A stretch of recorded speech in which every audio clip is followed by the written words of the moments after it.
Let's go. Jim's in the building. Kane's in the building. We'll talk about a lot about that man.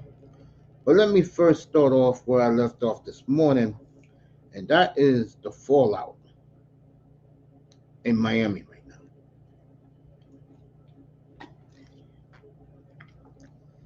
You got Barry Cunningham putting basically the dirt on the Dolphins in this season, and I had a bad feeling, and I said it earlier,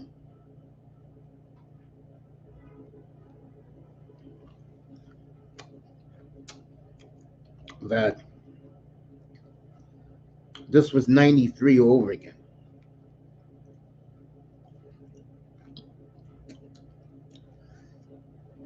I remember when that team won in Dallas, and afterwards, um, they went on to lose their last 5 games. And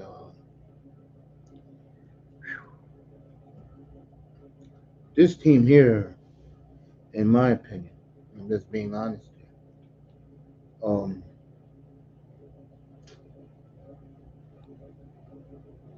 I don't know. It's just sad to look at right now.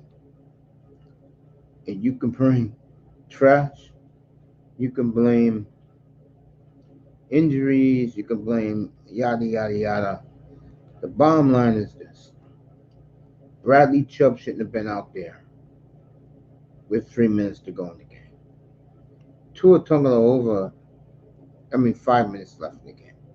Tua shouldn't have been out there with 3 minutes left in the game. Bottom line, and that was bad decisions by this coach. And the more I hear about this coach, the more I keep hearing that he's one of these coaches that wants to be buddy buddy with the players.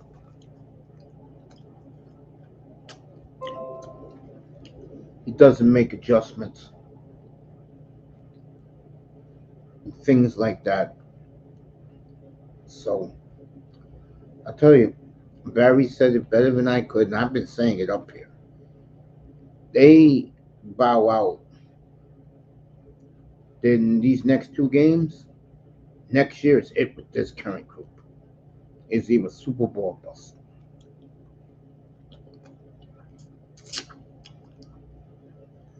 I'm gonna tell you another sad reality. The Dolphins are gonna make their money one way or another because Miami's a destination city. People like to go to Miami for the sun and the fun, the beaches and the women, and vice versa for the men for women. It's a people's town. It's a beautiful people's city. They call it the Magic City down there.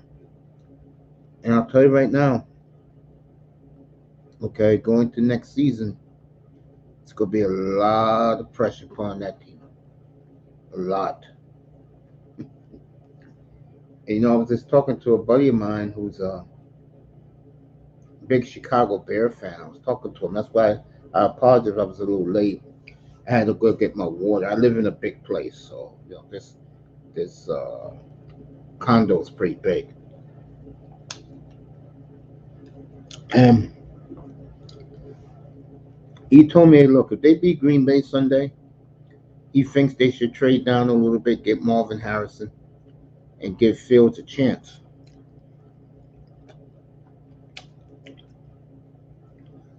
And I told him, hey, look, you keep him, get Marvin Harrison. That's how you're going to tell if you're going to keep him or not. Me personally,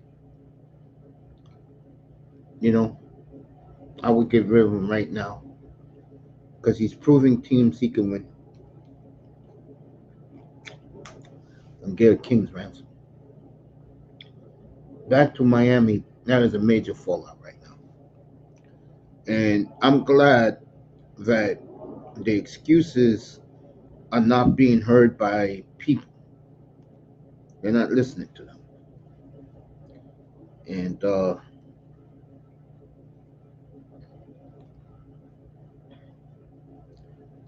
It's going to be a long off season for the Dolphins. I don't know what they're going to do one way or another. And the news that's worse for them is there is a very good chance that Waddle and Howard ain't playing next week.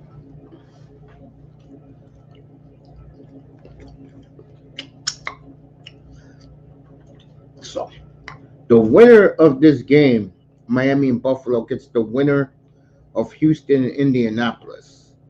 The loser gets the Chiefs in Arrowhead. So that's what's at stake for either team. You're either hosting the winner of Saturday night's Colts Texans game, or you're going to Arrowhead. Most likely next Sunday afternoon on CBS, probably at 1 o'clock. They'll put them at 1. They'll put either the Cowboys or the Lions at 4:30, and then your night game will probably be. I will say your night game will probably be the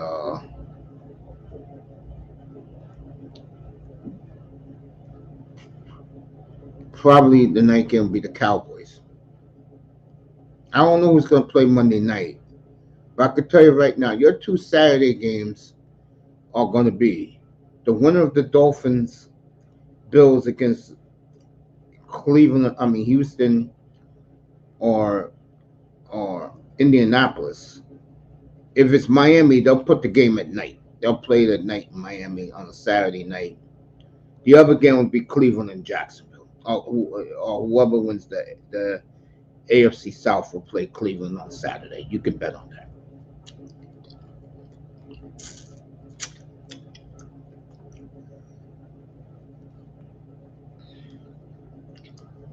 I think if the Dolphins win the 2, they'll put them on Saturday against the winner of Houston.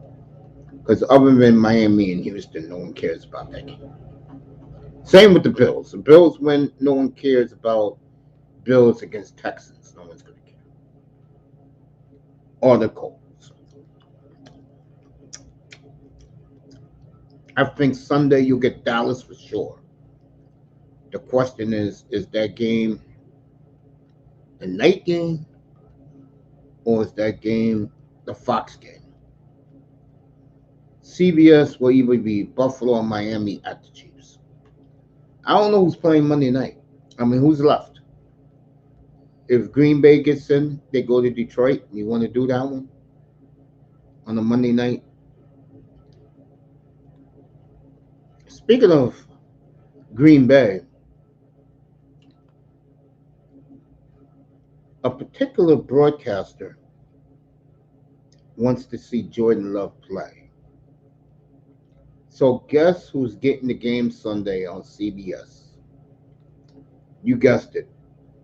Jim Nantz, Tony Romo, and Tracy Wolfson will be in Green Bay to do Packers and Bears because Nance and Romo wants to see Jordan Love. They haven't seen Jordan Love yet. So they're going to be in Green Bay on Sunday evening because it's the 4:25 game. I'll have it up here. I'll do Green Bay and the Bears up here on Sunday. So Nance wants to see Jordan Love. He gets his wish. And I called him the phenomenon, and he's turning into that slowly but surely. And that game Sunday is going to be a shootout, in my opinion, because the Bears are playing better. This is not the same Bear team the Packers saw in Week 1, and this is not the same Packer team the Bears saw in Week 1. So this is going to be fun to watch.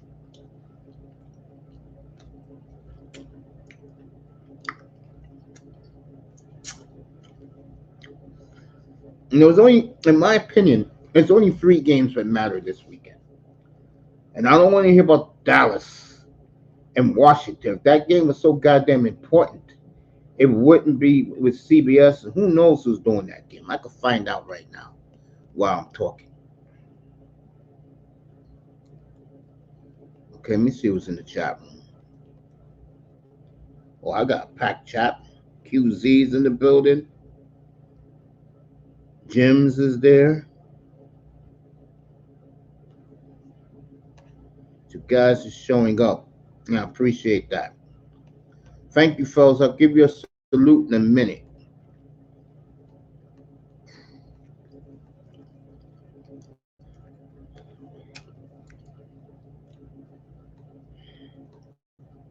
So,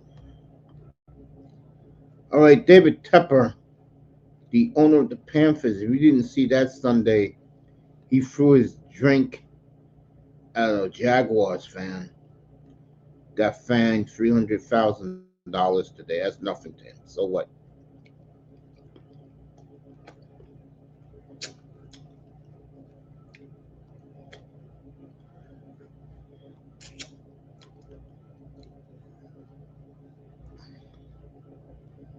So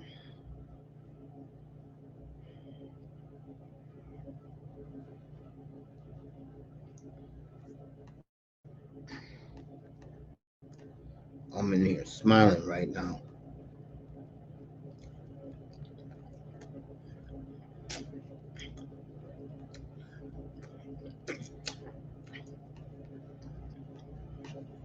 So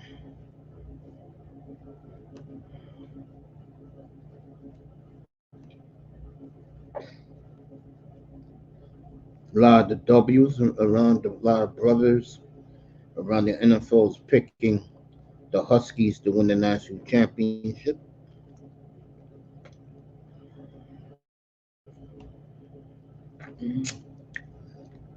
Let me say hello to all you guys in the chat. Then I'll get back to doing what I was doing.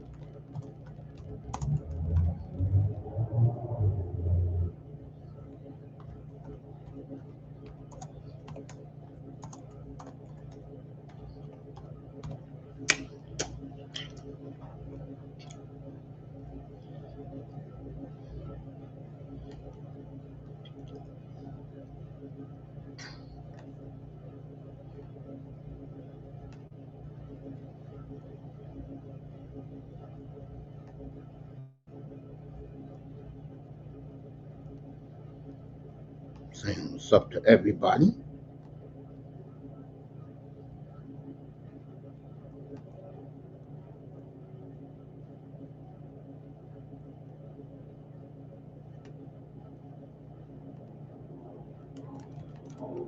Kane's in the building, everybody.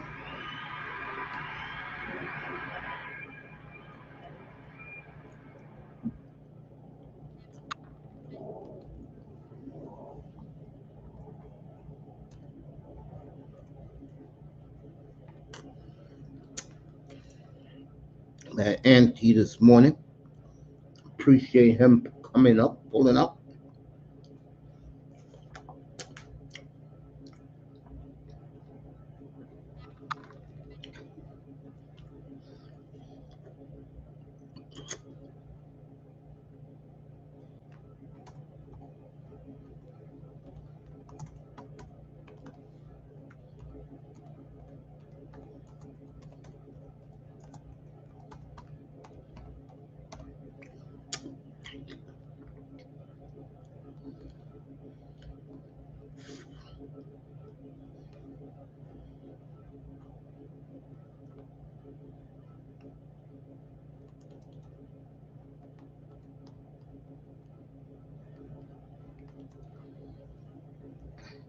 Jim's in the building, everybody.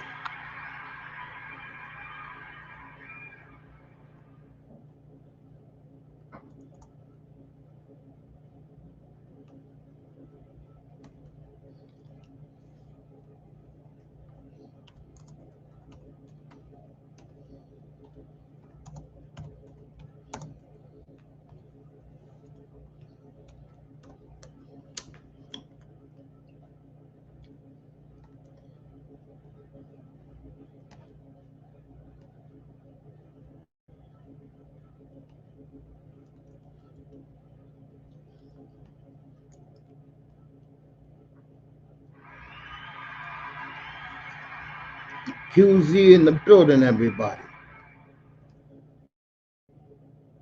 Let me find out who's announcing these games Sunday. Dalvin Cook was cut today.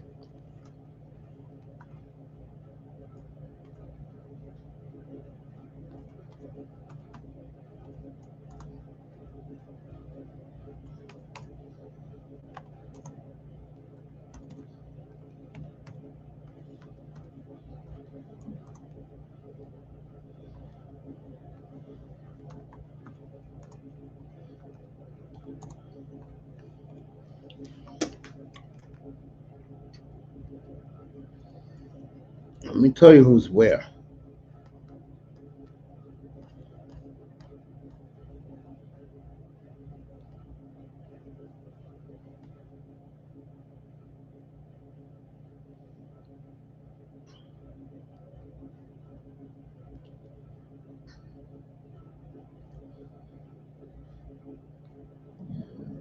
All right, they pulled the Raiders from the ESPN. It was supposed to be. Oh, this was weeks ago. That's not right now. That was last season. What the hell I'm looking at? All right, here we go. These are the announcers for your games. You're a Miami fan. You know it's Collinsworth and Tirico.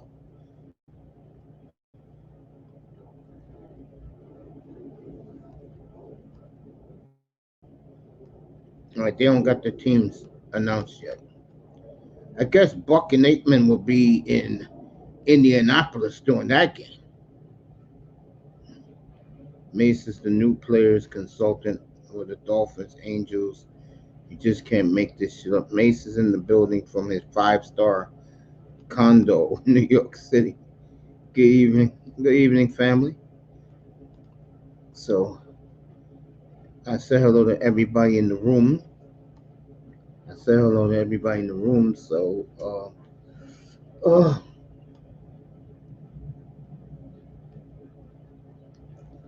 it's interesting. I can tell you that. It's very interesting. Ooh, boy.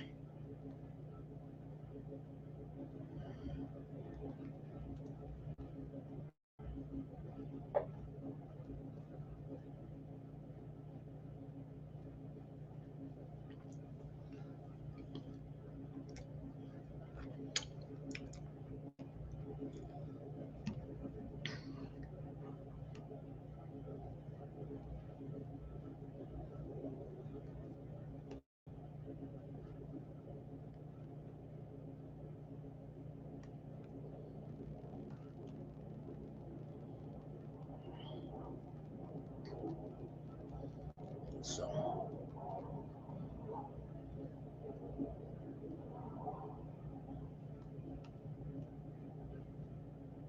let's see it, Sean.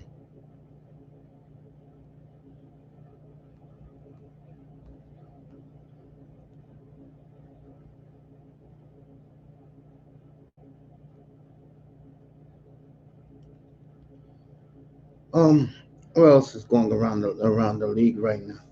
Oh yeah, the three games: Houston, Indianapolis, Green Bay, and the Bears, and Miami and Buffalo. Those are the only games that matter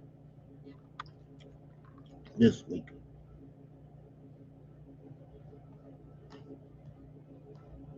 And of course, Jacksonville and the Colts. That matters.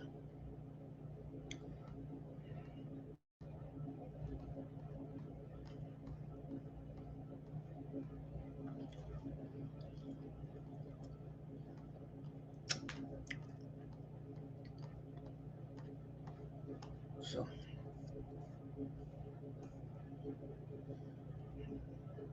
we'll break down that game on Friday. We'll do everybody on Friday. We're gonna do the three games on Friday.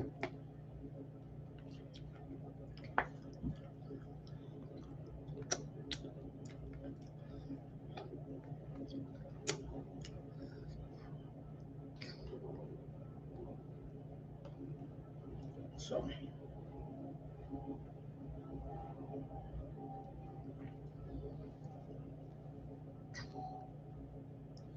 I really don't get all pumped up about things.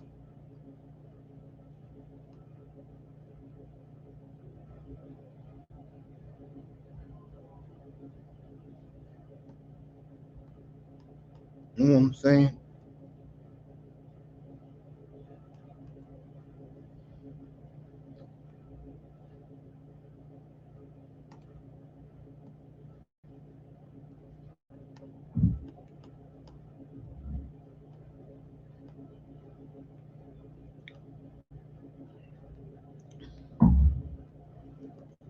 What else?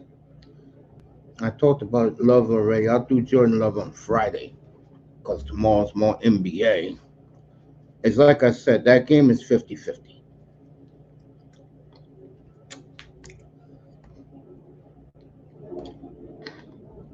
That's how I look at that game.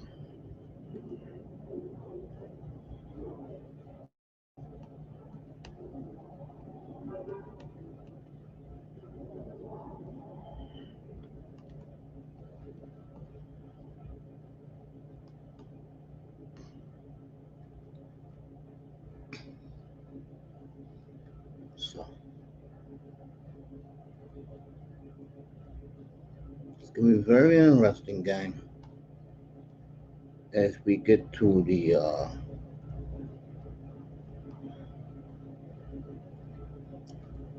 Sunday afternoon, especially Sunday evening, because uh,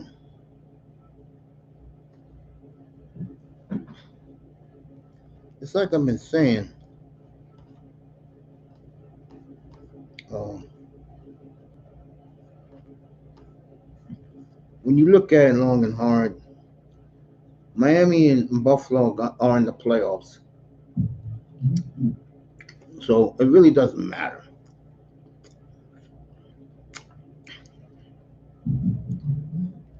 I mean, can the Dolphins or the Bills go to Kansas City and win? Yeah.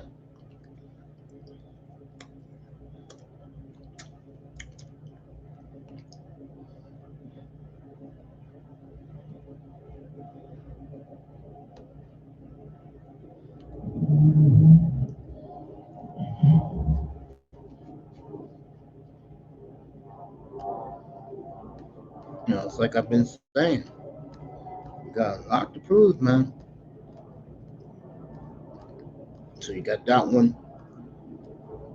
Doesn't matter. It matters to Green Bay if they get in.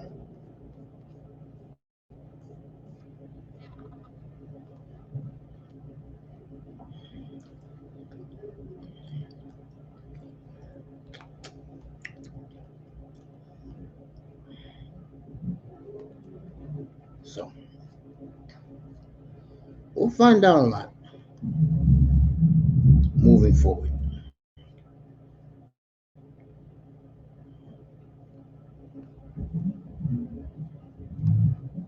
when it comes to that. We'll find out a lot, gang.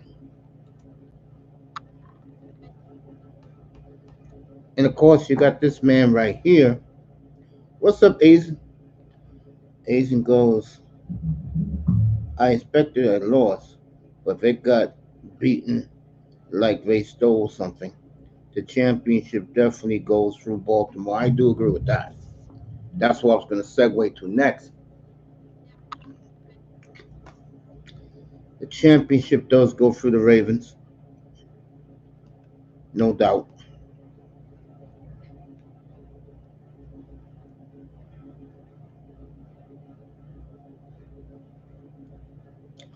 Well, now that my boy Caleb Williams is gone, you might as well go with Emory Williams.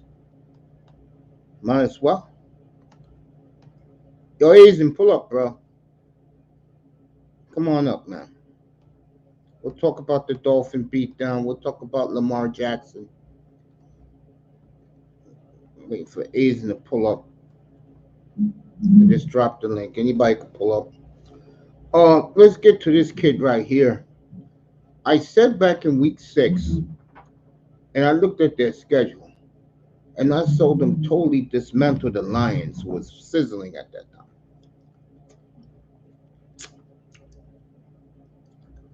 And I said, the way Baltimore is looking, barring any major injury to Lamar, Lamar will win the unanimous most valuable player in National Football League. And it's going to happen.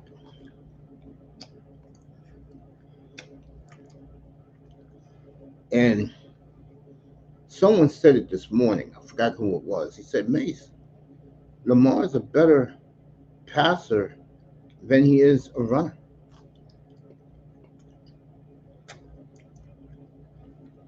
This year. And he's right.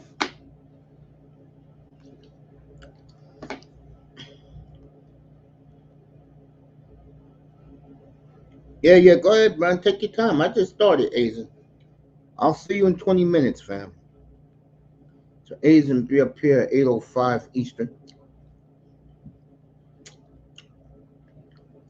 Talk about the Dolphins with him.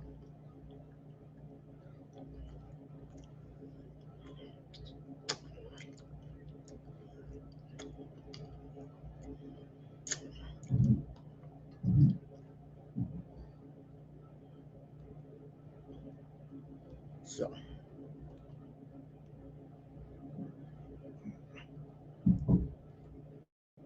it'll be interesting on Sunday night. Around 11:30 Sunday night, I'll still be on the air. And we'll see. We'll know where everybody is. The NFC is done. Once Green Bay is over, whatever happens in the Packer game, the NFC is going to be set. And then these oh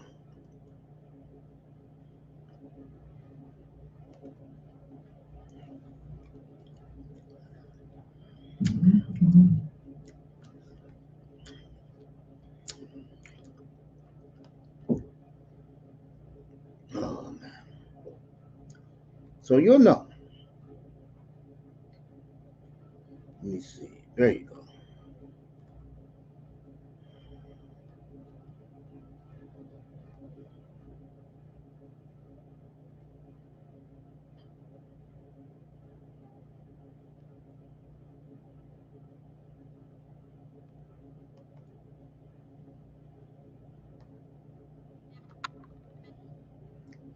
So shout out to the Paul Farrington show. Those guys do a great job. Ziggy, Paul, and Jack.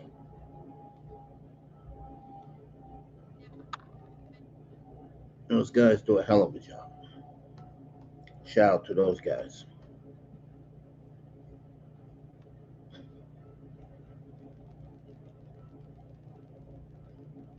So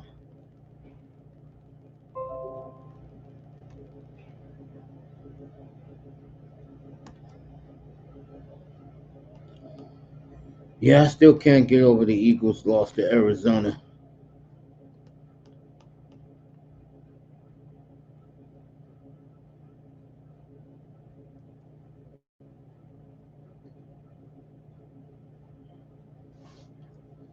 That was stunning. Word is Jalen Hurts has lost that locker room, and that's not good.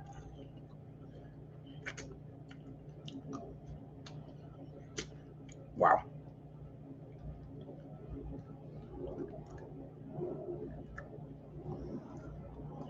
It's crazy. Sometimes that's how the cookie crumbles.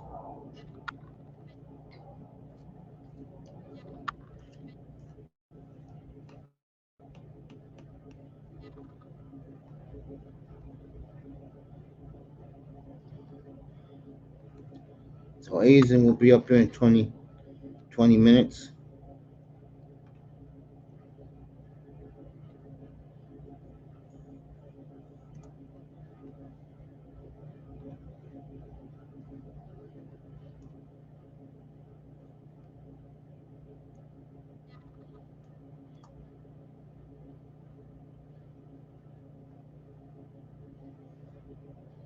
My boys right here.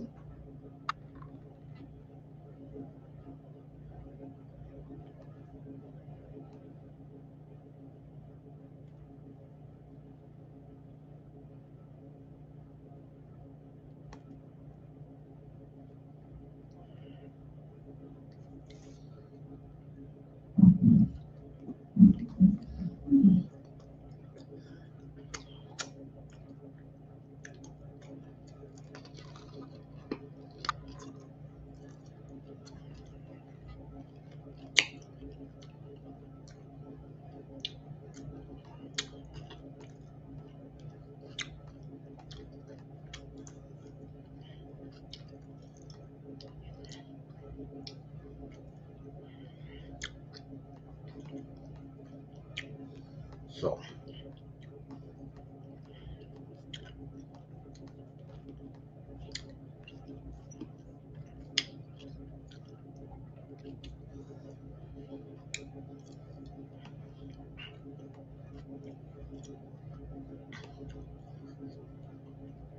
what a performance Lamar Jackson's been doing last couple of weeks. I mean, the way he destroyed the 49ers, the Dolphins. To me, it was more impressive when he destroyed the Seahawks and the 49ers more than he was the Dolphins.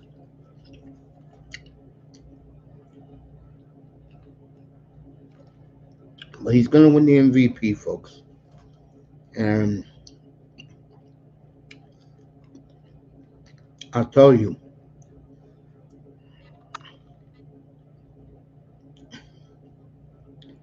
for a guy who, I'm going to be real about this, I'm not crazy about it all.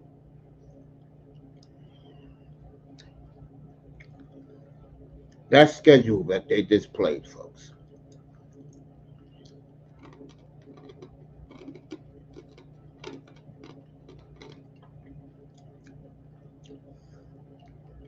That schedule was very daunting. I've never seen anything like it.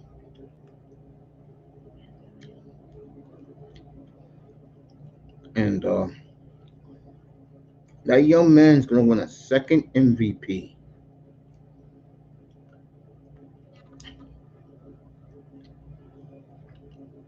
at 25 years old. Think about that.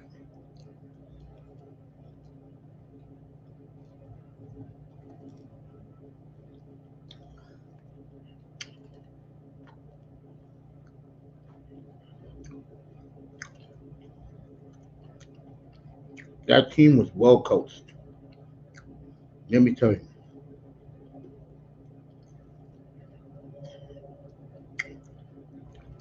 Harbaugh's done a hell of a job with that team.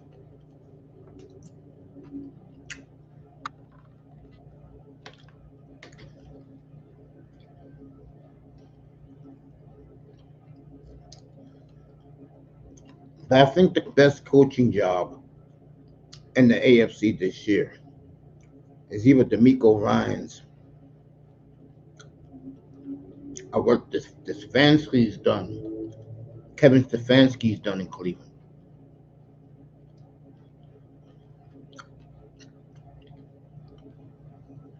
Stefanski, 4 different quarterbacks, and found Joe Flacco eating Doritos on his couch.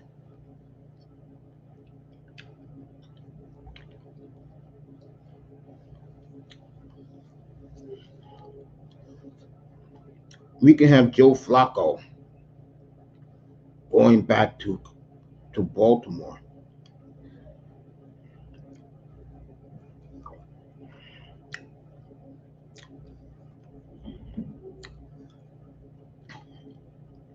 And Raven, I got a little message for you.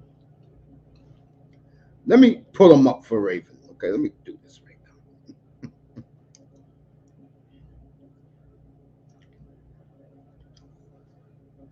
Okay, here we go. A little birdie told me, Raven, that if he wins on Sunday, he'll have his entire arsenal just for you, Raven, when they come down to Jerry's World next weekend.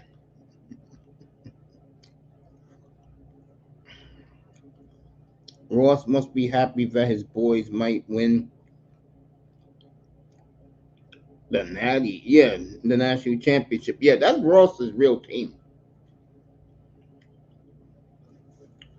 the Michigan Wolverines.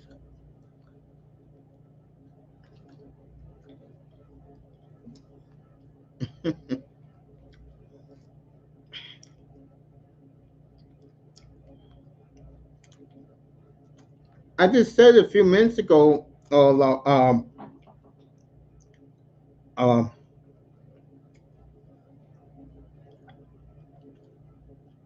Raven, Jim Nance and Tony Romo are so intrigued about Jordan Love that they're going to do the Green Bay game on Sunday.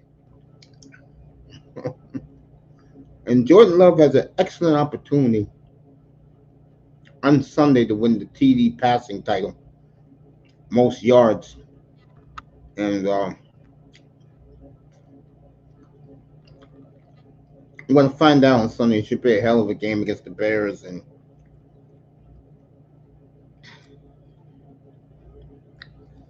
stop Jordan Love at all costs. I don't know, man. Getting better and better by the week.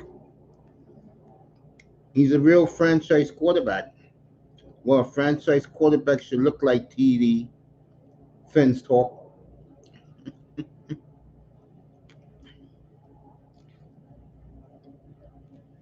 Yeah, I know it's going to be an easy game for the Packers. You're absolutely right. And in beautiful Jared's world, and we're going to bring the cold weather to Jared's world.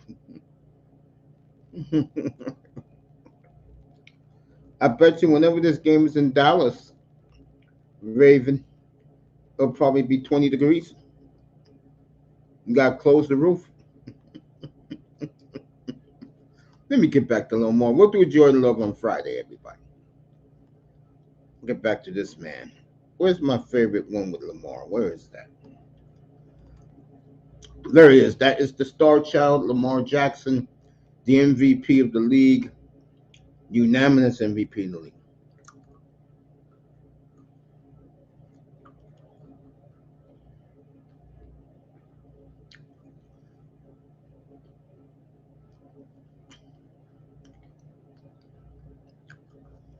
So Lamar is doing his thing.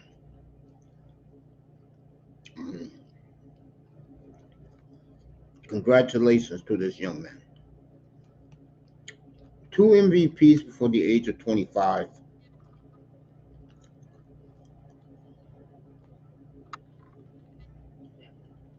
So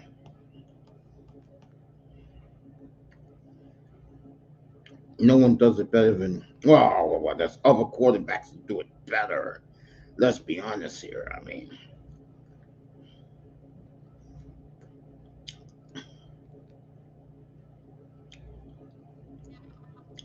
it's just a matter of time before the temperature drops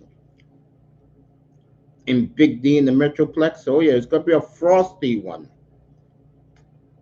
next week. If Green, since 305 has entered the room, I got some big news for you. You want the rematch so bad? If Green Bay wins Sunday and Miami loses Sunday, guess who's going to Lambeau next year? You guessed it, the Dolphins. Oh man. No, it's about Lamar tonight. It's about Lamar Jackson tonight. I got to give this man his due. Um, just a tremendous job what he's done. Oh, it's about Lamar, baby. I'm not in Lamar's world. Everybody else is. You know whose world I'm in.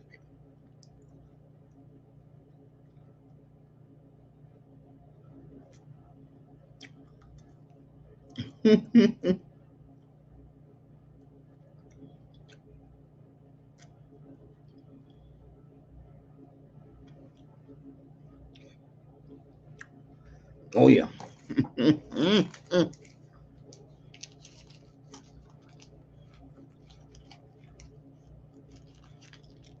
Oh yeah. I will hype that game to no ever. A Green Bay win, a Dolphins loss. And boy,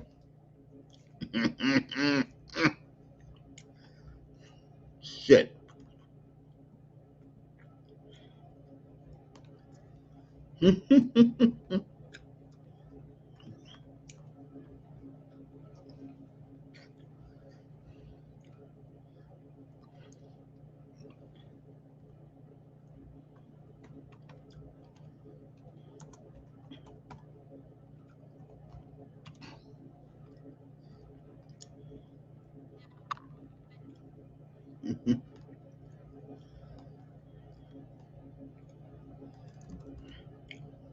The champ is here. Texas Rangers, world champions. Raven Knight in the building.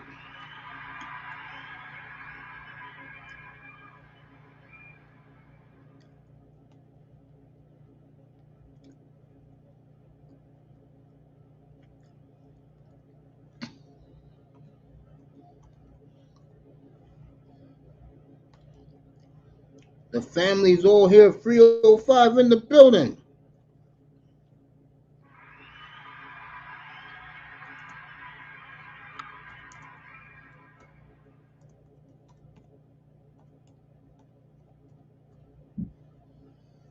And I just want to say thank the Lord that we're all here together on another day, a blessed day. We're all alive, and God's great.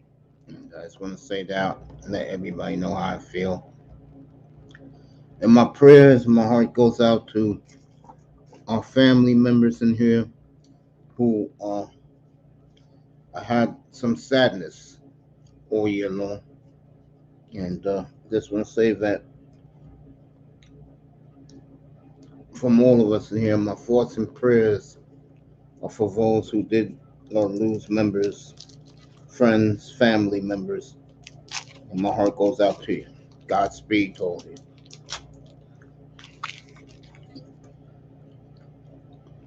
Canes, you know how we do. Sponsored by Bye Bye Green Bay Poison on Sunday. Yep, press off. Oh yeah. You missed me earlier. I talked about the Dolphins and the fallout down there. It's looking bad down there from everything I've been reading, seeing. I think Barry Cunningham hit it on the nose with his video yesterday. That was a great hour and 23 minutes of this laying up and listening to that man preach the gospel down there. And as much as I do love the team, my heart goes out to 305. I mean, I warned you 305 when they lost to Tennessee.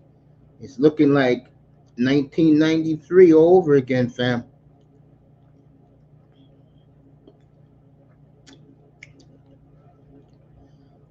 And right now, I don't know what to think.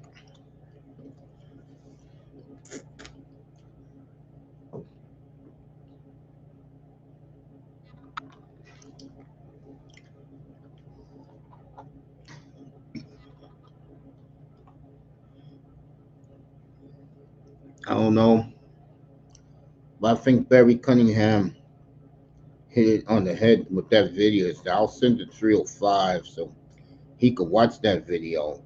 Very interesting things that he said.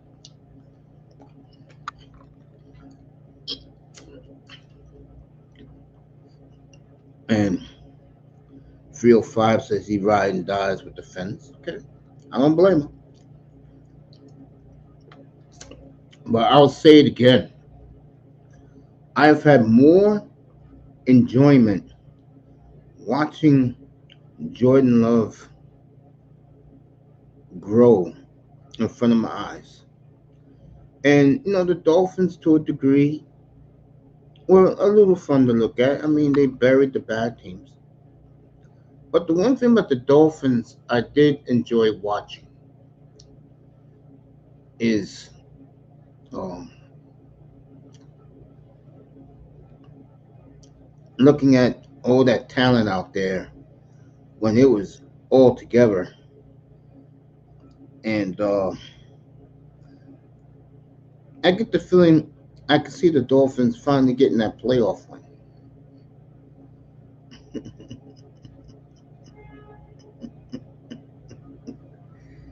I can see them getting it.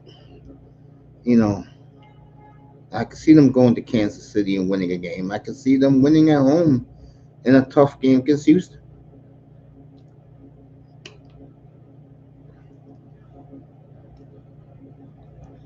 But I look at the Dolphins as a sky the limit team now. To me, the only team that sky's the limit is the Cleveland Browns. They're the only team. Maybe the Rams, and they get in and they knock off Dallas, then yeah, we could say that.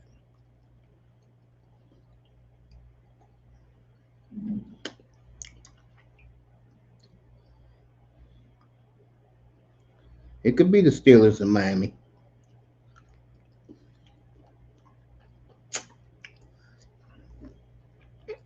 It could be that.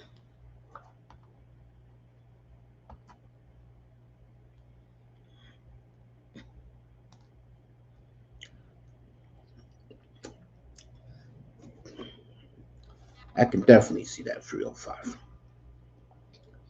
But as long as the Dolphins are in and they can get to re-energize themselves,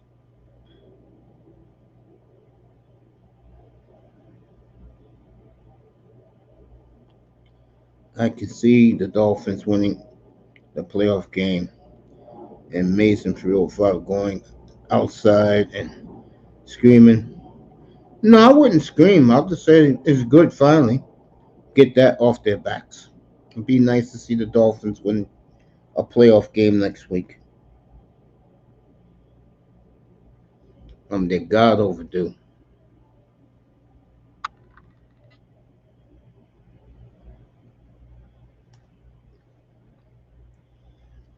You know what I'm saying?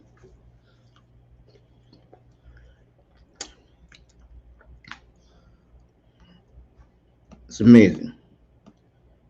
But Barry Cunningham is tremendous. So. But we'll see. I mean, time is everything.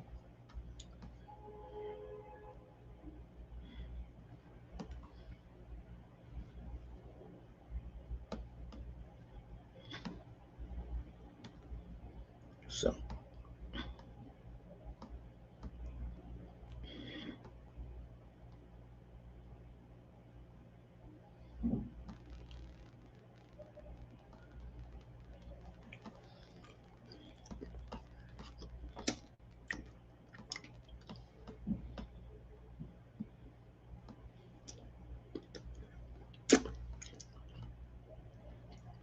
sitting up here chilling.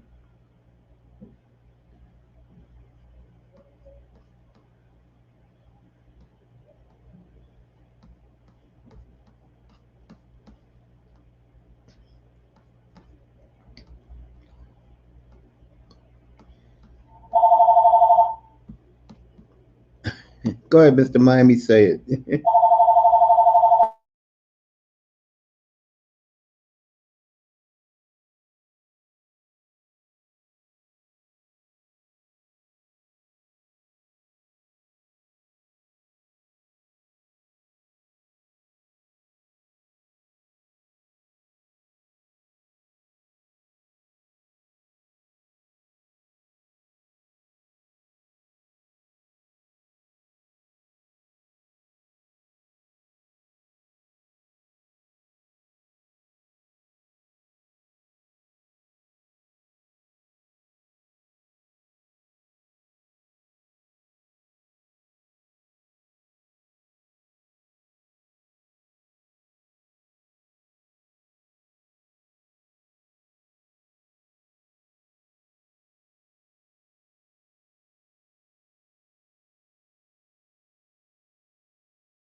Sorry about that. That was the nephew who let me know that he's getting over the flu.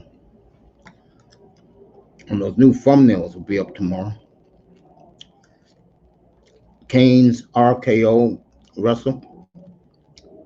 Laurel can't wrestle. What, Laurel's in the building? Where's Laurel at? QZ's in the building. Appreciate that, Kane. Yeah, of course you hear me clear, man. It's me. I just had to take that phone call. My nephew let his uncle know that he's all right. He's getting married Super Bowl Sunday. So,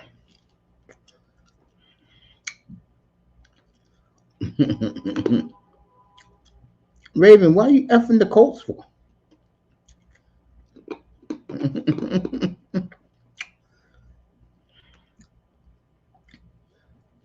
I talked to my nephew real quick. Let me know he's feeling better. Raven versus Kane versus Mace versus Laurel versus Roman. I am not fighting some wrestling match.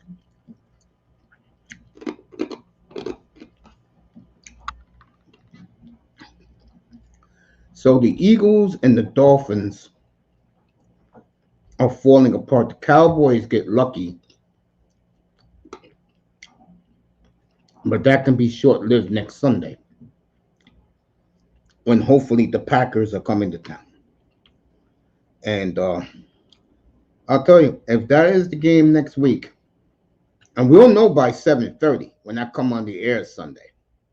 Well, I'm always going to be on the air, but I'll know at the end of the Green Bay game where everything will be. I'll tell you this. If Miami wins Sunday night and Houston wins Saturday night, you can make a bet Lauro will be in Miami on Wednesday on his 100-foot yacht, and I'm not kidding about this, with his buddies from Weston. And Lauro likes the ratchet chicks with the purple hair, the pink hair, and all that garbage.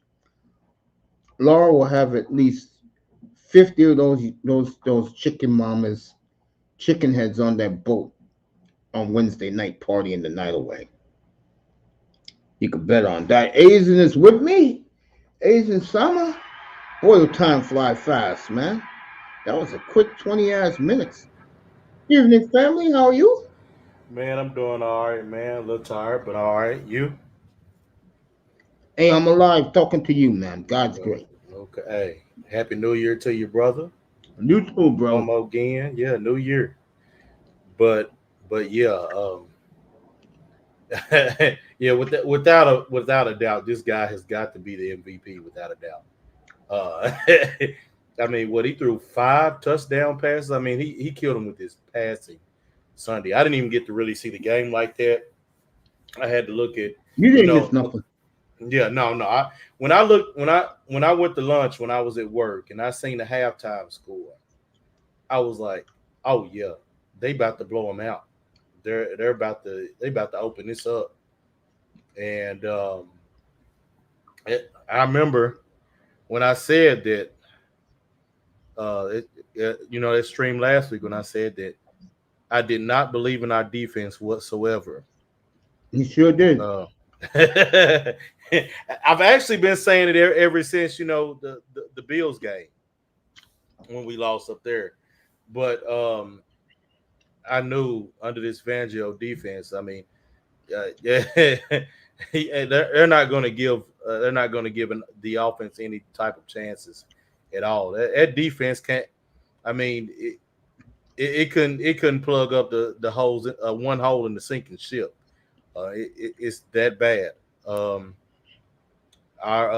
but at this point, it's almost like what more would you expect? This front office is who we knew it was.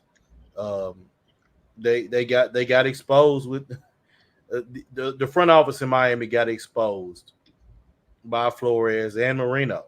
Uh, we all know that they are what they are, and I'm not gonna sit up here and try and be a Dolphin fan that is delusional like Cowboys fan. I just I can't do that. I'm not gonna do it, Mace. I do. I am a Dolphins fan, but I'm gonna go ahead and say this: if we lose Sunday, I'm not even sure if we'll win a playoff game. I'm gonna be honest about it. They go to Kansas City next week if they lose. I do know that, but at this point, it's almost like, ooh, yeah, it's the sun setting again on the season already. Um, but we will see how things go Sunday. Uh, Bro. yeah, no, oh, don't get me wrong. I wasn't expecting like no championship or anything like that. Typically, I know that typically we do end up splitting. But typically, we've always ended up splitting with Buffalo and New England. Um, but I'm just gonna be honest. Kansas City might suck, but Miami is playing like shit on the road. And right They now, right. right now, I don't know what to say. Anything could happen at this point. You right, bro. I'm not arguing with you. You're right. Comandante, Commandante Lou in the building. Thank you for the Bitcoin donation, family.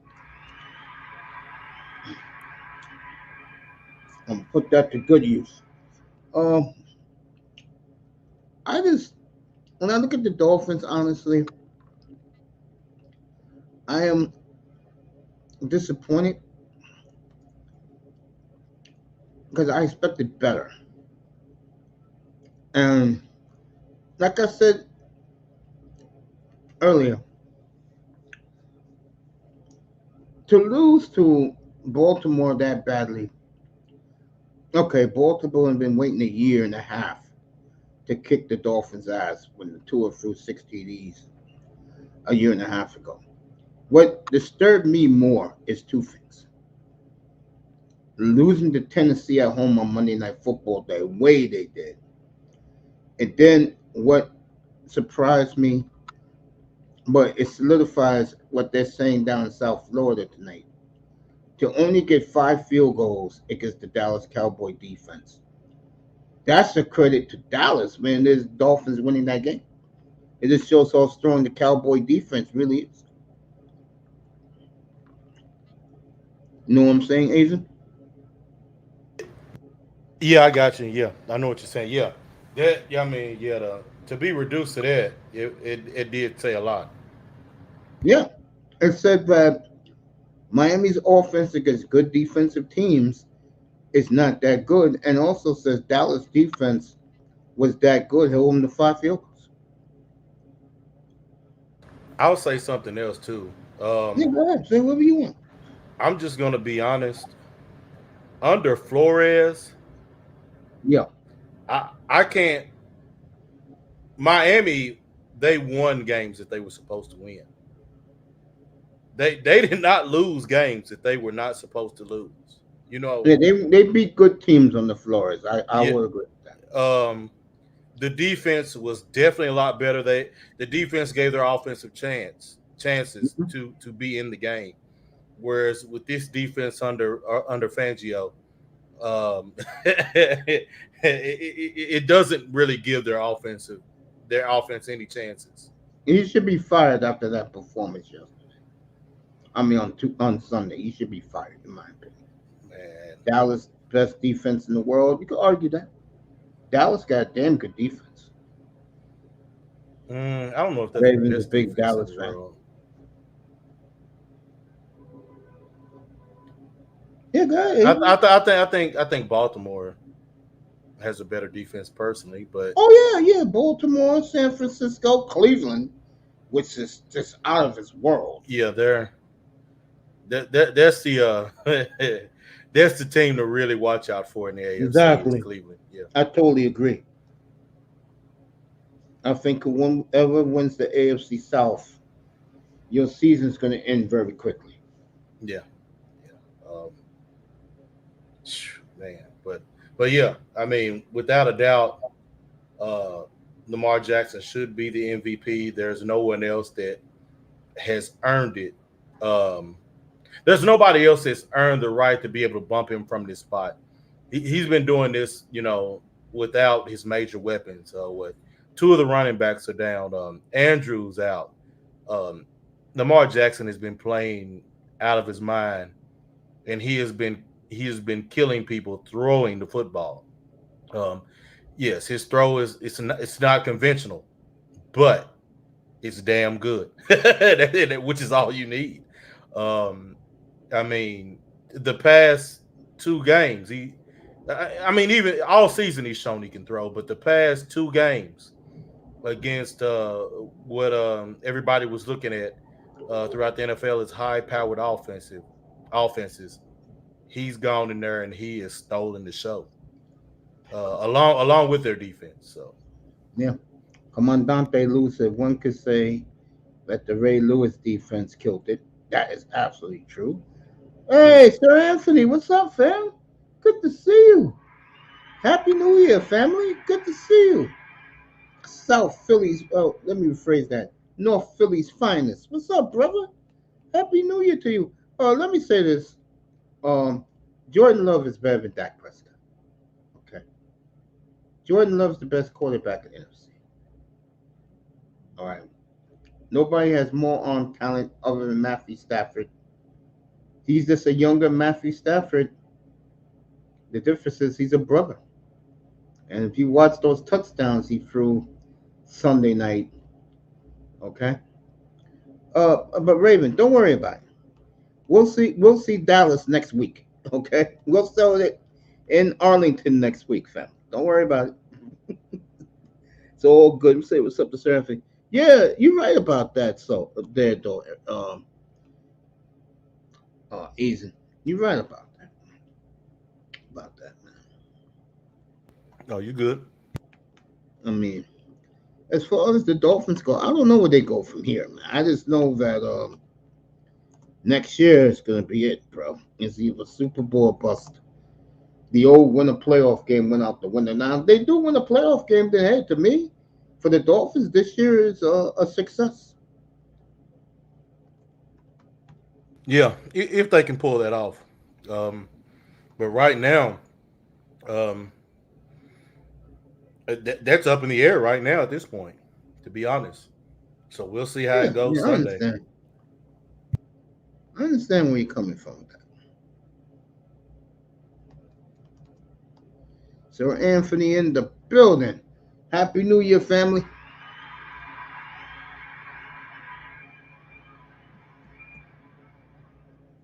Raven, they gotta beat the Packers gotta beat the Bears first.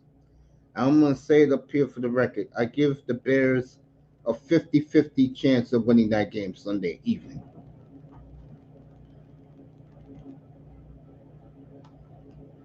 Seriously, won't be easy. If they do win, though, hey Raven, you'll know by the end of that game around 7:15 Sunday night how my emotions are going to be. If he doesn't make it and he did all he did, I'm proud of him, and we'll be ready next year. But if he throws 6 or 7 picks, then of course I'm going to be heartbroken.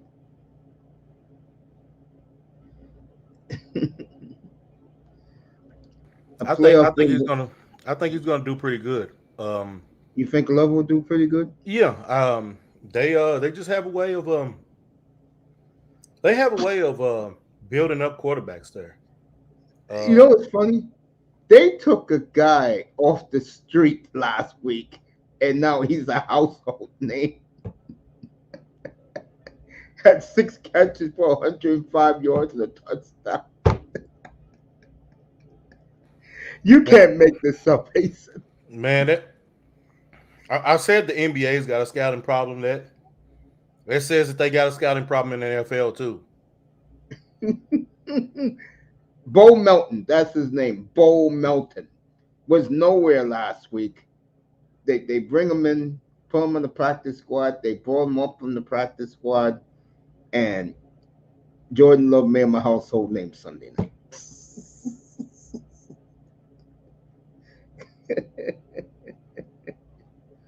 But I really don't want to talk about love. I'll do that Friday night. Hey, you're gonna be here tomorrow for the? I'm doing a brand new concept. Uh, Talking nothing but ball. It's this guys pulling up like yourself talking basketball all night. That's right. It's I mean, supposed to be the basketball roundtable, right? yeah. Mm-hmm. And I named it talking nothing but ball. Okay. Yeah. Okay. Now, what time is that supposed to be? Us 7:30 my time. 7:30. 6:30 yours. I know you in the central time zone now. Right. Right. Right. Okay. Sounds good. Yeah. And T said he'll pull up tomorrow night. Yeah. Thumbnail will be up tomorrow so you guys can see it. Could be up tonight if I really wanted to, but nephew's not feeling well. So Understand it. Mace watch, it'll be 31-3 or something. If it's Green Bay winning 31-3, I'll be very, very proud. Okay. Now, Aizen, you remember when I was gonna start this platform? I told you guys back in 2020 during the combine, I said Jordan Love is the QB to watch. Remember I said that in all the chat rooms in the black YouTube chat rooms, we used to all talk about sports in the chat. Yeah, I forgot about that. Yeah. Yeah, man. I waited a long time, bro. And I shutting a lot of people up. Well, and the funny thing is, Green Bay has a history and track record of doing that. They did it with Rodgers whenever they got what he said 3 years behind the bar behind for like club. 3 or 4 years. Yeah. Um, yeah, that's what they do there. They'll whatever young quarterback it is that they're getting and they think is going to be the future. They sit them for 3 years behind a veteran quarterback, let them learn how to play the game, and then whenever their time Thank with you, their Kevin. veteran quarterback is past, then that's whenever they give them the reins. They just don't, you know, draft high and then just start them out of the blue and throw them to the wolves. They have a way of bringing them up there. It's crazy, right? It's just mind boggling. It really is mind boggling, man. Well, It really is. all I gotta say is it must work. Evidently, it must work.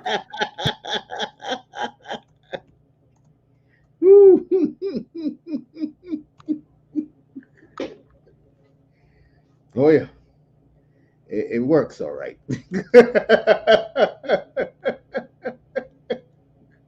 Man, I was watching him Sunday night and just seeing the ball. Raven Knight says pictures are perfect for darts. I watched him. I watched him Sunday night, and that remember that first touchdown he threw. He threw. He just back. He used his back foot, and that receiver was 5 yards behind the defenders. Oh, damn! No, I missed that. I ain't gonna lie. When I got off Oh Sunday yeah, he night, put on the I show fell Sunday asleep, night. man. Dang. Yeah, yeah. No, I just say he put on the show Sunday night. Oh man. And you know what his New Year resolution is? And No. this is why I think a lot of people don't like Jordan Love. His New Year's resolution is to learn how to shuffle a deck of cards. It's funny. But I'll say it again: if you got the silver dollar piece, he goes home to. I would learn how to shuffle some cards too to kill the time. Yeah, he's engaged to a professional volleyball player. That is Good for pretty. him. That's pretty funny. I want to learn how to shuffle a deck of cards. That's what he said at the on the post game show on NBC. That's what he told Melissa Stark.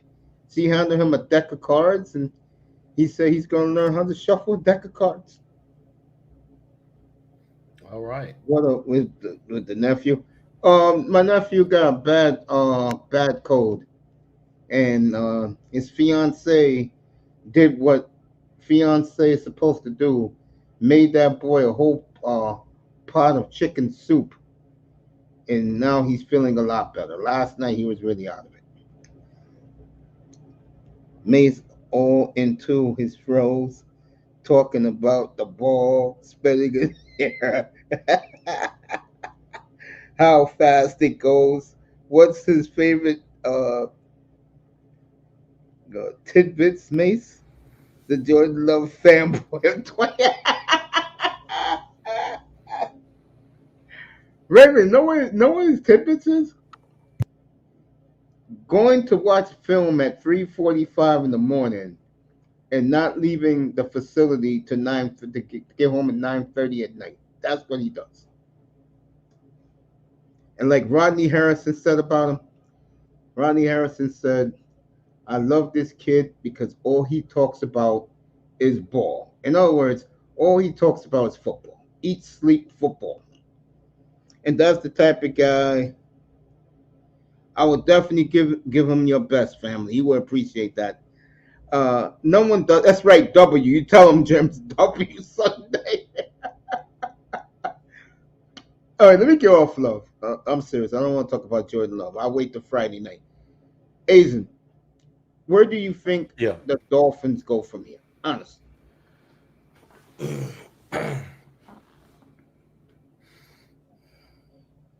I don't know. I know they need a new defensive coordinator. I know that much. Um, No, I'm laughing. I couldn't believe what happened. um, they trying to think what else. They've got to figure out something with the running game too. I know they got their West Coast offense, but they got to figure out something Yeah, for I the running agree with game. that. I said to the audience, to the Dolphin audience, they need a power running game. Yeah, I'd agree. They're too finesse, bro. Yeah, they need somebody that can run somebody over. Exactly. I've been saying that, man. But these Dolphin guys are so used to soft ball players. So, hey, like I said, Aiden, I've been saying this for a while. When a team is as inept as that franchise is, you have options. Yeah. And I'll say it again up here. I said this earlier before you pulled up here tonight. I said watching the development of Jordan Love every week just Mm. makes me feel so good watching football because I don't have to watch the Dolphin ineptitude. Look at them again. I mean, if they lose Saturday night, folks, and they're going out to Kansas City next week, Mm. that's going to be an angry Patrick Mahomes, folks. He already let it be known he does not like to pack his bags to go on the road, especially if it's a cold weather place. In other Yeah. words, in English, he don't want to go to Buffalo in 2 weeks. Yeah. He's not feeling it.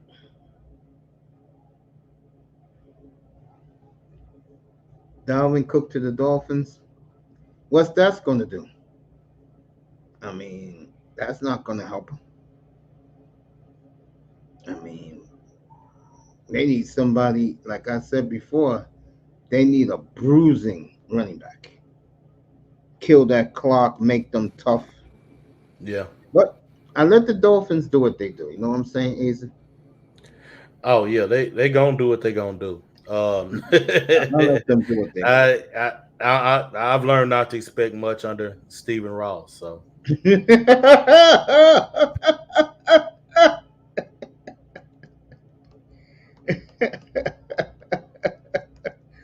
So you don't expect nothing from Ross? nothing good, anyways. Damn. What's one thing about Ross as a Dolphin fan that bothers you about him?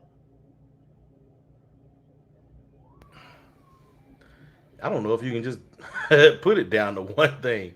I mean, when all of that came out and he was trying to tank, he was trying to do everything he can to lose games when we had Flores. And those are the best 3 years that we had ever had since what? 2000? I think yeah, 2007 at best. No, '07 was 1 in 15. Oh, okay, never mind then. So yeah, 2000. yeah, 2000 somewhere around there.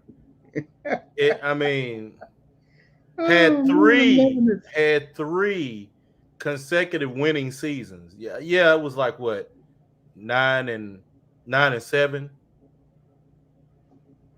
but they were they were above 500. Had three of them, and he's trying to win, and you're trying to lose. So it just it was, and then when all of it came out, it was trying to do some old shady shit to get Tom Brady like it was gonna work. Oh man, it just Cost them draft pick, number one draft pick yeah, last.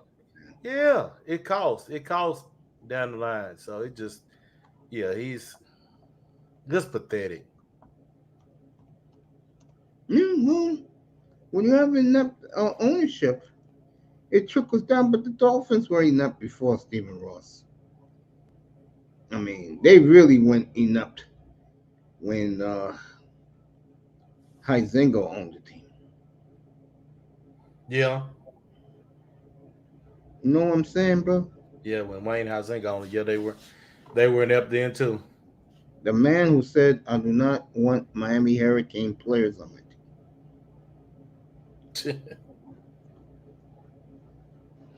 Yeah, they're racist. Blockbuster Video, only video store conglomerate back then. 30 years. It was 30 years ago with Blockbuster in its peak. I used to get my video games and I used to rent them from Blockbuster. I still got my Yeah, Blockbuster card, believe it or not. yeah. I remember I used to do that back then too. Yeah, Yeah. but yeah, And the Dolphins owner and GM are a puppet show. Get your snacks and enjoy the comedy. that's about it. Oh man, man, man, man, man, man. Raven, I'll let you up in a couple. 'Cause I'm talking to Aiden about the state of the Dolphins and his opinion. And I like to hear from Dolphin fans who are not biased. You know, Yeah, I'm gonna do what I he was can to. blockbuster villain. Yeah, Raven said he was blockbuster villain. Okay. But yeah, But, yeah. yeah, that game Sunday it really kind of showed it really kind of exposed a lot about Miami, and then it Yeah, showed up. I'll be up here Sunday night for it. Okay, yeah, and it showed that while Lamar Jackson is the runaway MVP. Again, I saw the schedule and I couldn't believe their schedule when I saw it, the Ravens. And that Detroit game came up and I had the game up here. They totally destroyed Detroit, man. And I said, you know what? If he stays healthy and this team runs the table, he is the unanimous MVP of the league. And the Brock Purdy crew, the what's my buddy in Dallas, that Prescott boys, all these media guys. Uh, Now that Lamar cemented it, you can see how much the white media. I don't mean to use race in this, folks. I'm keeping it real. How much they are stunned that Lamar just took that MVP off uh, Yeah, ain't no questions about. McCaffrey and Purdy, both Yeah, of them, for yeah. the whole This world to see Christmas night. yeah this is an MVP race that I mean, if you're honest, yeah, he done took off and just dusted everybody. I mean, it it it, it doesn't matter what anybody does. It shouldn't, matter what anybody does Sunday. He, No, I it's mean, over. he, It's yeah, yeah, over. yeah, It's a lock. It's over. yeah, Dak 32-8. Nah, he ain't gonna get it, bro. If they would have beaten Miami, probably. But because Miami beat them with 5 field goals, it gives Dallas defense a lot of credibility. It makes Prescott look bad that you lost to a team with 5 field goals, especially a team that in the last 3 minutes and 24 seconds drove down the field and that field goal kicker who hit three over 50, 57, 54, 53 that day for yeah. the world to see. He made the kick when it counted. So, you know, let me see what they're saying in the chat. If he was anything over 50% black, he would have had the haters effortlessly to go. You know what? Steve the Berg fam. Let me see what they was talking about. It was 305. They was talking about Steve the Berg on something I watched yesterday. I was laughing thinking about you. I am a damn Marino fan. Jim's chanting MVP. Dak threw 8 TDs. Dak ain't doing that. Matter of fact, Dallas will probably, knowing that what the Cowboys will do, especially knowing that they're going to be playing next week, they'll get a quick lead and pull the starters. They're not going to get somebody hurt. You know, Steve DeBerg. Yesterday, they was talking about Steve DeBerg. I forgot what show it was, but one of the commentators said that uh, he brought up Steve DeBerg. Talking about it was like for a quick second, so how good DeBerg was back in the day. That's what he was basically saying. That DeBerg was good back in the day. I forgot 305. I watch all these videos every day, bro. That's what I do. I just sit and watch them, hear what they got to say. Then I dig up my information and I bring it all to you. I'll find it again. I'll let you know. I should have sent it to you. You still got the Omen, huh, Azen? My bad. Say that again. You still got the Omen computer, bro? Oh yeah, yeah. I still got my Omen. Before I forgot about that, right? Yeah, yeah, yeah, yeah. Yeah, I still got my Omen laptop, but I'll probably I'm looking to build a new one. I need I'm gonna build a tower, and I got some cases in mind that I'm gonna start with and start piecing everything together to build me a new one. By the way, Raven, you could pull up. I'm gonna drop the link for you. Yeah, Oh, I'm. what was I gonna say? I was gonna say I'm gonna get out of here, Mace. I appreciate you for having me up.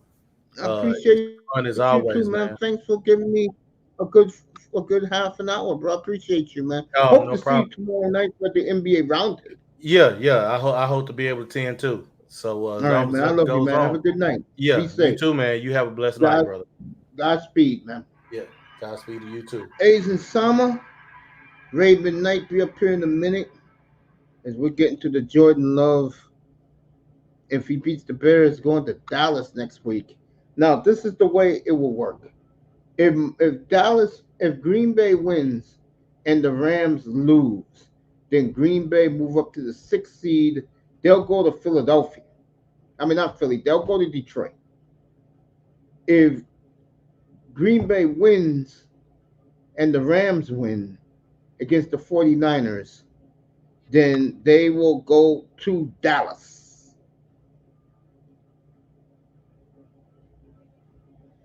Hey, you have a good night, Sir Anthony. Sleep well, family. Good to see you, bro. Don't be a stranger. What's up, Appreciate you. Mace?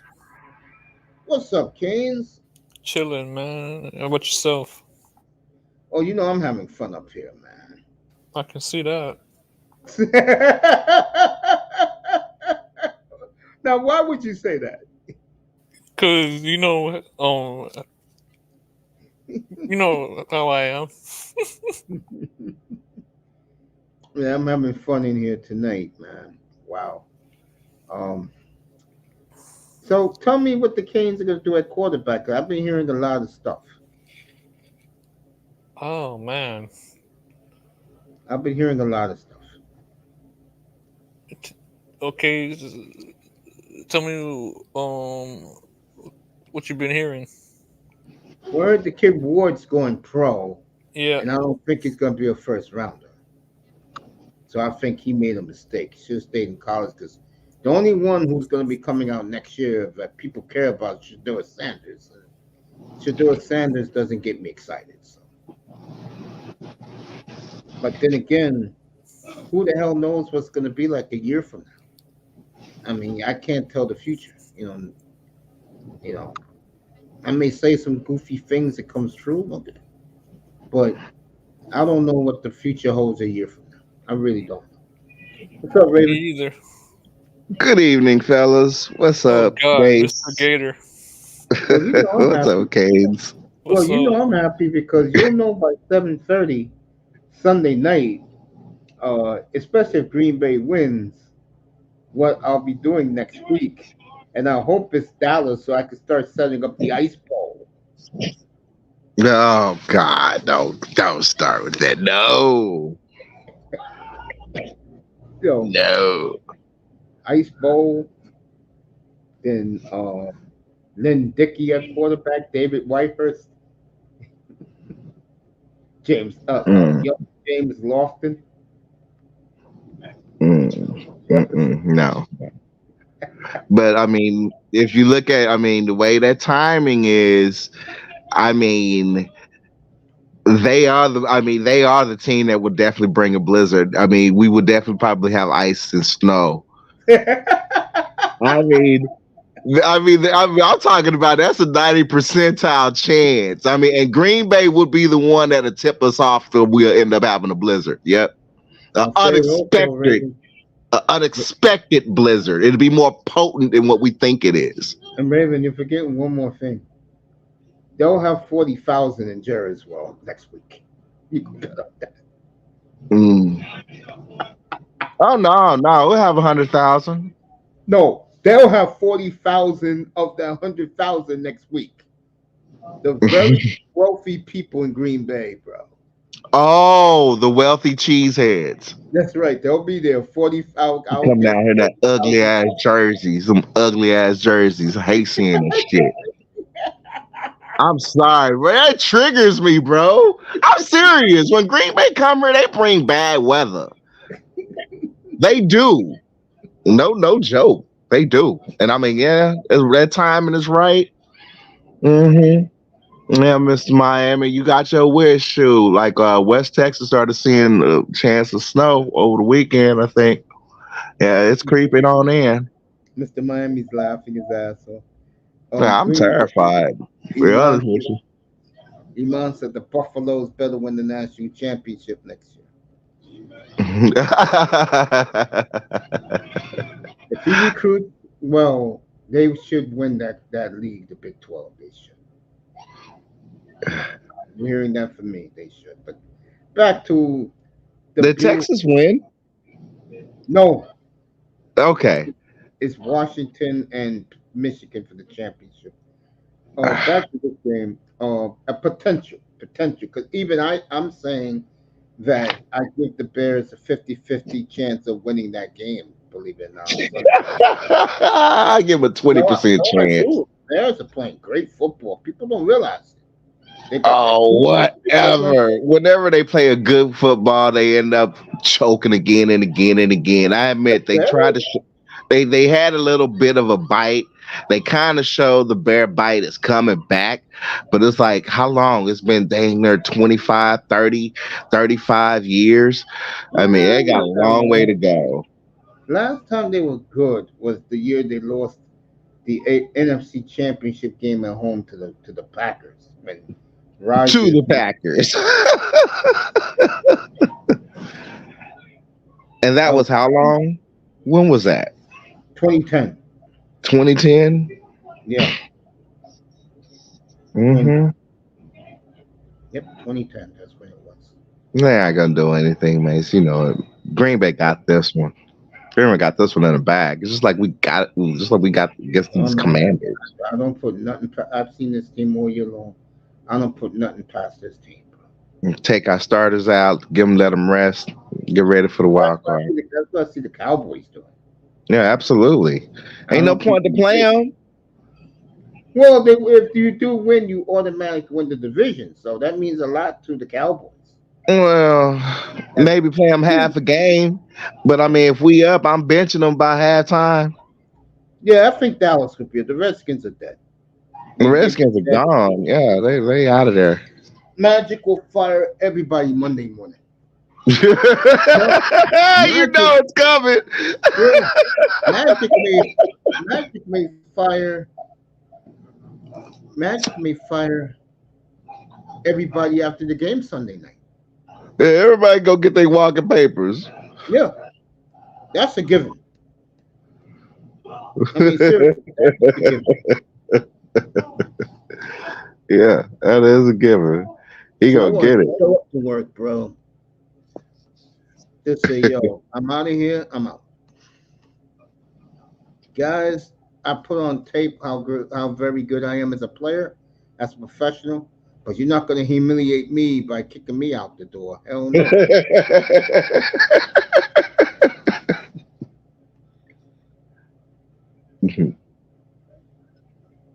Real talk. Well, I'm not going for that damn humiliation. I'm pretty sure they knew owner. Yeah, I know he's comfortable with championship rings. I'm sure he won a football ring. You're right about that.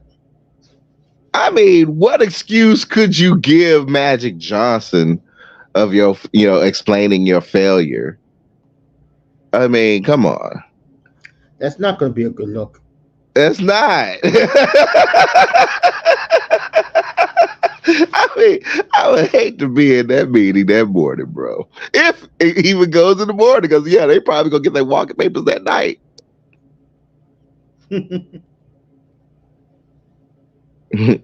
Canes will be right back. Yeah, bro. And again, I don't mean to be, I don't mean to be a dick, but man, those Cowboys, but the refs did good for the Cowboy. The referees been doing good for you the last couple of weeks. Hey, that was all on Detroit. It was their fault. They admitted it. They Man, caused stop capping. confusion with the referees. No, it The was not. commissioner was What pissed. happened was the referees were wrong. They were The, incompetent. the commissioner was pissed. It was a He mistake, was but he pissed because didn't it was caught. overturn It was it, caught. so the win stick. Deal with it. The commissioner was pissed off because it was caught live on television. It was caught live on television and they still messed up. Oh well. It happens. Deal with it. That's what y'all tell us. When it's against us, deal with it. Yeah. All right. Eat it. Shoot, we gonna take it. We gonna claw our way right into the playoffs. Hope we don't fall apart at the wild card. I hate this first round curse. Now this thing should be over with. Jimmy's in the ring.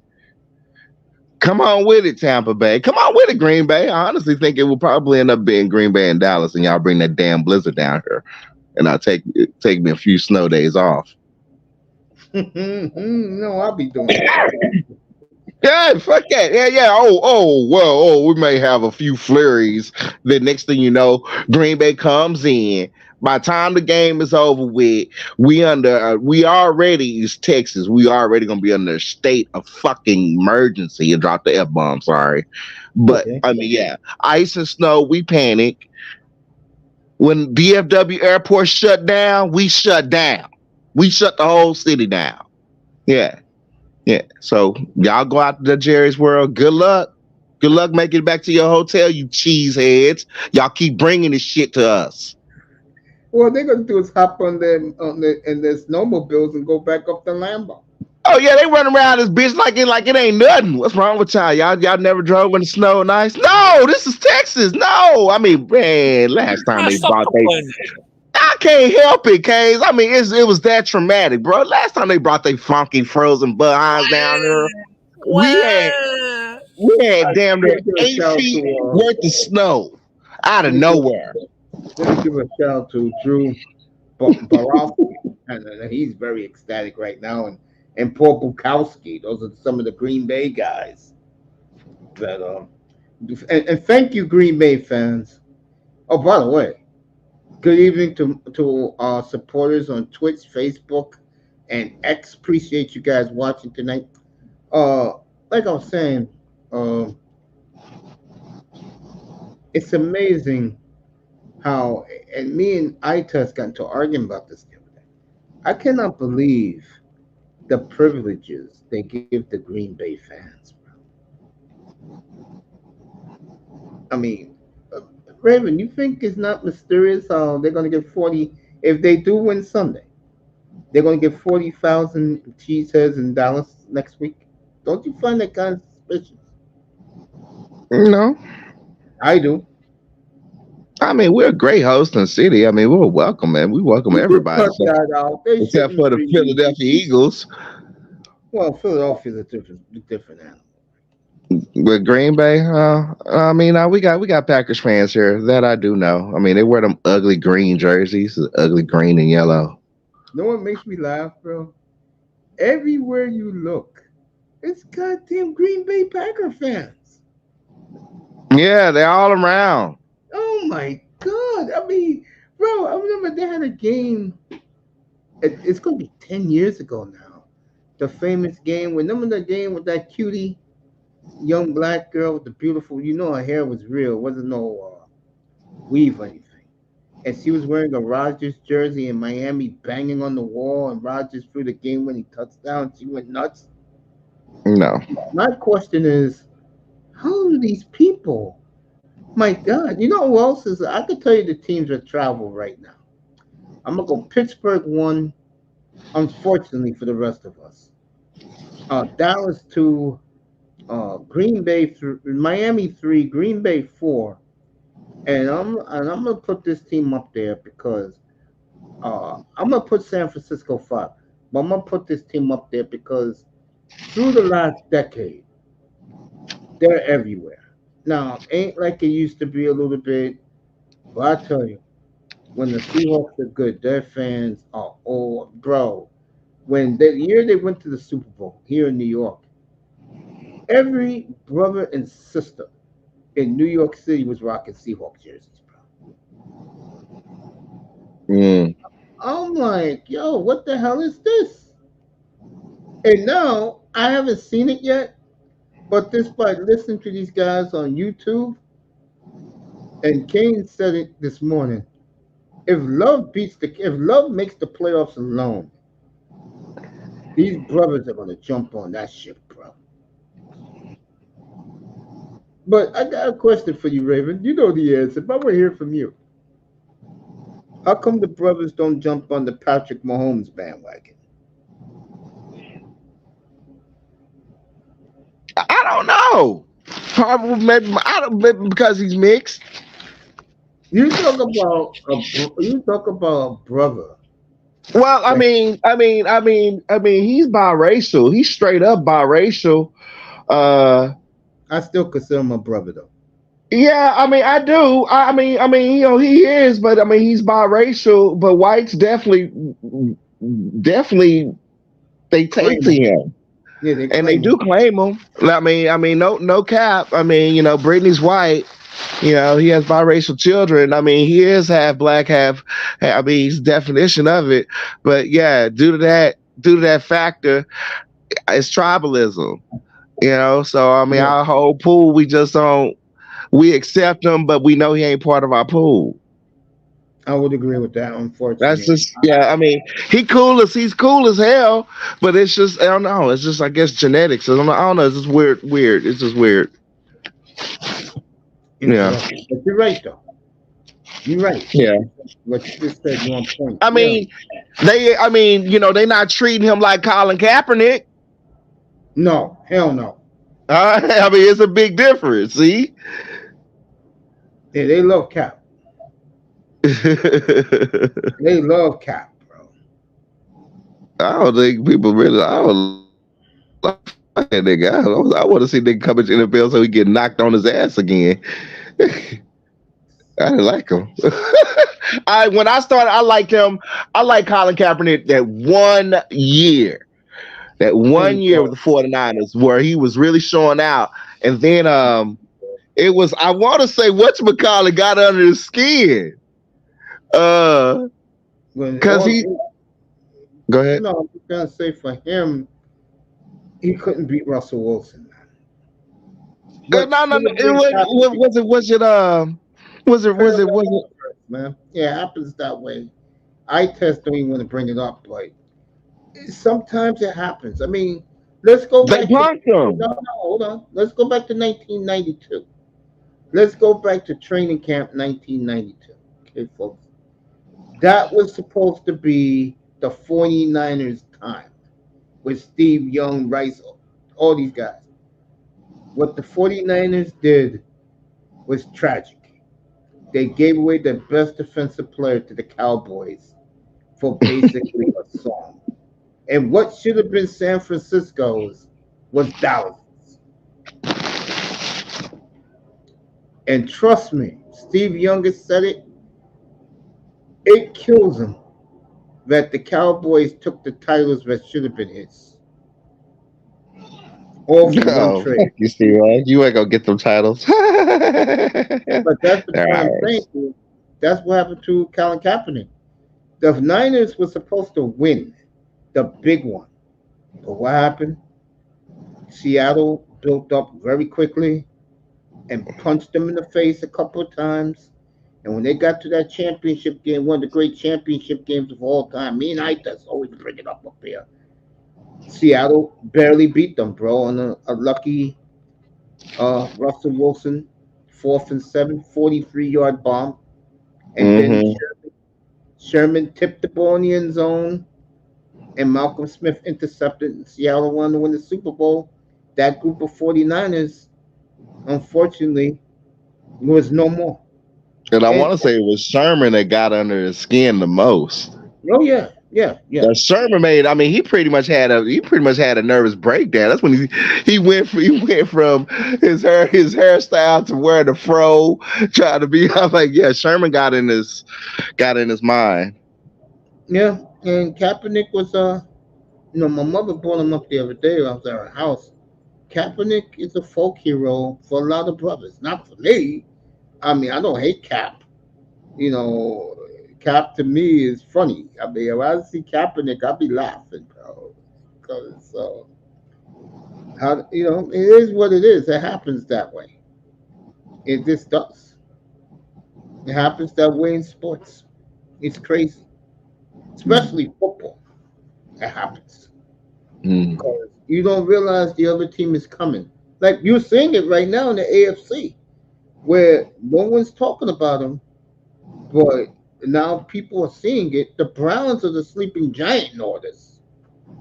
That's another team that beat San Francisco's ass around the field.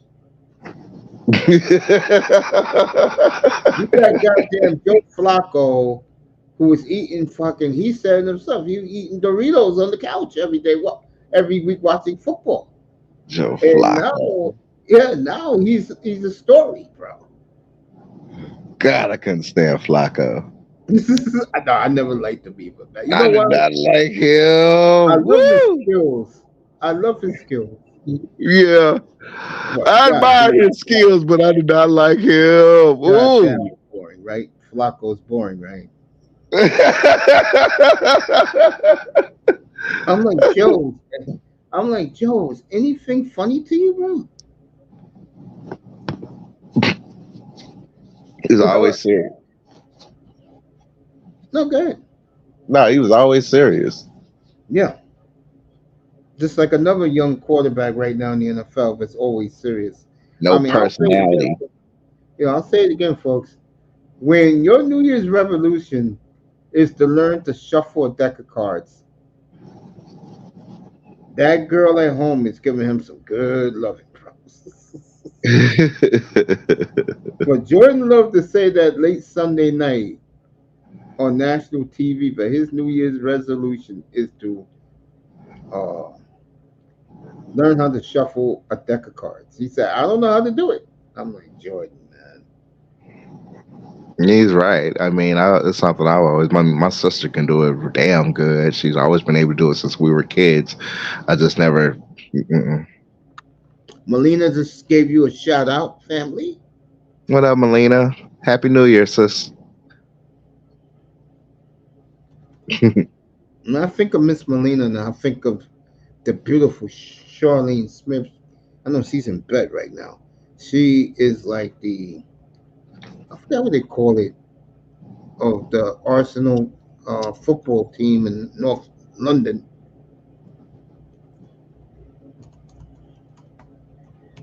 I had Antita up here this morning, and I forgot to ask him about the Nick trade with the Raptors over the weekend. Moss watching his Bruins tonight.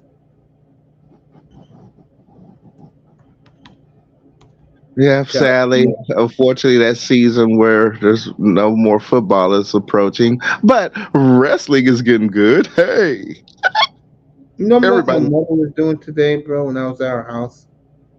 My mother was actually, Miss Melina in the building. Hey, baby girl. My mother was reading the salaries of the wrestlers. And I couldn't help but just sit there and laugh while she was doing it. And I'm like, Mom, you know how long since I've seen the WWE? And Melina, you want to pull up and say hello? Here's the link. So that was great having Asian up here. That was tremendous, bro. hmm You know what I'm saying? So let me ask you this. Getting back to what we were saying. Um, yeah, I agree with what you said, bro. You know, it's strange, right?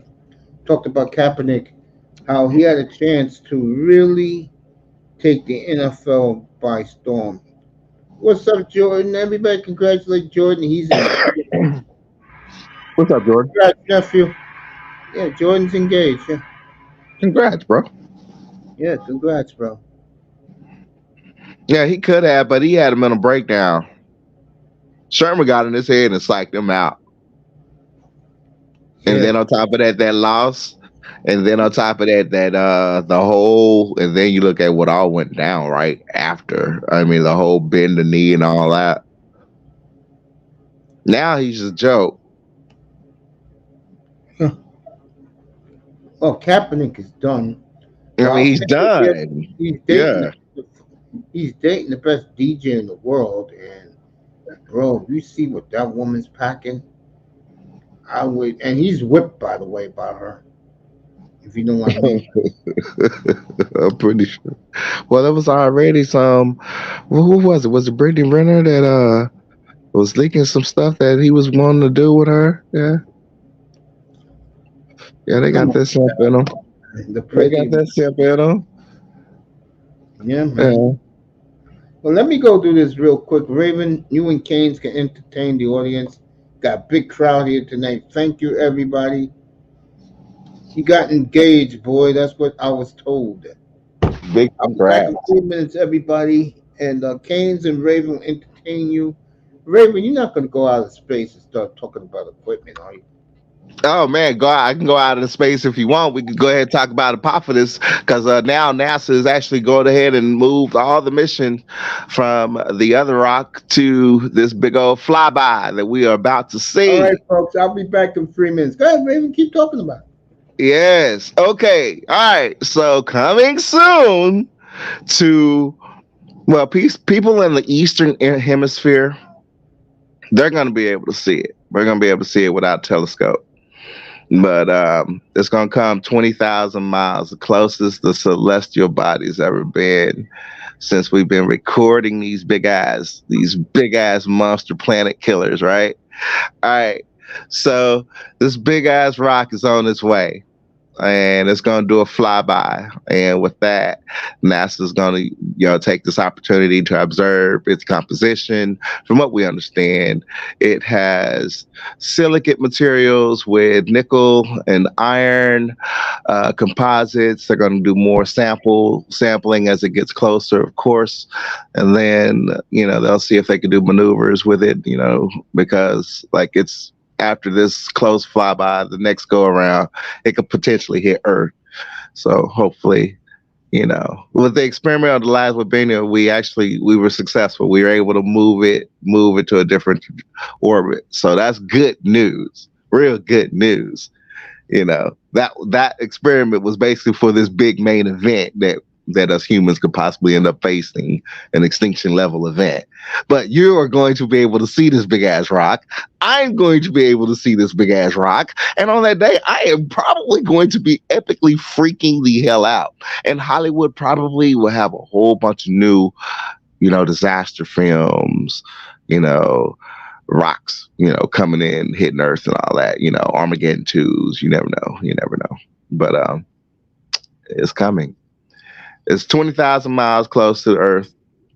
You'll be able to see it without a telescope. You don't need a telescope. It's going to appear as a real big bright sun. And it's coming in 26. I got to look it up. Yeah. Get ready, Canes.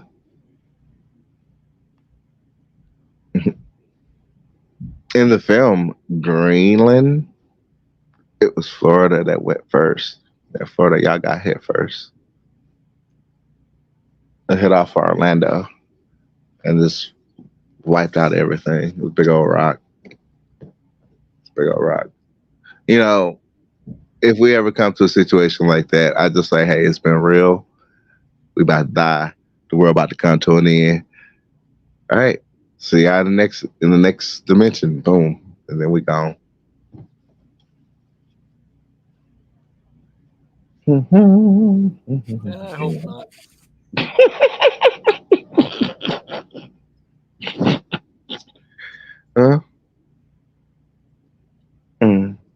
Let's hope our calculations are right. But at the same time, that big go around, I think it'll circle back around. I think in 69. I think 69 is the critical event where it could possibly hit us. Because on this flyby, it's 20,000 miles close. So that next go around, that's why it's like it's a potential. This is the big one that has the biggest potential of hitting us. No shit. Probably in 2068, 2069, something like that. So you'll see it. In theory, best thing about it, if we have no choice, we're gonna launch our space nukes at it. Yeah, can't they? That's most important. That's why we checking out the chemical makeup of it, the composites of it. If it's soft metal, we can blow that shit up. We can nuke it. But if it's cobalt, we're fucked. Yeah. We're fucked. Am I getting that over again?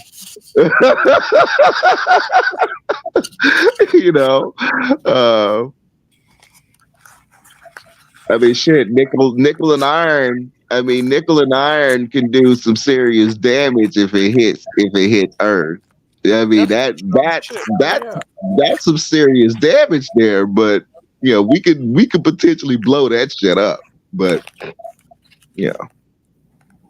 we'll hope that thing doesn't have like a Capone core or something. There's no way we can get to the core still, but we can land on it. At least they landed on the last one. But they're going to use the same vehicle that they used in the first experiment that was successful. And they're outfitting it and they're sending it on its way so it can begin observing it. And they're saying that it's going to get close to its tail where it's going to try to push up dust and stuff so they can analyze it and everything. This is how it go down. I mean, this is real deal. You know, Well, shit, then why don't they just? I mean, they're not going to be able to hide it to everyone that see it anyway. So, I mean, people are going to freak the fuck out if they are not watching the news. People are going to freak out. It's going to be all over the news. You know, I mean, they're going to talk about it. They can't help but talk about it. You can't hide it. Well, then why don't they just like say drill a hole inside of it and stick something inside? Well, because they got the vehicle got to be able to land on the thing. I mean, it is a space rock. Whenever the sun hits it, you got gases, explosions, just like in Armageddon. I'm saying once they land on it, by remote. Yeah, like drill a hole. My remote. Well, they can do that. That's what this thing can do, but it's not going to land on it. I mean, it has to survey it and find a piece to land. That last rock, that thing was just an orb. It was easy to land on. Apophis, close to us. Apophis is a whole different. That's a whole different beast there. Yeah. Bennu was actually easy to land on. I was amazed the thing was able to land on it and was able to drill on top of that. It was able to bring back samples. I was amazed at that. I was like, oh, well, that's good. At least that one was easy and they were able to move it on top of that. That was really good. Yeah, you know. But Apophis, now that's a different story there. That's a big beast. That's a monster. Yeah, and getting there, I mean, like it's gonna get in its tail, but landing that thing on there, no, that's a whole different. That's unlikely. That's why it's that big. It's unlikely that, and it's rocky. I mean, it's like a nightmare scenario, Armageddon. From that of that, yeah, it's that, yeah, it's like that. So yeah, drilling to it, Okay, this thing is like the size of. Do you want to drill to the core? Okay, it's the size. I want to say, they said it's the size. It's basically the size of the Eiffel Tower, and it's as big. It's almost as big as Maine. Oh shit! Yeah. So, yeah, drilling. No, we're gonna have to nuke it. We may be able to land on it and push it, maybe, but that's we'll see how much thrust it needs and all that. NASA will come out with that report if they come out with that report publicly. Because that's you talk about Space Command and Space Force and White House and NSA and all that. They're gonna get involved. They already are. Yeah, because they don't want to cause. They ain't gonna want to cause a panic. But yeah, this is gonna be a big one. So this is gonna be the first time we've ever seen a big one come close. Yeah, they've had meteor showers. You've seen meteor showers. You've seen the space shuttle. Unfortunately, burn in the atmosphere. At least I've seen it. I mean, I heard it. I was in East Texas when that happened. I was right over when it happened. You've seen YouTube videos of small asteroids coming in the atmosphere. Now, luckily, that son of a bitch is not getting that close. We don't have to worry about windows shattering like that little meteorite that hit Russia. We don't have to worry about that, but we're gonna be able to see that thing in the sky. It's crazy though. We'll be like, that's not the space station. We'll be like, no, that's not the space station. That's a rock right there. That's a rock right there.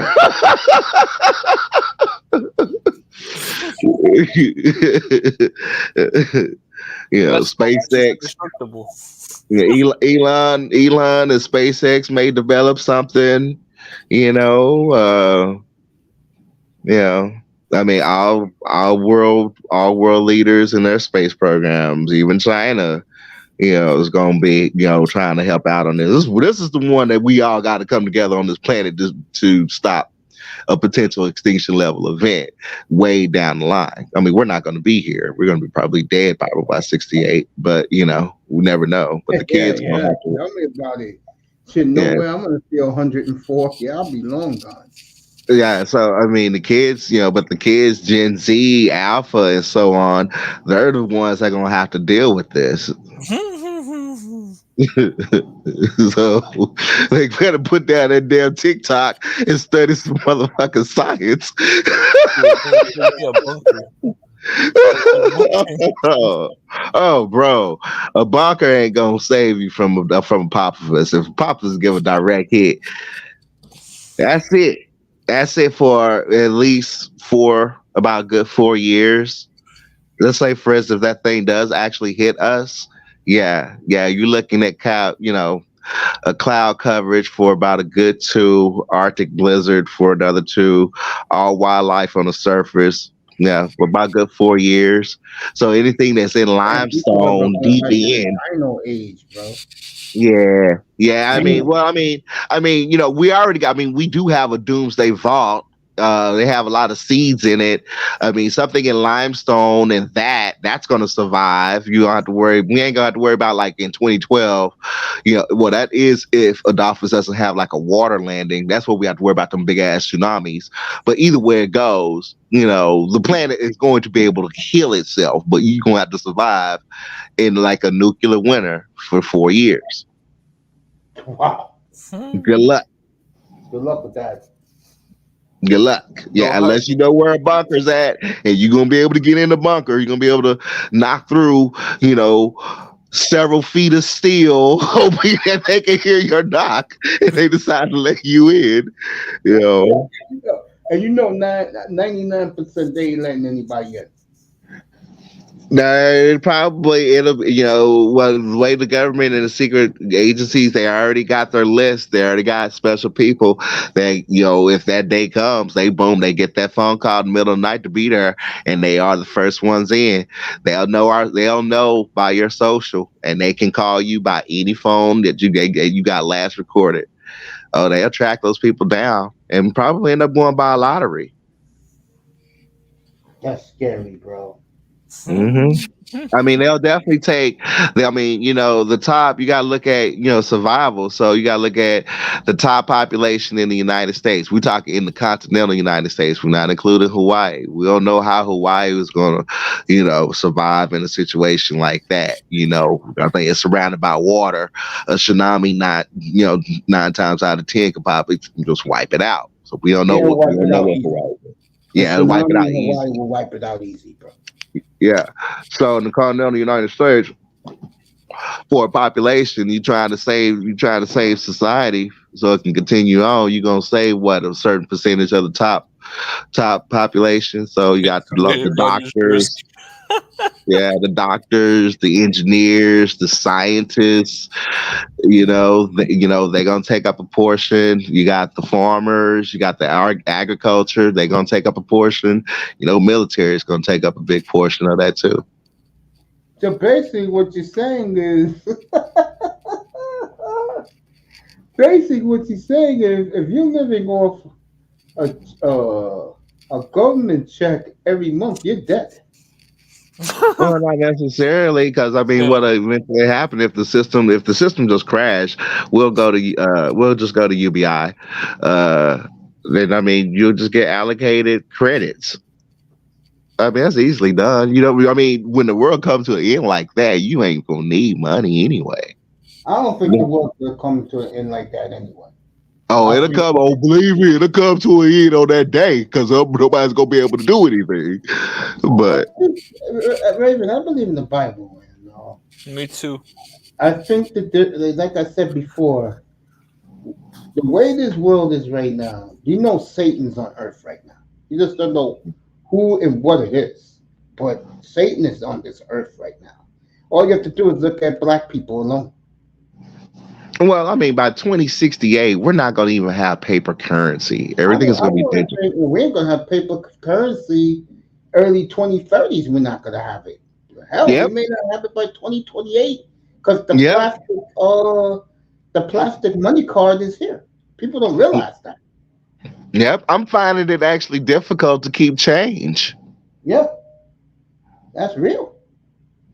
I mean, people don't know it, but that currency, Commandante Lou would know more about that. But that currency has arrived. I got an email on it last week. I kept it somewhere, but I got an email on it. But it's finally arrived. The first bank Hmm. that has it, the first bank, by the way, let people know that has it is who else? Chase Bank. Chase. Yep. Yep. That's where I'm opening my business account. I had explained to my sister, 'cause my sister, she's still of that last gen, and she's still of the type that wanna, save her money underneath her mattress. And I'm like, I don't even do that. I realize now it's rare for me to actually have cash on hand because I'm by my cards 100% now. Especially when my barber can take cards now. I'm like, "Psh, here, yeah." But I mean, by 2068, we're not gonna need currency, not gonna need paper. So money, it won't with a rich buy themselves seats in that bunker. Yeah, yeah, they do that now. So I wouldn't doubt that. I wouldn't doubt that. I wouldn't doubt, the Prince of Dubai or Saudi Arabia to not have something set up like that. I'll say this. Billion billionaire bunkers. I want to go back to that tragedy that happened back on Father's Day with those billionaires trying to go see the Titanic, and they just poofed in thin air, bro. I'll say it Hmm. again. If that's what you have to, if that's what you want to do for 10 minutes on a Sunday morning, God bless you. But everybody warned that idiot that it's going to be a catastrophe. And the point I'm making here is, we talk about the top of the top. Look how those fools left this earth. Yeah, but at the same time, it's already been depicted again. When something goes down, the top 1% gets the heads up. Of course, always. That's a Always. given. That's a given. Always. The top 1% gets that heads up before everybody else know about it, so they can make it. So I mean, United States, we're gonna do the same thing. That top percent is definitely gonna be government, White House, and so forth. And then they'll pick out who in society who they feel. I mean, I know it's not gonna be everybody. We ain't got nothing like that. We ain't got nothing like that built. No, no, we No, don't. we got stuff like that built, but we don't have stuff like that to say, oh, every United States citizen can go ahead and go into as an emergency. No, We don't that's have it. nowhere near. That's No gonna happen. way. No way. No way. I would No way. say of the 400 million people in this country, I'm surprised a lot of people this number. I think Raven would agree. Maybe 3, 4 million tops will know these places. The millennials and the Z's, they won't have a freaking clue. I mean, even I know where the nuclear shelter is at here in Dallas, and I've just asked some local people. They don't even have a clue. They don't even have a clue about our underground. And I'm like, good grief, you guess right, because you're not a native here. You don't know. So yeah, it's And like, let, oh, and let it's those massive. It's and let those transplants don't know either. Yeah, I mean, yeah, I'm like, they don't even know. I mean, I know where the United States Army Depot is. Yeah. They don't have a clue where that's at. I know where the military bases are. They don't know where that's at. And I'm like, wow, you guys really don't know too much on survival in case shit really hits the fan, Well, I mean, Well, the but reason why they don't know, Raven, is because let's be honest, they're not even thinking about those things. no, they don't think about it. They don't think about it until it happens. No. Mm-mm. First time I thought about shelters was when we had a tropical depression come in, and I mean it came in out of the Gulf, of course, and it was strong enough to hit us up here in Dallas. And man, that day, bro, for the very first time, I thought I seen skies like that in Oklahoma, where I see multiple tornadoes just come out. Last time I seen a trail of tornadoes like that was down in Houston during Hurricane Alicia. Before this tropical depression got up over Dallas, man, we had 7 tornadoes drop down throughout the city. We talking spread throughout the city. And I was just starting to think, and I was literally out in the open. I'm like, where the hell am I gonna run if tornadoes start dropping out of the sky like this? And I stopped and thought about it. Yeah, I'm just about the only person probably knows where a shelter is nearby. Because everybody else, they didn't know. Yeah. Wow. You hear the sirens. Well, I mean, our sirens, when our sirens go off, it's either a drill, hopefully, or it's a real event. Yeah. Commandante Lou says no one's ever gonna see the Titanic while the Navy patrols it. I agree with that. That is Raven, Sean. What's up, Sean? Mm-mm. Sean in the building.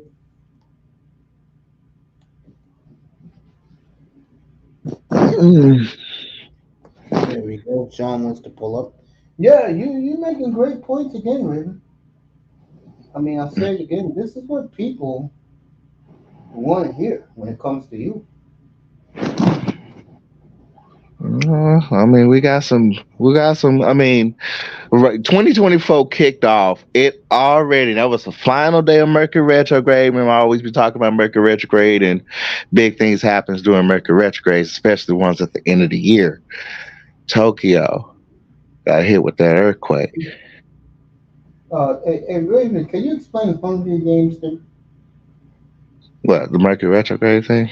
No. Hunger Games. The movie Hunger Hunger Games. Games. Oh, Hunger Games. Okay, so society is broken down in several districts. The districts basically have the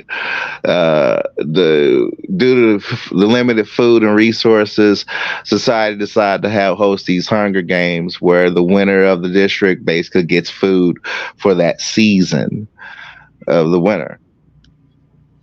Basically, the rich districts versus the poor districts, so on and so on and so on. No backstabbing here and there, so the districts can basically win out of the Hunger Games. I mean, you had this one white girl come up in there. She decided to be a rebel because the little black girl got killed, and it was kind of really foul how the black girl got killed. So she ended up leading a rebellion that changed the whole thing around. That's the Hunger Games. Pretty good show. I really liked it. Wow, that's what it's about. A It's lot of all people in the spirit had started mentioning the coming of the Hunger Games, and probably so. Well, I mean, things get bad the way it is on a global level. Yeah, we're gonna start seeing hunger. I mean, people are going hungry. Groceries are already high. Biden ain't done nothing about inflation. I mean, he's so done in the White House. You might as well just write the last chapter. We're gonna get a new president.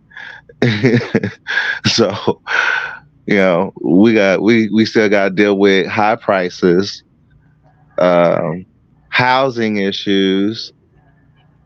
Um, I can't really say jobs is an issue, at least not here in Texas, because jobs ain't an issue here in Texas at all. yeah, Um, because one of the reasons why it's not because in Texas everything works, everything flows. Everything flow, yeah. Yeah, that's New why I York ended up is not staying like here. that. I didn't move to another state. I tried to tell my best friend he wanted to go to California, and I was like, "Go on out to California." Right before the pandemic hit, and when 8 million people got locked in sheltered at home, I'm like, "What you gonna do then?" Here's Texas, boom, we wide open, and I'm like, you know, economy goes bad. We're a recession free state. I Gas, mean, food going high. it stayed kind of moderate, but it's way high from what it used to be. I remember when it used to be 99 cents a gallon. Sean saying, "How about them Cowboys?" Yeah. How about them? How about them Cowboys and that wonderful officiating? Thank you. Somebody We'll said. take that. How many Yeah, Hunger Games did they that's do? cap. They did several. They did. I want to say how many was in there. Was it seven, 6 or 7? I don't know. Yeah, I find It it was. very fascinating. It was. It was a film. I mean, really wasn't. It really wasn't bad. Now they did come out with a more recent or another story in this Hunger Game. I ain't watched this current one, but the one that Jennifer Lawrence, basically made all her money in and got her little fame in. Yeah, she was good in it. I liked it. Yeah, I feel you, man. I liked it. Look, the little girl that really sets it off. I mean, she's the little girl that she ends up getting killed. Who I spoiled it, but yeah, she ends up getting killed. She's the one that sets the story off. I mean, she was cute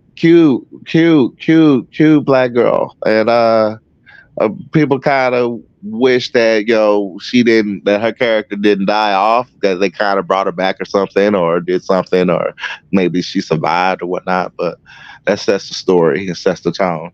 What, the old hologram? Maybe like do a hologram of her or something like that. But yeah, it was a good story. Huh? Interesting. I'll tell you one thing I plan on doing. I'm gonna go see the new Planet of the Apes coming up. I don't know. The last one, I got out of it because I was just like, all right. This one, I've seen a few clips from it, from Kingdom of the Planet of the Apes, and I'm still like, I'm just probably out of it. I'm Yeah, when I more went to see excited. Godzilla, when I went to see Godzilla, they showed the preview. I'm more excited of that Mad Max spinoff, Furia. No, I'll skip all of that. You know me. It's not me. Last I checked, folks. Sorry, I don't. I don't be doing that furious stuff, folks. And yeah, upcoming for 2024, since my crazy dudes at Blumhouse Productions did a nice little interview about their projects coming in the world of horror.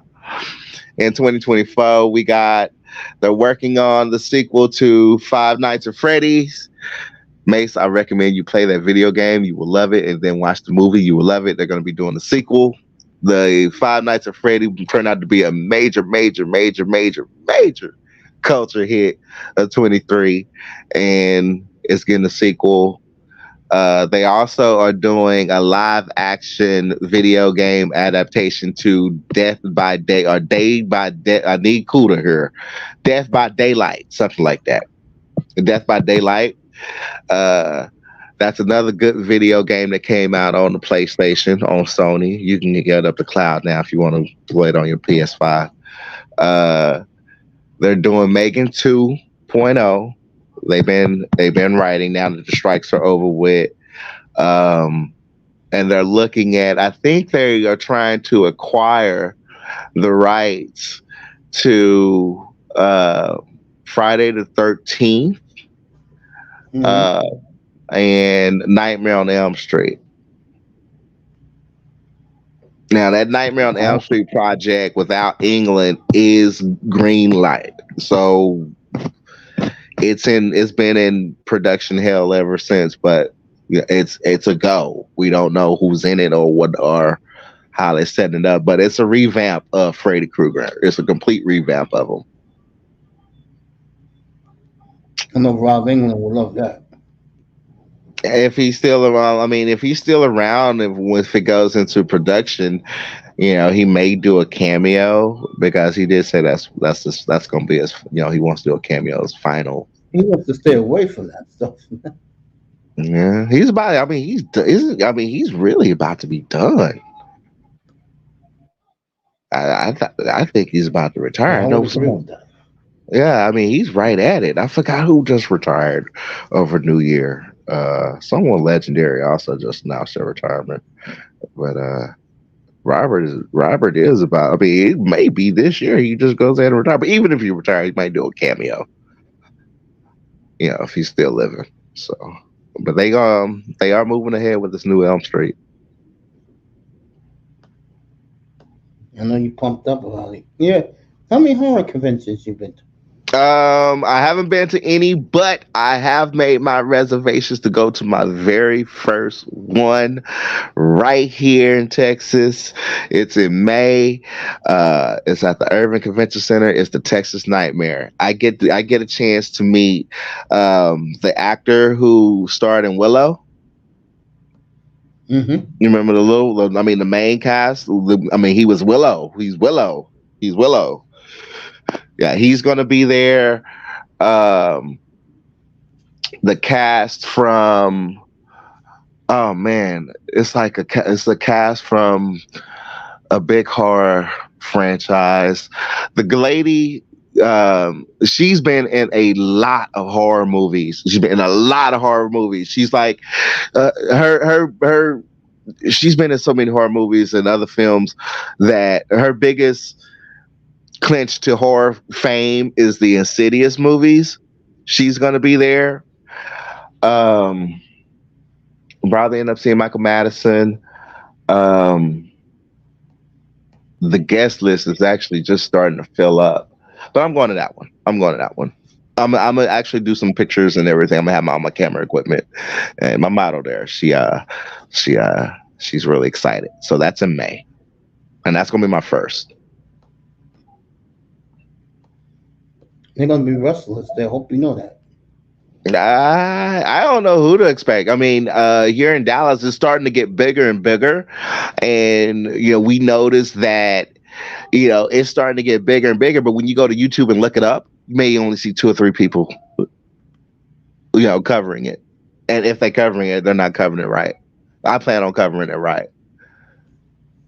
Mm-hmm. And then I'm doing my boss and I talked me into doing Acon, and I kind of really want to do Acon because how they do Acon down here, that's a comic books convention, the famous comic books convention.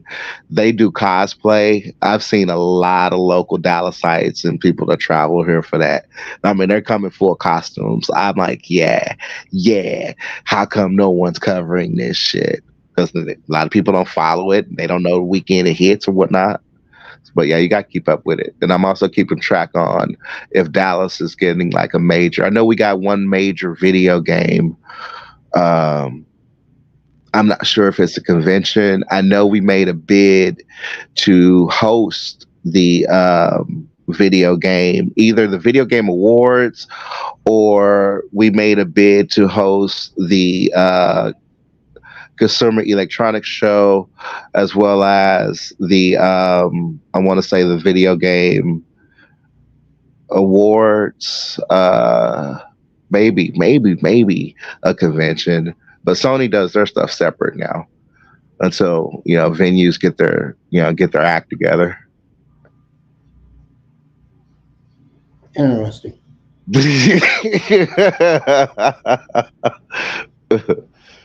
I'm out there and get active, bro. Only thing I do now is just work and come home and get all this podcasting shit together. I sat back and thought about hobbies.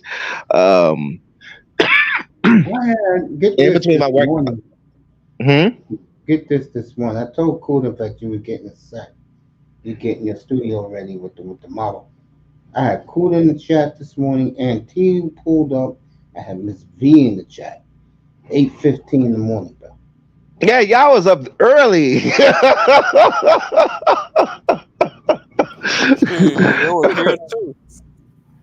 Yeah. I got my neon sign. I got the third sign that I'm gonna get. That's gonna be the customized one. It's gonna be the official channel name. I've been coming up with several, and now I'm moving more into my tech stuff because I'm like, it was more time to figure out what are the kinks out of the processors, what's the best processor, what's the best motherboard. Say what? I'll tell y'all when it's ready. All right, man. I'm gonna get a sign ready. I got several candidates for names, but I'm now moving into my Well, finishing up on my production rigs and my laptop, and then I finally moved to my cameras. I kind of went. I wish Eric was here so we could talk digital photography a little bit because I'm like, ooh, wow, I've done my homework, so I'm excited about that shit. We're gonna do a lot of shows. Remember, model. We plan on going down to Galveston and Houston. We have a good time. We work good together. I might end up taking her out to Miami. I want to go to. I remember when India was talking about that convention that Florida has. I want to check that out because they are on a very much way larger scale than what we are now starting out here in Dallas. So I want to go to one of them big ones. So I'm thinking about hitting that spot up. I hear you, bro. I mean, I've Mm, been to one. It was bizarre. I think for me, like I told the story, meeting Rob England was a thrill for me because the person I was with, he did something that he didn't do for those other sick psycho uh, Freddy Krueger fans. He signed and took a picture with her. But the coolest thing for me was two things. One, meeting Roddy Piper and talking to him about the WWE for 45 minutes was awesome. mm, And number one was meeting the creature from the Black Lagoon. That was a thrill for me. mm. I mean, these other people, I can't tell you who they are. Not interested in meeting. Mm. A lot of those horror fans are warped, bro. Well, I mean, it's a different style. I mean, man, my fantasy has always been about going to a horror convention. I go to a horror convention and I come across this real, just hot, sexy goth chick, and we kick it off. And I'm like, she's feeling my Oh, vibe. I'm feeling her vibe. She likes me. I like her. I love her body. She likes mine, and we hook up. And then we end up having sex and blood or something. yeah. It's it's I'll stay fun. out of that. Raven, I'll stay out of that fantasy, yo. It's fun. I mean, You know what's horror bad for is you, Raven? good. You would probably meet a woman like that and do what you got to do with that. Because they're all over these horror shows. I mean, I Yeah. went to Jacob Javits, bro, and you had women there, grown ass women dressed like Princess Leia. You couldn't make it up.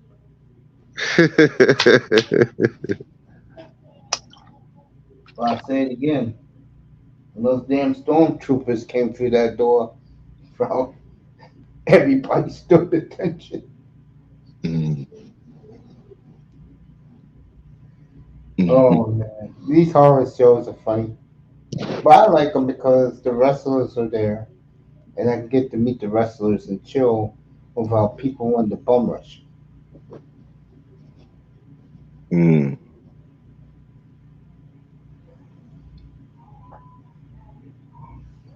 And I know those guys get paid well to do that. QZ is back. Commandante Lou having a good night. Miami says GTA 6 and 25. I know Raven be looking forward to that game. Right? Oh, I want to say Kevin Bacon is going to be there. Nice. Nice. I say, because Kevin actually, Mr. Bacon, he does frequent Dallas often. Often. I think he does know a lot of people here or something. But I think he's gonna be there. I don't know. He did a good Harvey. He's done his work in a lot of films, including horror. I gotta say, Hollow Man was one of my favorite ones. Okay.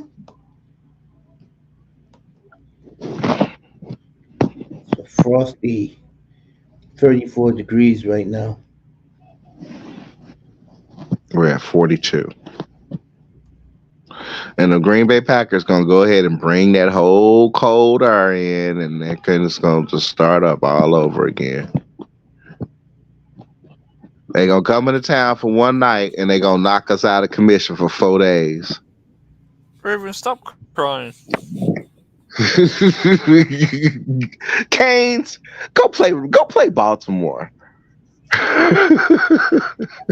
Man, at least when we play in the snow, we don't cry. Mm. Yeah, y'all do. Nah, man, we just shut up and play. Y'all freezing y'all butts off versus Buffalo. Hey, man, it still was a good game though last year. Must admit that. I mean, that should be some type of health hazard to play in that type of cold. They shouldn't even allow football Hey, in those areas. you know why they like that? Because it's the history. Football's about the history. When this guy tried to change it a little bit, he got roasted. So he said, you know what? If people want to see games in the snow, we'll give them games in the snow. I do admit there was a gap there where I kind of miss watching, games in the snow. Well, There was a gap there. Yeah. well, we'll have Cowboy fans. Wah, wah. Oh, Cowboys can play in the snow, homeboy. It's just, So what do you we guys just still can't play. cry in the first place? That's after we got rid of Leon. Yeah, Leon was a lesson. You better know how to play in the snow. Why do you cry then? Because we hate the snow. Oh, come on. Oh, well, we do. We hate the snow. You don't see us crying. Besides, we got heated gloves, so we all You don't right. see us crying in the snow, do you? I still cry in the snow. I mean, So I've that been when in it hit snow as me, I well. still cry. And when it hit me this morning, I cried. I'm like, oh, You said, "Oh it's my so goodness, cold. Oh, it's cold. Oh, that's it, that's it." yeah, so when that wind blow. Ooh, it's like, oh, Yeah, it's the wind. It's the wind that gets you. mm-hmm. Yep, sure does. It doesn't matter if it's 50, 40, 60. If that wind's cold, it's gonna make it seem like it's colder than that. Yeah, 20 degrees colder. So. Yeah. And What up, then Mace? Happy New Year's, fellas. Happy New what's Year. up? Happy New Year. They What's still going got on, Pete? fireworks. They still rocking fireworks over here where I'm at. But I got a Mm-hmm. quick question, Mace, man. Yeah, go I'm ahead. down, man. I'm down, bro. This season, bro. But let me ask you one quick question. You remember the game Is that on P I Sunday? hear? You You didn't hear me remember say what's up to Pete? what's up, All right, Kings? Pete. What's up? I got a question, man. I got a Go ahead, question because family. this, yeah, I'm down. Sunday when we played the Ravens, it was 4th and 13. Tua decides to run the ball. Do you think Lamar Jackson slides in that situation? No, he runs out of bounds. Lamar Jackson. Oh, you mean with the Tua injury? When Tua got hurt, it was 4th and 13. This guy ran and slid before the first down because he was scared of contact, bro. Oh yeah, I saw that. I saw I that. don't think All I that don't think too. there's another quarterback in the NFL that'll slide in that situation. Not even Mason Rudolph, nobody, bro. Nobody will slide on 4th and 13 in that situation, Mace. You're down 16. You need two scores to come back, plus two 2-point conversions. I know it seems crazy, but 4th and 13, you're going to run and you're going to slide. Why didn't this guy just turn around and throw a Hail Mary or something? Give somebody else a chance. I don't know, man. And to be honest with you, Pete, This uh, is not the type of player that fights for the team, bro. This is bad. People are noticing it and people are seeing it. I, You know I, what? I've been saying it the last. I wasn't on yesterday. I said it Sunday after the game, and when I came back to do the pregame, and I said it this morning. They are roasting Tongala over down there. They are killing them. They are roasting them down in South Florida right now. You know what? To be quite honest with you, this Yeah. might be his last home game Sunday night if he loses. Let that score be 20-0 by halftime. We'll never see Tua in a Dolphin uniform again. I will say this. Um, Oh no, yeah, no, Pete, I no will say way. this. Pete, I will say this. I think, and I don't talk about Tua much in here, but I do think the Dolphins wonder, um, did they make a mistake taking him? That's just me. That's just me. That's the way I feel. You? Bro, this guy leads the league in passing and there's no faith. It doesn't matter. Can you believe that? No, hey, The guy leads the NFL in passing yards, and he's not a big difference maker for us. He's actually a letdown. Can you imagine if we had a damn, real quarterback? damn, damn. I will say this, and Sheesh. I've been saying it the last couple of weeks because I gotta stick it to these guys, but we all know who they are. These Dolphin guys. I'm gonna roast them if Love makes the playoffs, and more importantly, because this is getting to your point. How the hell do Tongala over have a 22-8 touchdown margin on Jordan Love, and now Jordan Love is way past him, bro? That shit Well, don't make no sense. you know what makes no sense? That Tua will not have 15 touchdown passes if he was a Green Bay Packer. Damn. He wouldn't have half of it, bro. Put Tua in that Green Bay team. You think he's going to have 30 touchdown passes right now? Be real with No, yourself. no. You think they're fighting for a playoff spot right now with that receivers that went down in and out? How Jordan Love had to deal with injuries throughout. AJ Dillon hurt. Aaron Jones hurt. His tight end hurt. All his receivers hurt. This guy still has more touchdown passes than Tua. It's crazy, right? It's crazy. No, it's not crazy to guys that know. It's not shocking to many. That's why I was If, telling. That's why I was telling. I can't fight with these people no more, bro. I was yeah, I telling them heard. Yeah, I heard I you was telling like did. 2 weeks ago. Telling they try. Oh, but look how many touchdown passes Tua had. Y'all seriously gonna try to tell me that 26 touchdown passes at that time of the argument was a lot 2 weeks You know ago, what's going to whatever the be? case? That's a letdown. Half of these guys in the community There were you saying go. pushing Thank you, 40. Pete. They And were pushing 40 touchdown passes.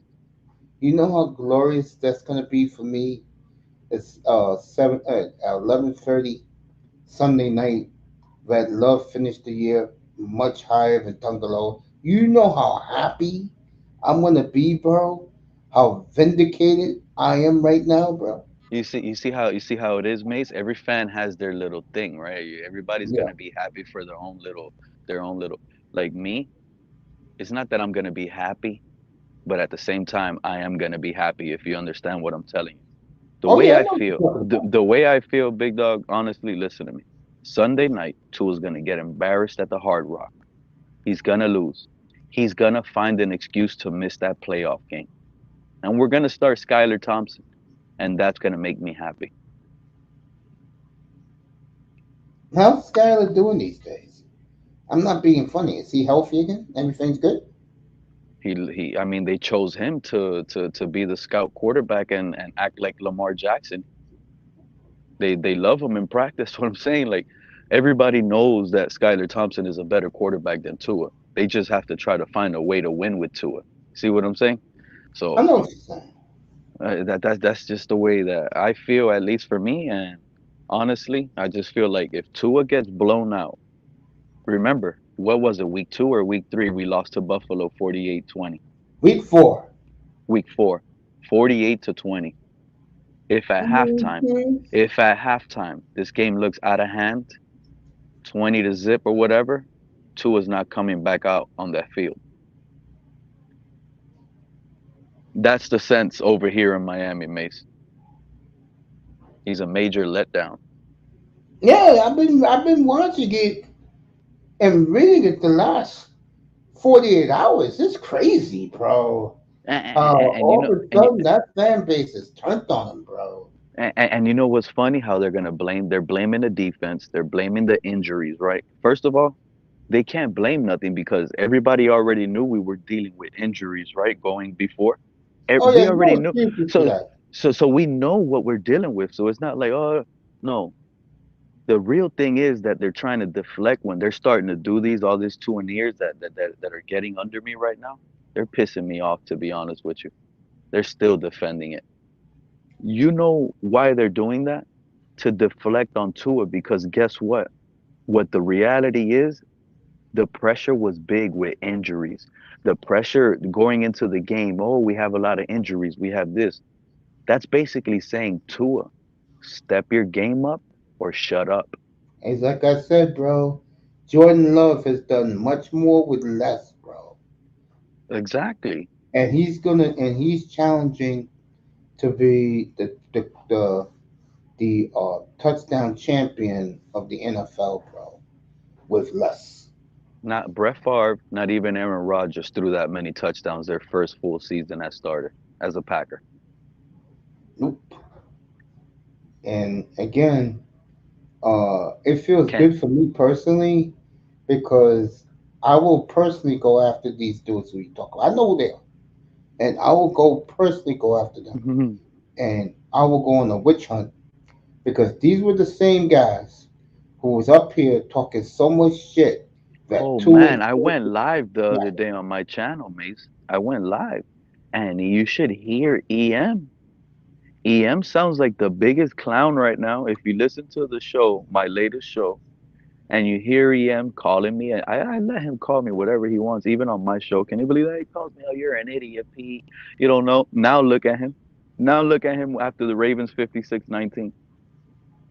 he don't dare come up You here. can't find him. You can't find him right No, now. he don't dare Nobody come knows up where here. EM is. He's a ghost.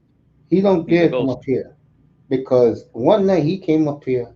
It was after the Denver game, and he was talking so much shit. And I said, okay. Week later, after Buffalo dropped him, I saw him on my eye. He was on in the chat room. I fucking roasted his ass, bro. And now that Love has got more touchdowns than Tua, I will destroy all of them, bro. And the You know, smoking gun is Jordan Love worked with Les Watson, barely played this year, bro. And Aaron Jones. And they're fucking whining about Jalen Waddle. Get the fuck out of here, bro. I will destroy them, bro. You don't look think at I will? You look at wait. Baker Mayfield, bro. Oh yeah, yeah. Baker's having a monster year, bro. Baker Mayfield's Oh, playing for the division on Sunday too. Both of them, Baker and Tua. Who you think is gonna get the division? Baker. well, They're yeah. playing the Tampa, Panthers. Carolina. Yeah, yeah. Tampa's at Uh, Carolina. Tampa won that division. Yeah, man. I'm still laughing though, and I don't not to. I don't need to. I knew all along that my boy was better. I don't have to discuss it with them. But since they fucking tried to throw gasoline on me, now I'm gonna be Yeah.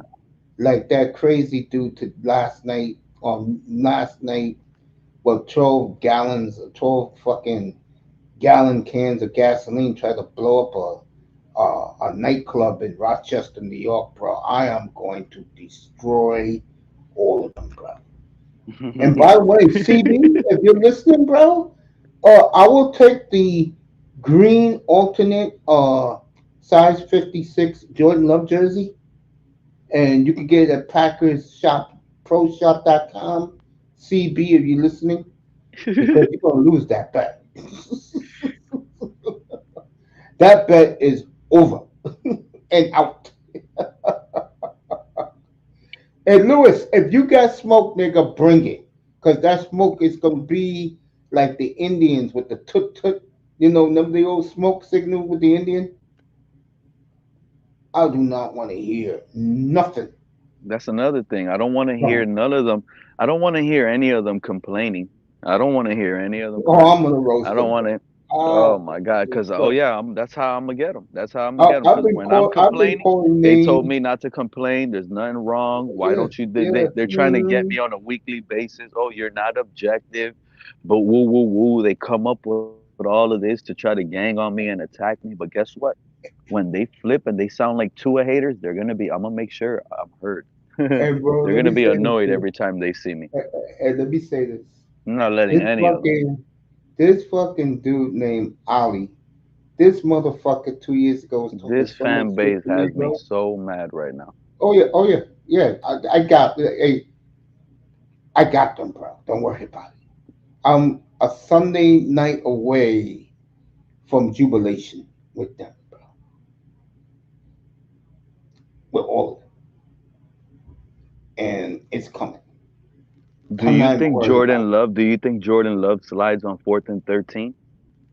Hell no, he's throwing that ball 70 yards to somebody.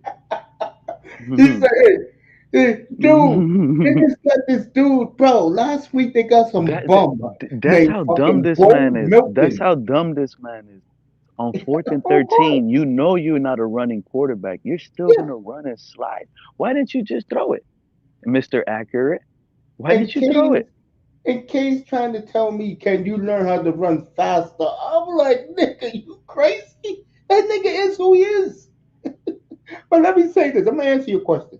4th and 13, they picked up some bum last week named Bo Milton, and he and Love made him into a household name Sunday night. By midnight Sunday night in America, everybody knows who Bo Milton is, bro. Hmm. You Just know like what I'm Gino. Yeah, Gino. Gino made some other dude named Bobo in Seattle saying? start catching touchdowns. That was me. I think I was like, who the hell is this Bobo guy? Gino got here throwing touchdowns to everybody. And Bobo's had an off year. I mean, excuse me. Uh, what's Geno's had an off year too. They'll drop He's the been hurt. quarterback in their first round pick. He's been But hurt. but Yeah, yeah, yeah, yeah. But he's safe. But he's safe in open competition next year, like in a Tannehill situation. You know what I'm saying? He got a little bag. He made his name. He's a good serve. Next year, this year upcoming, they draft a quarterback. Let him compete with Gino. If you're better than Gino, remember he has a little salary cap that'll be easy to jump off. But I don't know. They already tested the Drew Lock. I think they feel safer with Gino. oh, you know these guys, and I'm glad. Did you watch Barry Cunningham last night? Last night, Barry Cunningham, maybe. If I was there in the chat, for sure. Yeah, yeah. When he talked about, uh, he was talking about Mike McDaniel's on the hot seat if they lose these next two games. Hmm. I don't know what these Dolphin dudes, bro, are so goddamn delusional.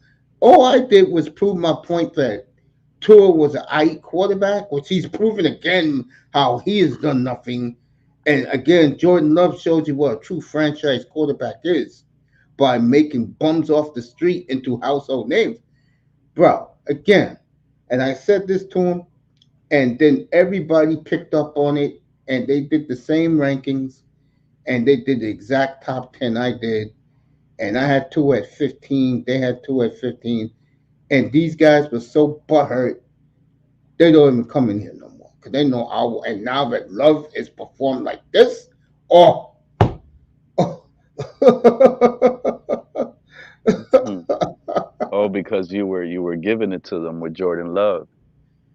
No, they were talking shit to me. I made a bet with CB. Who CB 83 have more touchdowns, Love or Oh, or so CB 83 Tua? owes you? Oh yeah, he's gonna owe me big. Yeah, don't worry, I got his ass. I got all of them. Oh. So And what was you and CB 83's bet? he wanted some type of booze, a case of that shit. No, no, no. But what was the bet? No, I Not didn't I don't. think of what I didn't think what. Oh, right, Love will have more touchdowns than two. You bet that Love will have more touchdown passes than Tua. Yeah. Okay, and he bet that Tua will have more touchdown passes. Oh yeah, him and Lewis was talking shit. Yeah, Lou, where you at now, nigga? Where you at now, Yeah. nigga? Wow. No, all of them. I think Lou was one of them saying that Tua Oh, was he was gonna have like talking 40 mad shit. touchdown passes. Yeah, EM was yeah, another yeah, one, yeah. 40 Uh huh. touchdown Yeah. passes. Yeah. Woo woo woo. He's And if yo, look, this was the thing. If Tua yeah, plays the whole season, which he did. check this out, Mace. You ever look? There was 5 games remaining in the season, right? Including this Bills game. There's 5 games remaining, right? Just Yeah. picture that. We were up with 5 games remaining. We were up 3 full games on the Bills. Yep. There's only 5 games left in the season. We're up 3 games in the division, Yep. and we couldn't close that out. This is why I'm telling you, if we don't beat Buffalo Sunday night and we lose, because we're gonna end up probably playing the Chiefs at Arrowhead, Yeah. we Next lose Sunday. to Yeah. we're gonna lose to the Chiefs with Tua starting. Hopefully, I mean, like He'll be hopefully to not because I want Skyler starting. But if Tua starts, we're gonna lose. it. I'll leave that alone, man. I'm telling you, you think Skyler Thompson is going to slide on 4th and 13? No. See what I'm saying? That's the difference, bro. There's a difference there. And people are Yeah. gonna Yeah. blame. Hey, Mace. You know what I heard? They're blaming the defense. Oh, you know how easy it is to blame the defense. Oh, they allowed Bro, they're 56 those points. fanboys. When the people that didn't watch the game, they're gonna be like, oh, that was the defense. No, They no, the allowed 56 fanboys are points. doing that. The fanboys Yeah. are doing that. And Barry Cunningham said that last night in his video. He was in the room. He said What the he said. he said that the fanboys will do whatever they do. They'll blame the defense, but they won't blame Tua. He doesn't blame Tua as much, but you could read between the lines what he said. Now, like now a lot of Miami media people now they know that he's nothing special. I've been saying that. It's like you like to call him Mr. Accuracy. That's what he is. And I've been saying that. While Love, on the other hand, hey,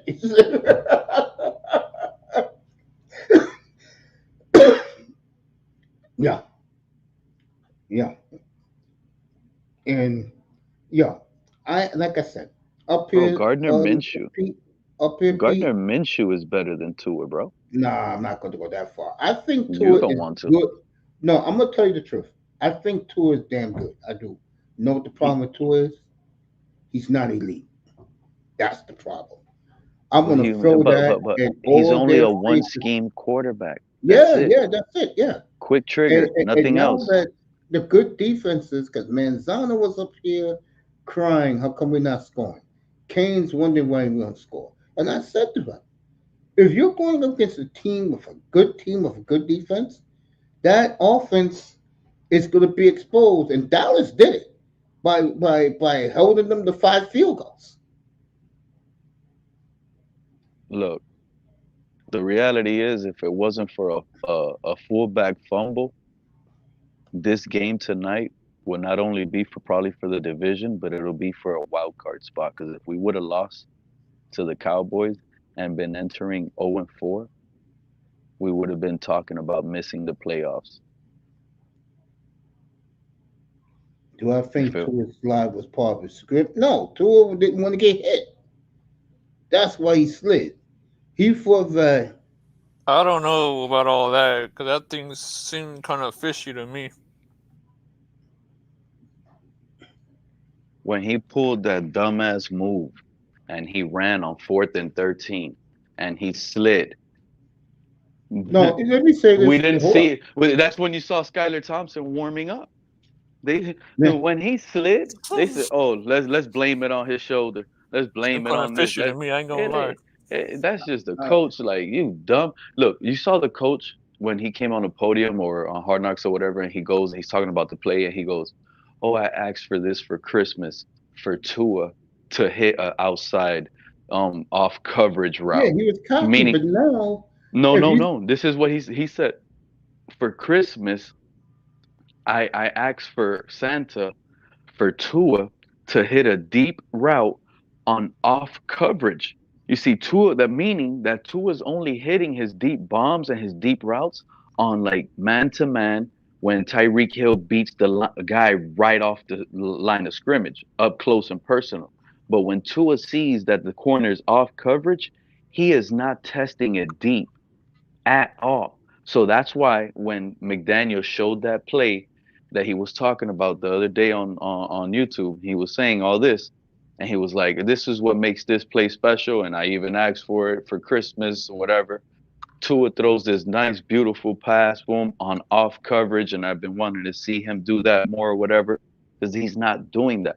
And on this specific play that I'm gonna tell you, it was like 3rd and 12. It's a nice completion. It's a nice completion to Durham Smythe. Can I say something to Pete too? Real quick. But this 3rd and 12 last week versus the Ravens to Durham Smythe, that was a nice completion, and it was a good first down. But if you watch the play again, Tua doesn't have no pressure on him. Tyreek is facing off coverage.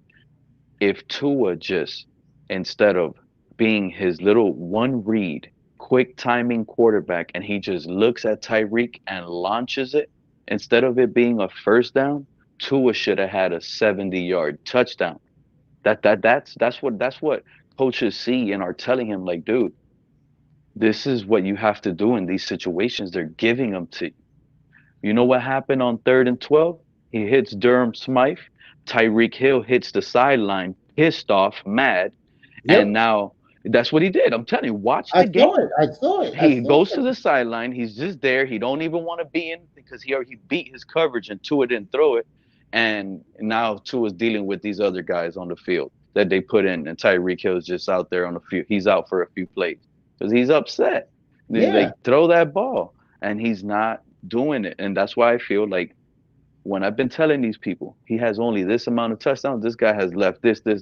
He's leaving meat on the bones every week. And then you get this guy in the red zone. Look at Mostert. Mostert has damn near 20 rushing touchdowns. It's not because he's elite at running. No, it's because the coaches don't trust this guy to throw the ball into the end zone. So exactly. they have to run the ball. He's making big plays inside the 20s, but when it gets tightened up, they're counting on the running backs to score because he can't get them in there. If not, guess what? He would have ran away with MVP. You see that picture you got? Instead of Lamar, that really should be Tua with all the meat left on the bone and the way they don't trust him. He should have 40-something touchdown passes right now. That's the Yeah, truth. but he doesn't, and the reason why he doesn't, besides what you They just don't said, trust him. He's not a yeah, franchise I quarterback. don't care about that part. The reason why he doesn't have that is because he is who he is. I could care less. Okay, but this is for Canes. EM pulls up, so what? I got the smoking gun on all those motherfuckers. Okay? Oh, let me show you my smoking gun.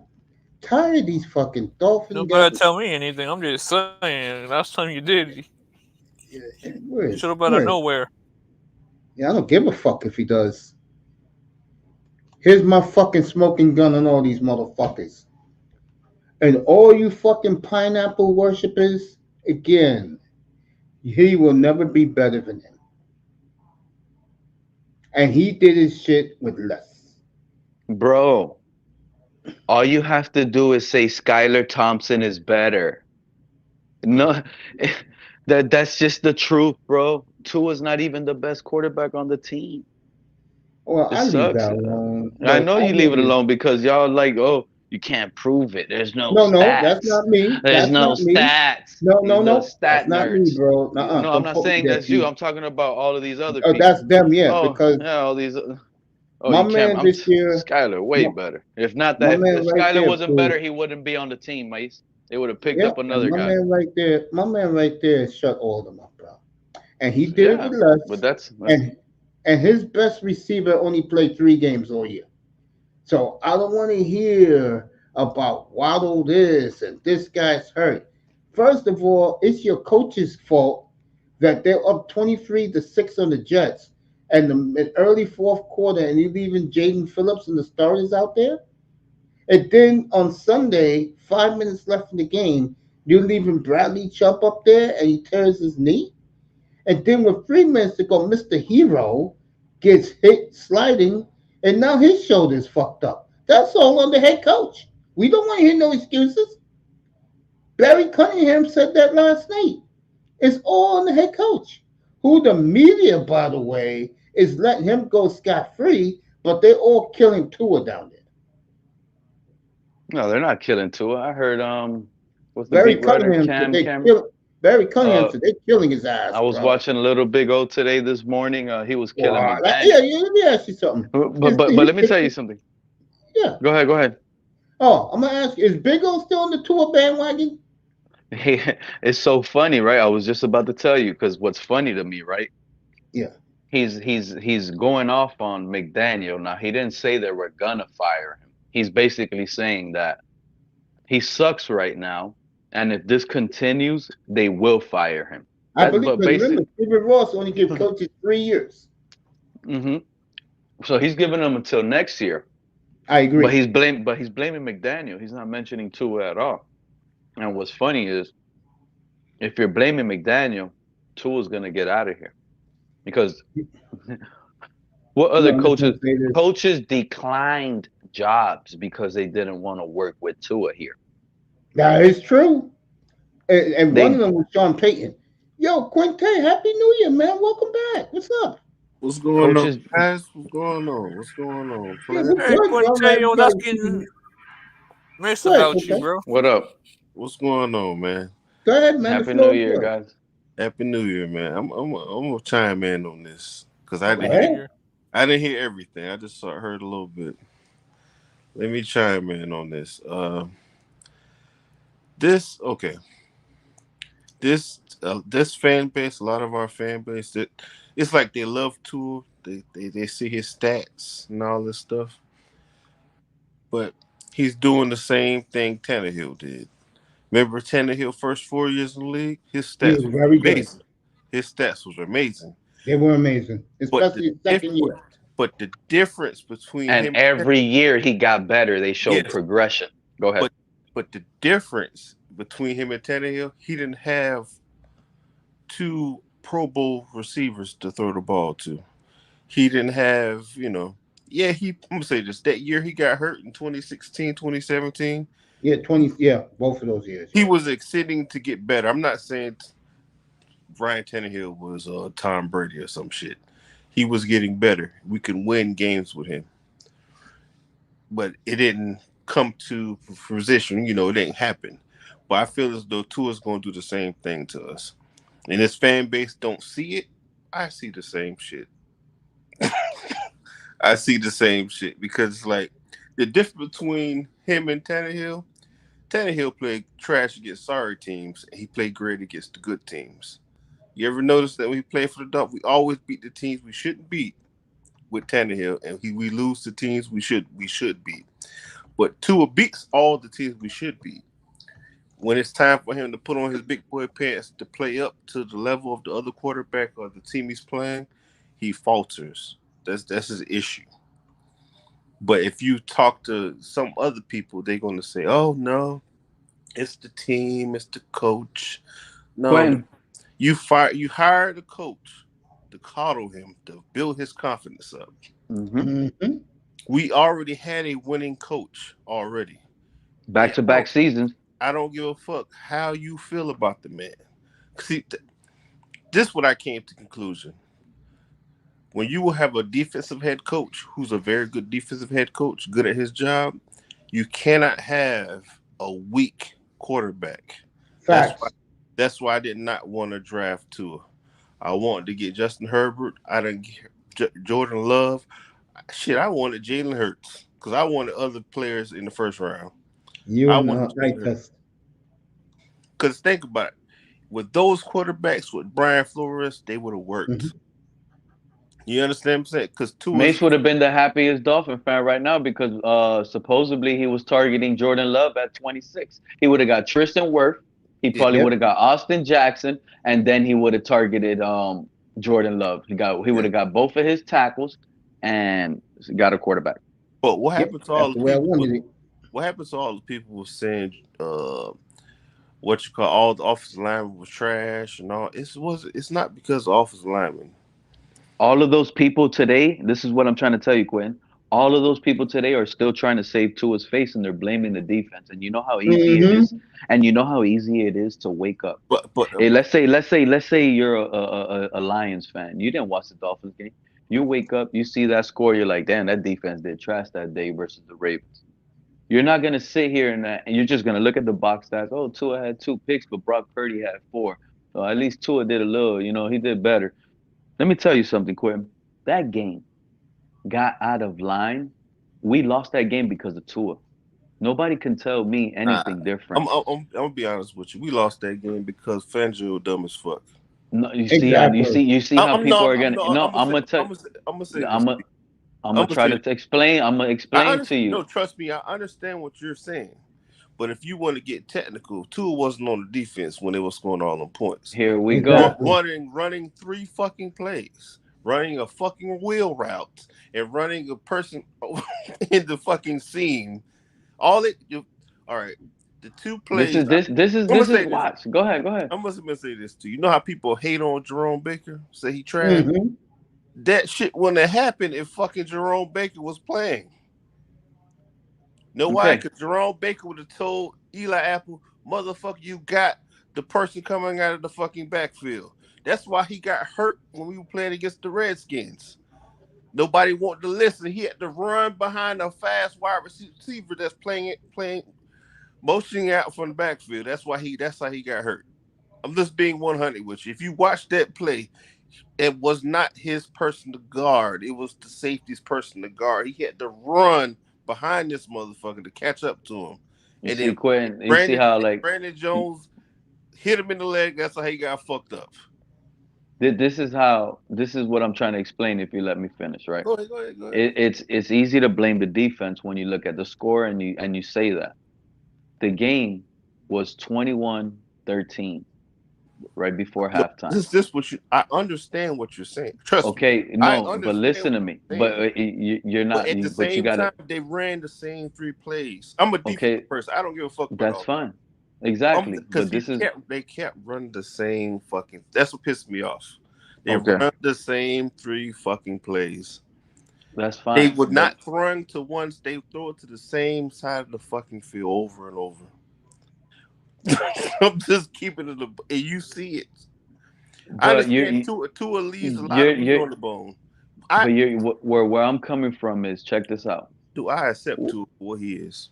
He's a Look, fucking game manager, and people want to connote him be a Thank game you. manager. you see, There's nothing you can say to make me feel differently. I already Mason knows how I feel, yeah, Yep. but this is what I'm trying to tell you. It's easy to blame the defense, and it's not the bro. I defense fault. understand. This is what you don't It understand. I just ain't. understand what you're saying. Trust me. You're not even letting me finish No, with how you understand. you don't have to say anything. Mace knows what I'm talking about. I know what you're going to say Mm. because when they take away his first read, what the fuck he does? He He panics. panics. It's not even that. It's true. All right, But I'm it's gonna say not this that. too. It's They look, run. look. I'm gonna say this too. You play football. You play high school football in Florida. If you have a quarterback that sucks, but he can throw on that play, the coach run for him. That play is gonna be magical if that play is run correctly, right? That's what happens with two all the time. That play is run magically every fucking time.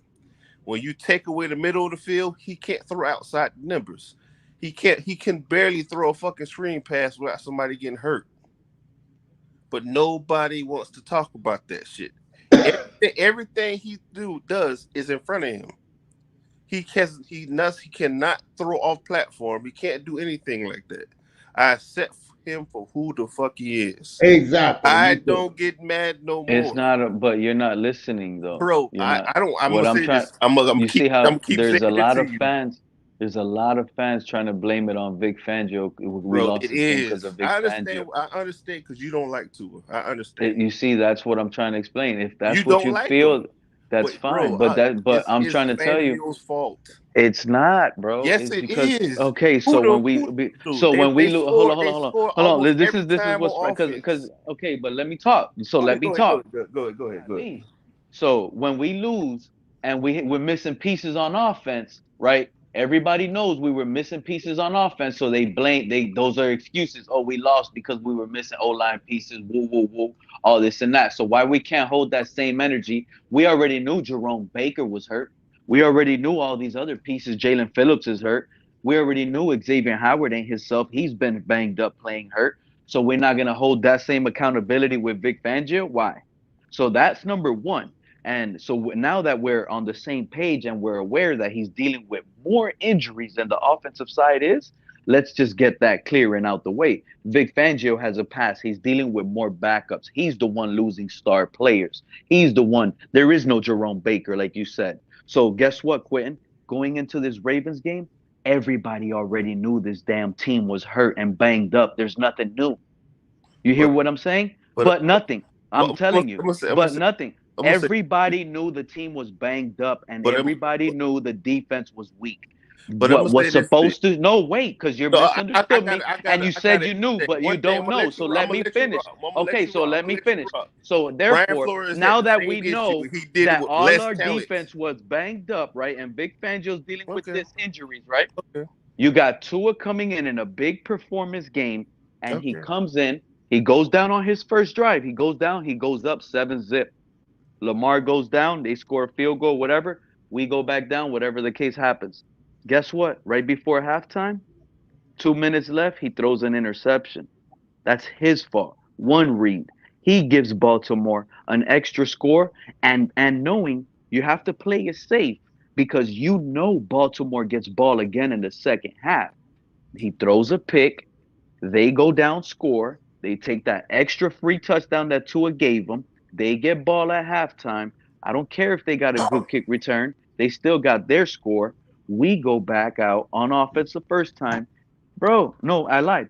He gets a fumble. He gets help from the defense. We get a fumble.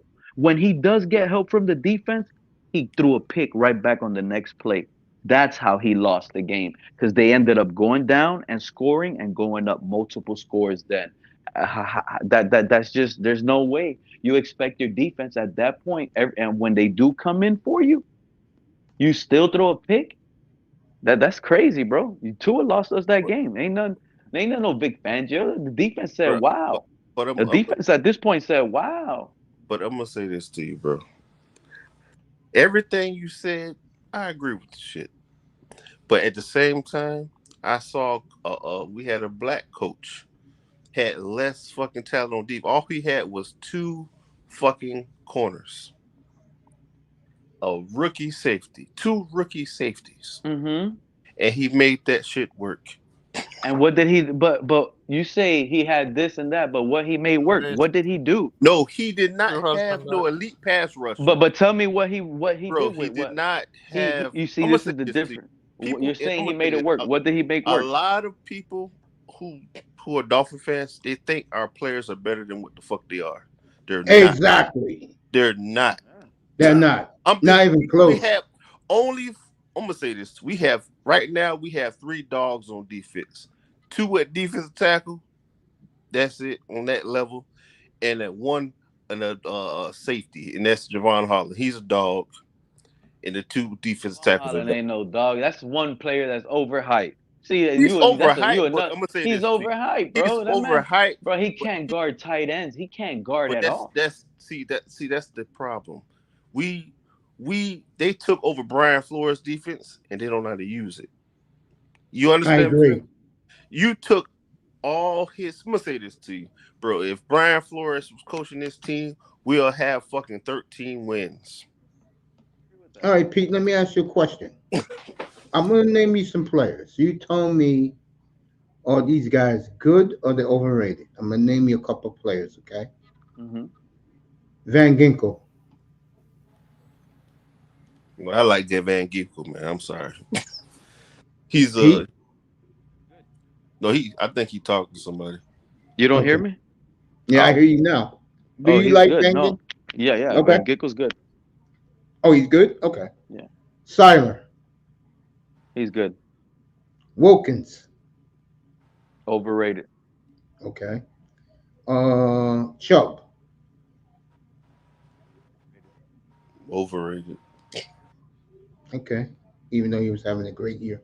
Um, Holland. Good. Pete. Overrated. Overrated. Okay. Jalen Phillips. Overrated.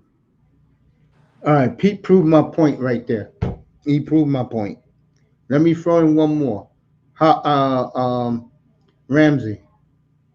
Overrated. All right.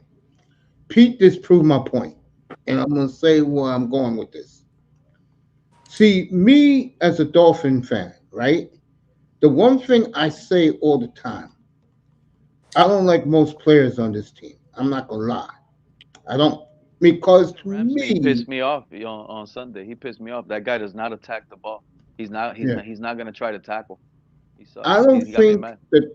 Yeah, I don't think the Dolphins, as player to player, I don't think they're as good as these other teams. But I will say one thing about them: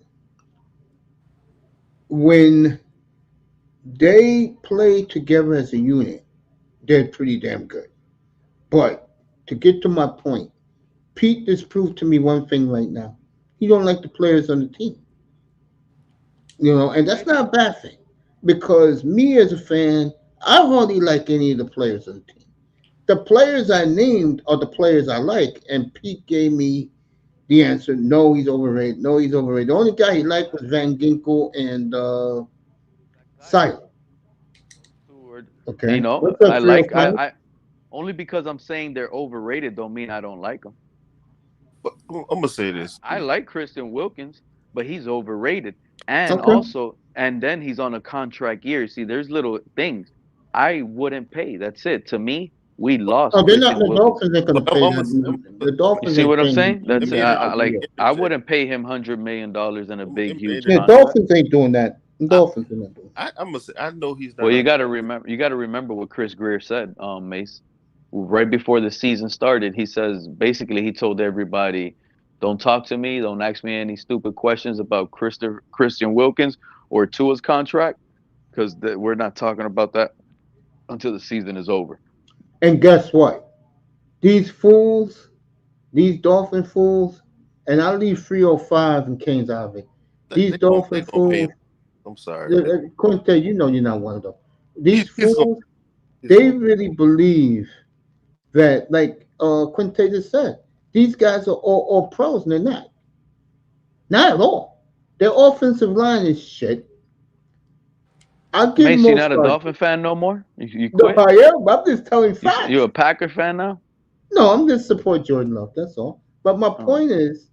my point because of the tour fandom. You know, I hate the tour. You know that the Yeah, fandom. that's what I'm saying. Like, that's why I'm mad. I'm mad. Like, I'm so mad at the whole fan lying to everybody, trying to like. Hmm. I'm so done with it, bro. Like, it's crazy to me, bro. Like, people would be up I on the internet just if you to don't, for clout to try to make up lies and narratives there you go. There you go. Delusion. and like a little cult following and picky choosy and Exactly. no, don't say that because that's bad. That's not. You're not a Dolphin fan. Yeah, Shut there up. you You not go. a Dolphin fan.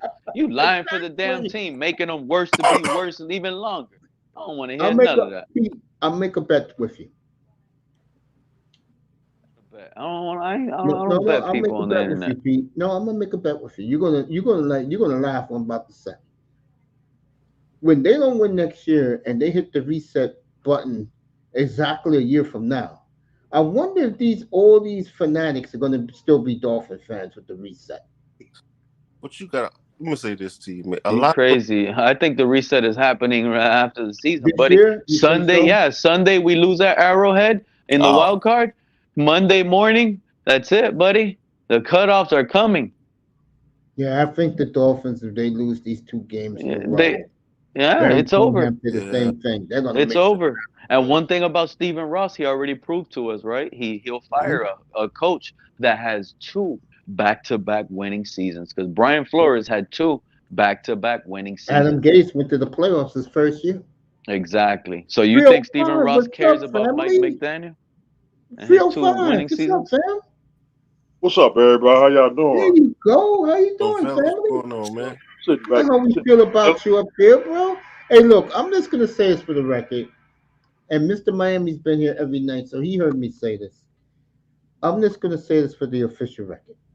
The quarterback is good. He's damn good. He's not elite, and that's the problem. Matter of fact, speaking of that, where's Irving Figueroa at? Who thinks that Tua is elite?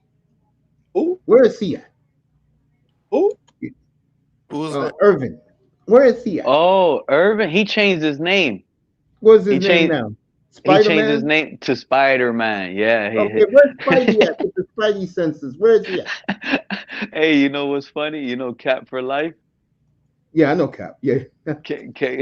Cap for Life was on Twitter today, and he was mentioning something about Irvin flipping off on Tua. Like he was saying, "Oh, I'm so tired of the dog." Like I wish Cap for Life was up here right now, but Cap for Life. Let me see if I can get that guy up here. Bro, like I I don't know said how to do it. before, like I said before, um, something that Mr. Miami says he doesn't do. I think he better start thinking about it.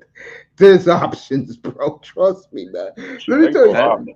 out. yeah, Let me tell you guys they this. said Irvin Spider-Man snapped today on Twitter. I didn't hear it myself, but I Cap did. for I Life don't do told me. Twitter, And he but let I me said don't that, say do oh this. my Twitter. God, we passed up on the Will Levis, the Titans quarterback. We keep passing Only up on reason that every boy, quarterback.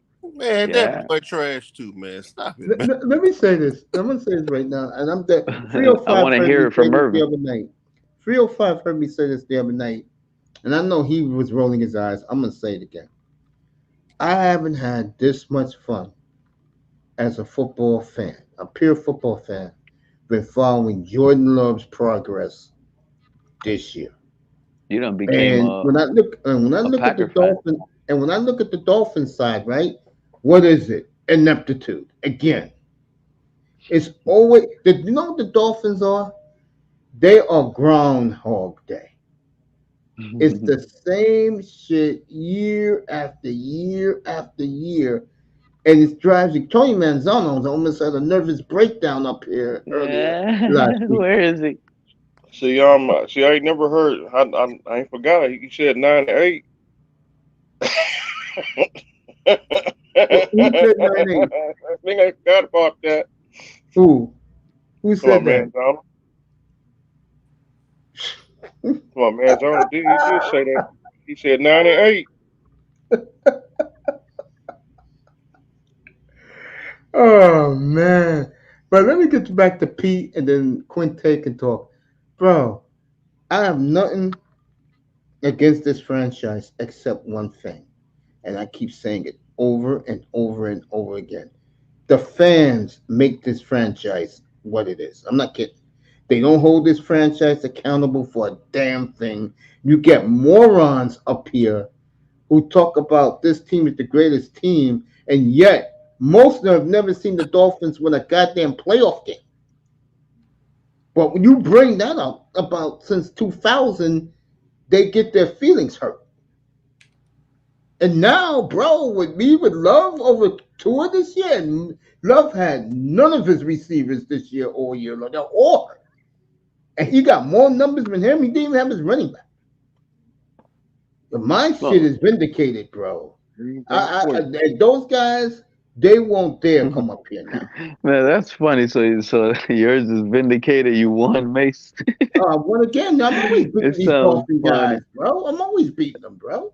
So you're not a Dolphin fan no more? No, it's not that. I don't like the quarterback like you don't. I didn't You like know him at what? Alabama.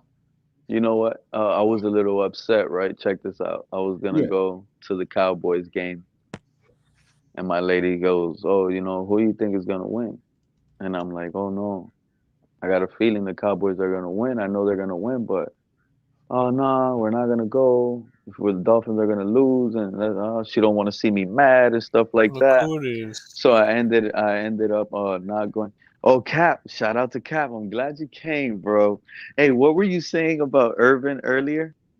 Shout out to Cap. Mace was calling out Irvin, Spider Man, and he wanted to know. What were you saying, Mace? What was the topic again? Well, Figueroa? Yeah. Oh, he was talking about how Tua is elite with the numbers and blah, blah, blah. Again, and this is for you, Irvin, and all you Tuaneers. You had Jordan Love down 22-8 in touchdown passes. 22-8. And now Love is about to uh, put the cherry on top of the sundae. He'll probably finish number 2 in touchdown passes in NFL. Most likely he will. No, so like I was saying, I think Cap was saying earlier. He was telling me, right? Irvin was talking about other quarterbacks, how he was mad, how we passed up on all these other quarterbacks. So I don't know. I don't know if Irvin flip flop. I'm not sure. So I'm just trying to find No, out. what it was is that what was it? Andreas was talking about how it's not easy getting a quarterback all the time in this league. That we make it seem like it's simple. That we want this guy and that guy. And Irving, for his credit, stepped up and said, "Bro, we've had opportunities to get quarterbacks and we turned them all down. So yeah, it's easy, but we make it difficult." Oh, that's what it That's my was. That was boy. funny. That was funny, bro. That's what we're Finally, living. No, I didn't We're expect that living. from Irving, bro. He went after him, bro. I was like, what? finally. They're breaking up, man. The breakup is happening. Oh man, I tried to Unbelievable. tell Pete. You wasn't here 10 months ago. I tried to tell these clowns that their quarterback was I. They didn't want to hear it. And then I did my quarterback rankings, and you had this Lewis guy yelling and screaming up here, and I'm like, okay. I said, then if that's the case, then like 2 weeks later, when they put ranked them at 15, you could hear crickets in here. And now Pastor, it's everybody, no, been no, no, funny. no, back up, back up, back up. Everybody was laughing at me in here, Bob. Kane said a couple of weeks ago he was to his backup. And then he said that Green Bay will go get Justin Fields. Really? Hey, I these are got not news. delusional. I got news for all of you. Jordan Love now is the best quarterback in the NFC, especially after what happened to Brock Purdy last week. That Oh fraud. well, I'll tell you what. Jordan Love is better than Brock Purdy to me, at least for me. But I don't know. It might just be me, but I just really like Jared Goff. I like golf too. I mean, me and you are doing the same thing, but the problem with Jared Goff is in big moments he self destructs. Yeah, I know. We'll see. We'll see. He's in the playoffs. He's on the Lions team, super young team. A lot of quarterbacks would not have this Lion team the way they are right now. Goff is not getting enough credit because it's Goff. But people That's it. forget You just Jared answered Goff your own was question because it's golf. because it's Goff. Exactly. They don't trust him, but that's You that know how guy's many number. He's people the number one overall pick for a reason. if And look what Stafford he's doing again. if the Rams are going to Detroit next week, who you think's gonna be the favorite, Pete? The Rams probably. Yeah, That'll yeah. be an amazing that is something to see. Stafford in the dome. If Stafford takes out Golf, bro, and not even that, and then Golf versus the Rams too. Yeah, you can look at it both ways. Yeah, yeah, that's true. Yeah. Golf had two laser interceptions last game. I'll give him that. Yeah, golf is nice, bro. Just bad people, they look at him as well, let me put it this way. With golf, the problem is he had the same team in LA, except there was no what's his face? No OG um Beckham.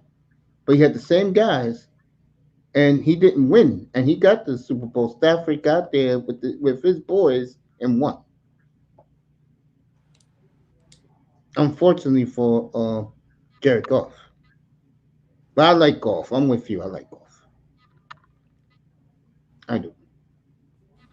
But again, uh, all this laughing about two is this and two is that. Again, Dolphin fan, Tour fan. I got the smoking gun on you now, It's only and the fans. I'm gonna hold that against you, Dolphin fans, to the day I die. And don't worry, it's winter. I'm gonna make it a frosty winter for you, Dolphin fans, bro. You're gonna make it cold in the summer for them, Mace. Oh hell yeah, hell They're gonna have a cold summer. yeah. Can't say shit. Sidelines. Oh man, that's gonna be some good shit, bro. No, they're not coming in here, bro. Trust me. I'll be at work Speaking when of that, let they me come say on. again for the audience. On IG the other day, I think it was Saturday. They had no, it was Saturday. They had one of those hot thumbnails that said Jordan Love is elite. Guess who signed off on it? I saw his name. I said, "Get the fuck out of here, bro! You stay with that motherfucker in Miami. Fucking Shake Money signed off on that shit." I'm like, get the fuck, you Miami guys, you worship that fucking pineapple, you stick with him. I Hey told you about man, his ass. stop with all that That's pineapple stuff, man. I, I, uh, I warned man. you people about him. Anybody that defended that guy, bro, is Thank gonna you. have hard. Anybody. I don't care if you defended Tua, boy. You down bad right now, Fucking and they Shannon know who they Sharp are. destroyed them on Monday, bro. Nobody's I'm gonna so get a sorry. pass and all that, buddy, all that. And hell, ain't no passes in this. General Shit, managers don't like each other, and they all have different evaluations. So, that how is about very that? true. Every That's fan wants to true. be a general manager on the internet. You're gonna get the business. Ain't no damn Oh, rules over yeah, they're here. gonna get it from me, bro. They're gonna get it from me, bro. I ain't trying to hear no flip flopping. I'm not trying to hear no Hmm. excuses. I ain't trying to hear any of Exactly. that. Exactly. I know how many times I got clowned up here. 305 clowned me up here many nights about Jordan Love. Bro, and Pete was saying it for 3 or 4 weeks, bro. We've been in this situation. We've been up before. Just calm down. Everybody calm down. We try telling everybody calm down. We've been in this situation before. We always get mind bleeped in week 17, week 16, start thinking this stuff. We start believing and then we get mind bleeped and we get it like reality check. And we're back in the same situation, bro. Like 3 years in a row, you can't make this shit up. It's, But my, it's Dolphins a Groundhog Day, Cap. What's up, Cap? They're Groundhog Day, bro. It's the What's same going on, shit fellas? What's going on? over. Happy New Year to you, man. bro. Over What's and up, over brother? and over again, it's the same shit with them. That's why I just say very quietly up here, they're inept. They've been inept since the day Dan Marino tore his Achilles. No, bro, you try to be like cordial with them. You try to like chill and conversate with them and be like, bro, like we're all on the same side. We try to like, we try to Hmm. get along. That shit don't work, bro. It It doesn't don't work work. because you got a group of them, a lot of them, by the way, are just delusional. And I'll say it again: is they most of these dudes never saw them win a playoff game. Real talk. Sure, I did. Well, of course you did. You're not part of the group. But Matter of fact, Uh-uh. 305, and I want Quinte to say something because he's been quiet. 305 told these guys what you told me. Just be honest about it. As a Dolphin fan, what their toxicity, what did it do to you? You told me this one night off the air. Go ahead, tell And she see when I came a Dolphins fan, we didn't have no Alabama fans. Like they came see it wasn't no Alabama fans. them. Yeah, but tell them what you told me. I'm Just be trying to tell honest you about it. I'm trying to tell you see Take your time, family. Take your time, family. Go ahead. Let these guys know. see wasn't no Facebook, no YouTube, and it wasn't no Instagram, none of that stuff when I came Dolphins fan. 88, and I seen them 4 AFC championships in the Miami Orange Bowl.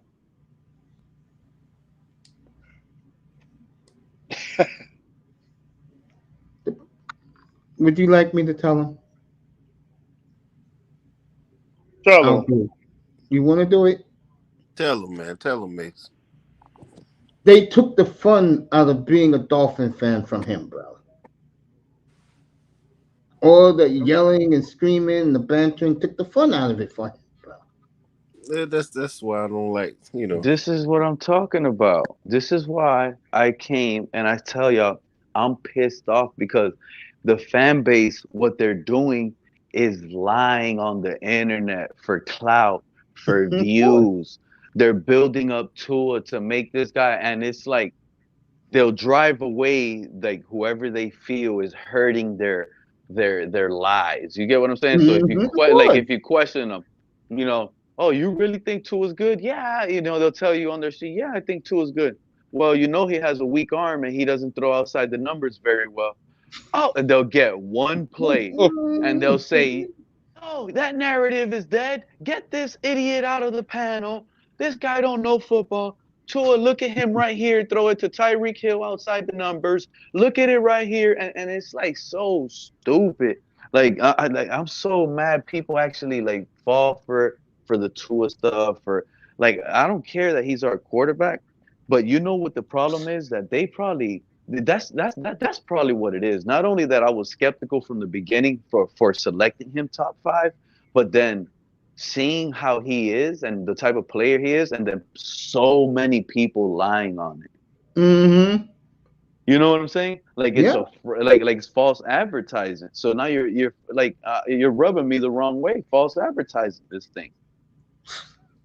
Like I'm gonna say one more time.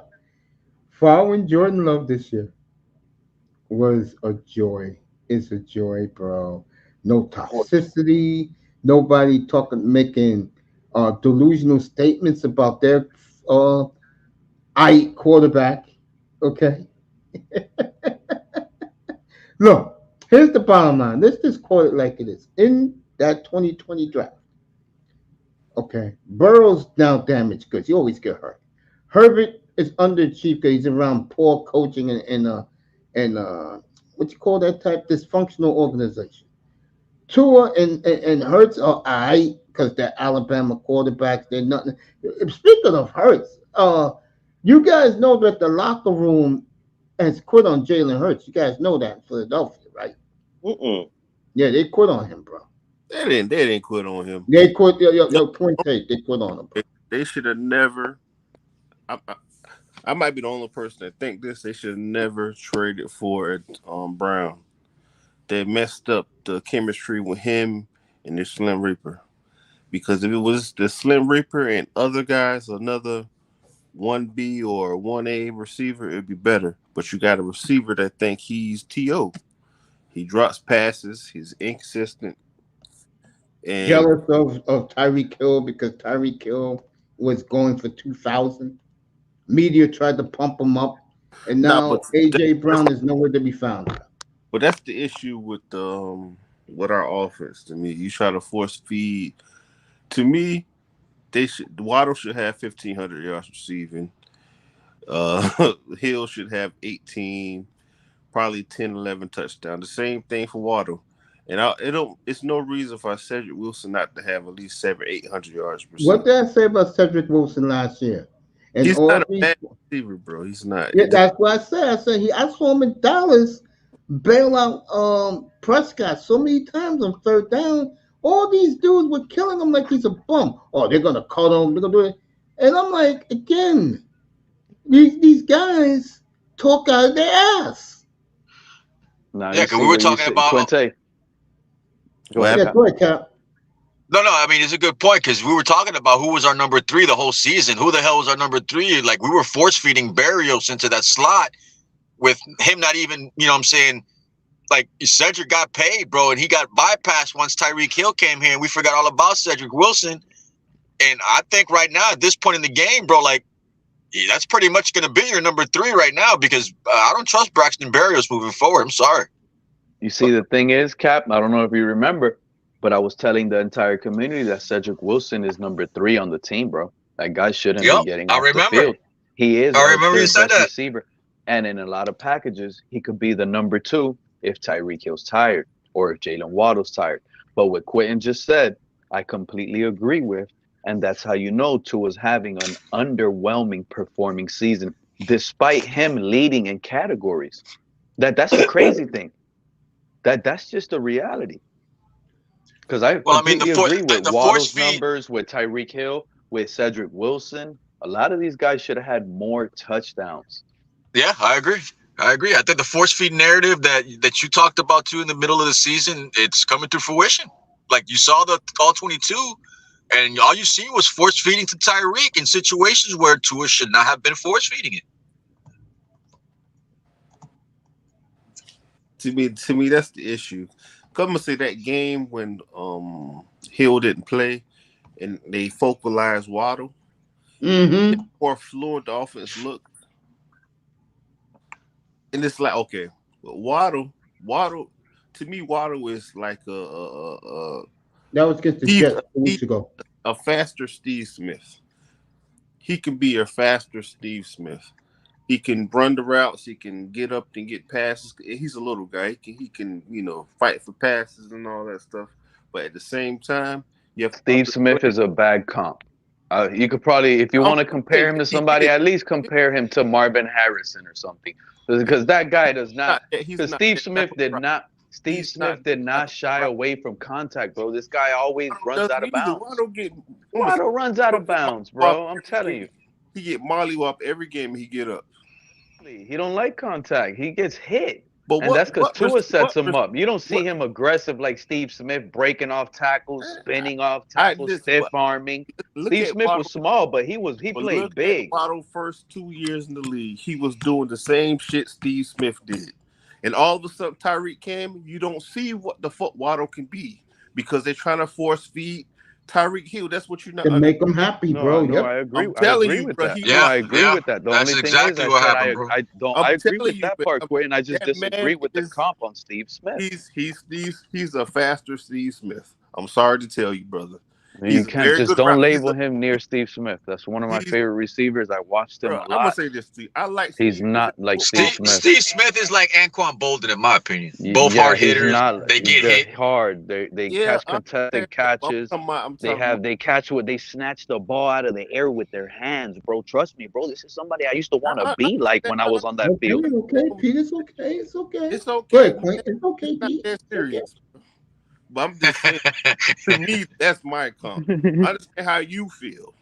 That's crazy. Jalen Waddle's not nasty like that. I'm gonna say this to you. Up on this panel a couple months ago, I said Tom Brady was a game manager, and people got mad at me. And he is a game manager. The two guys are right next to each other. Me. I don't want to get into that. I don't want to get into that. I don't want. No. I said that people got upset. I'm gonna be real with you. I really seriously, Cap. I really regret that argument to this day, bro. Seriously. Yeah, but it made us better. I respect you, Cap. I do more than you think. Bro. It made us better, bro. It made us better. It made us better, yeah. Because I get along with you very what did I miss? Bro. Nah, yeah, man. Okay, all I said, I'm gonna bring it back up. All I said, go ahead. Tom Brady's first 6-7 years in the league, he was a game manager. He was not the best quarterback in the league. He became that later. But people took out of context what I was saying. They say, "Oh, he was a game manager his whole career." I said, "No." I said his first 6-7 years in the league, Tom Brady was a game manager. He was a game manager till Randy Moss came. Yes, he was. Until Randy Moss came, that's when he stepped out of it. Everybody see how good Tom Brady was. Because Tom Brady he always had the traits to be a very good quarterback. He was smart, and he had the clutch gene. That's something Tua doesn't have. You understand what I'm saying? Right. It's something he doesn't have. But you know what the problem is? Why is calling a game manager a problem? You see, that's the problem. That's the game manager is a real big label to carry. Yes, because Tua's not a game manager. A lot of people want to call him a game manager and make it seem like that's a bad label. Oh, he's just a game manager. He's not even a game manager. He's a game manager. They trying to make him into a game changer. Trust me. No, he's not a game manager. No, he's a game. No, but they're trying to make him into a big time quarterback, and he's not. I'm gonna say, look what he did with Brian Flores, the coach. He was a game manager. He managed He did not turn the ball over how he's turning the ball over now. Fucked up times of the game. That's the great point. Are you aware? That's a strong stat. I'm being honest with you. Are you aware? Are you aware that if you're considered a game manager like Tom Brady, you're relied upon to win the game? No, you're not. Yes, you are. You see how game. But let me ask you a question. Hold on, Pete. Let me ask you this question. What would he be without Tyreek Hill right now? Be honest. He will be like Ooh. he'll have Jalen Waddle with over 100 catches, 1,600 yards, like 8 touchdowns. He'll have less a lot. He'll probably have like 3,300 yards, probably like 18 touchdown passes. Thank He'll you. have You just he'll have you just validated me again. Thank you. no. I'm just saying like it won't No, be you're right. That's why I said thank you. You proved just my point.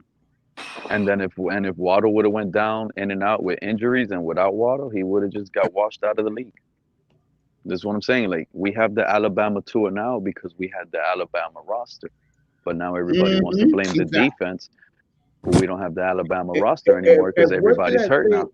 And Pete, you was up here every night 3 years ago when I started. What did I tell you guys up here? And all you guys disagreed.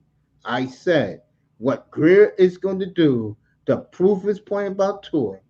Well, he's going to go get one of his first round picks is going to be a receiver. Shiny toy, Everybody, yeah. and then I said if this shit doesn't work, he's gonna go get him another receiver. And what did he do? He gave up a boatload of draft picks for Tyreek Hill, just to prove that Tua is elite. But what have we found out? With all these weapons he got, he's still not elite. He gave up so much, he sent the nation to a recession. Yeah. And the trade I like, but what I'm trying to say, folks, people are listening, is that you have all these weapons and you still are like fifth in touchdown passes, bro. Shit, you give I'll pick a quarterback who's a decent quarterback, Can you bro. imagine we would have traded for Saquon Barkley and Saquon Barkley would have had Mhm. 18 rushing touchdowns? Yo, you give somebody like fucking okay, you give Kyler Murray these weapons. You know what numbers he would put up? You see, that's another quarterback. You give Lamar Jackson these weapons. You know what numbers he put up? Mace, let me tell you something. Remember earlier when I came in, those guys will put up the major numbers, better than Tua for sure. When I told you what I came in, we're gonna end up losing the division to Buffalo. Then we're gonna go to Arrowhead and we're gonna lose. Then the regime might get fired. And the reason why I'm saying this is my belief, right? The new coach Mm-hmm. that comes in, he's not gonna have a high draft pick to draft a high profile quarterback. So we're gonna be stuck with if the Arizona Cardinals decide to move off of Kyler Murray, he'll be No, in the they announced market. tonight they're not Russell going to trade Wilson, him. Russell Wilson might be a name to hear coming to Miami. Kirk Cousins is another one if the Vikings don't want him. And here's the problem. Jalen Phillips and Bradley Chubb with their ACL tears, we're probably going to end up drafting a defensive end in the Yep, first round. You know what yep, I'm saying? One that slides mm-hmm, down yep. because we can't count on those guys early on in the season. They're going to be busted. They're going to still Pete's be right about that. rehabbing pretty much. They're not going to come back till next year, December, pretty much. Yep, And if that, you're right. so this whole team is screwed. With the next regime is going to be screwed because they're dealing with high price guys that got late season injuries to their knee. Well, bro, not even that, Pete. But I know Greer's been chasing that defensive end position since he's been with the Dolphins. Right now, it was supposed to be his bread and butter. And bro, this is gonna be like the seventh defensive end that he's invested capital in that pretty much has not lasted a full season with us, bro. Like you start thinking of all the defensive ends we whiffed on because he's gone strong at that position. That's that to me right now. That's gonna be his downfall. Look, check this out. This is how bad Greer's facing it. Not only are his top two edges down, and they're going to be down for a while. You need depth behind that now, but your offensive line is weak, and more than likely you're not going to pay Christian Wilkins because he's going to take a big bag elsewhere. The Dolphins And are going to get outpriced. Nobody's going to nobody. They're not going to allow Christian Wilkins. Basically, they're going to give him an offer on another team that the Dolphins can't match, and we're going to lose Christian Wilkins on that part. So now, so not only do we have two edges that are going to be coming off of injuries and they're going to play and start slow, now we got one new interior guy because the only guy we got to count on is Zach Zeiler. let me add to that. Chris Greer laughed at the media. Omar Kelly always brings this up that he doesn't take offensive line seriously. Him and McDaniel don't care about offensive line. Now, if you only care about Tua the passer, okay, they proved their point. Okay. Now Tua says he's fine. He's going to play on Sunday night. I believe him. Because he has to play. My point is the Dolphins have proved all year that they really don't need offensive line in their minds. But in reality, they do need to replenish the entire offensive line. All If of they're it. gonna stick with this scheme, they could continue being cheap at offensive line. Mace, why Yep. not? Yeah, it's If true. Tua's getting rid of the ball at 1.8, 2.1 seconds every single time and it's working, why would they invest millions and millions and millions of dollars on an offensive line That's if what you're I tried not to at tell Keynes. That's what I tried to tell Keynes. They don't believe in it. They're proving their point. it's Okay. easy to run block, it's hard Yeah. to pass block. Yeah. And And Tua, you're it's not easy. asking your offensive line to be back there blocking for 5 seconds. They don't need it. All Miami's in shambles. It's only week 18. Bro, you know what was what's it? We had a 3 point, 3 game lead again, Pete. What was it? 3 years in a row, 3 game lead, give December or the take, right? 14th. December the with 14th five against games Tennessee. remaining with a 3 game lead in the division Yep, to the Bills. Tennessee. Same like almost, yeah. This oh god, Yeah, they blew it. Same And old Dolphins start out strong and fizzle out. like they fizzle, said, bro. you can drive that Maserati in September and October. But once it gets Thanksgiving time, it's trying to put that sports car back into hibernation. And I think the one thing I've come out of this in the last 48 hours is that McDaniel is stunned that everybody figured him out and that they got the ass whooping they got. And And what pisses me again, off, bro.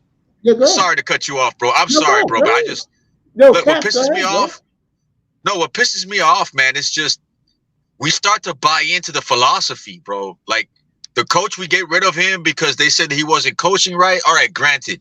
But once we start buying into philosophy, bro, all of a sudden now the coaching got to go. The whole new narrative now is the coach ain't gonna make it throughout the season, this and that. It's like, bro, like that's why people laugh at us because every 2 years, bro, we have the same conversation with the same outcome with different coaches.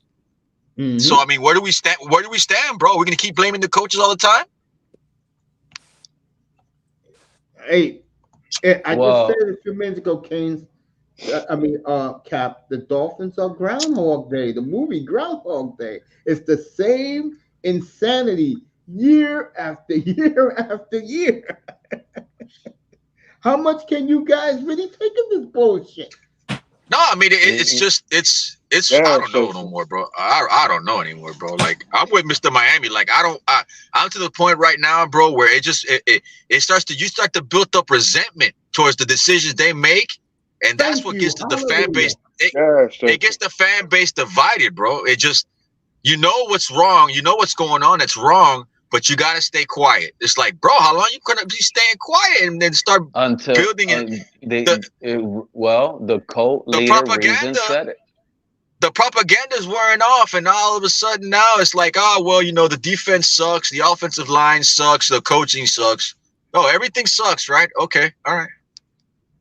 They all That's follow Big why O. I've been They all telling you follow guys Big this. O. They all follow Big O. They all follow Reason. They all follow those narratives, the one that they create that favors the Some ain't logo, the working. player over the logo. That's They what they all they do. all favor OJ McDuffie. They all favor fat ass Richmond Webb. Yeah, I feel it. Yeah, but they favor the team with propaganda to force them, like the offensive line. Ain't no offensive line don't matter. Now in this Shot be quick at ass scheme, shot be they at just work. building narratives, building all type of narratives to try to make this Yeah, no, team feel like it's bigger than what it is, and they're not. They're just not. And that's why I'm about to go all in on them as soon as they get eliminated, the shit will start. Nah, bro, I'm gonna do the So complete you're opposite. I'm waiting, gonna bro. go. You're waiting. Hey, no. Well, I've been waiting, and I've been doing this for 3 years, and it's been every year we've been with the same thing, and it's just like, oh no, you guys are wrong. You're bitching and complaining, even though the past 3 years have been pretty much the complete opposite of what people say. So I'm gonna be the complete opposite of what people are doing. They're gonna be jumping off a ship. I'm gonna be like, no, what happened to the positivity? Because everybody was on the And you know positivity that's gonna train. happen. Everybody was on the positivity train. So now that I want to There get you on it, go. they don't want me to get on it now. And I'll say it Cap. again. When they push that, what's that Excuse me. button code again? That said, it's like something like it's like a They push rebuilding. that panic button. No, not the panic button. Something else that said, oh, when they press that reset button a year from now, I want to see these same guys stick around when they start from ground zero again with a new coach, and Greer usually survives, but I don't think Greer survives this time. I don't know, man.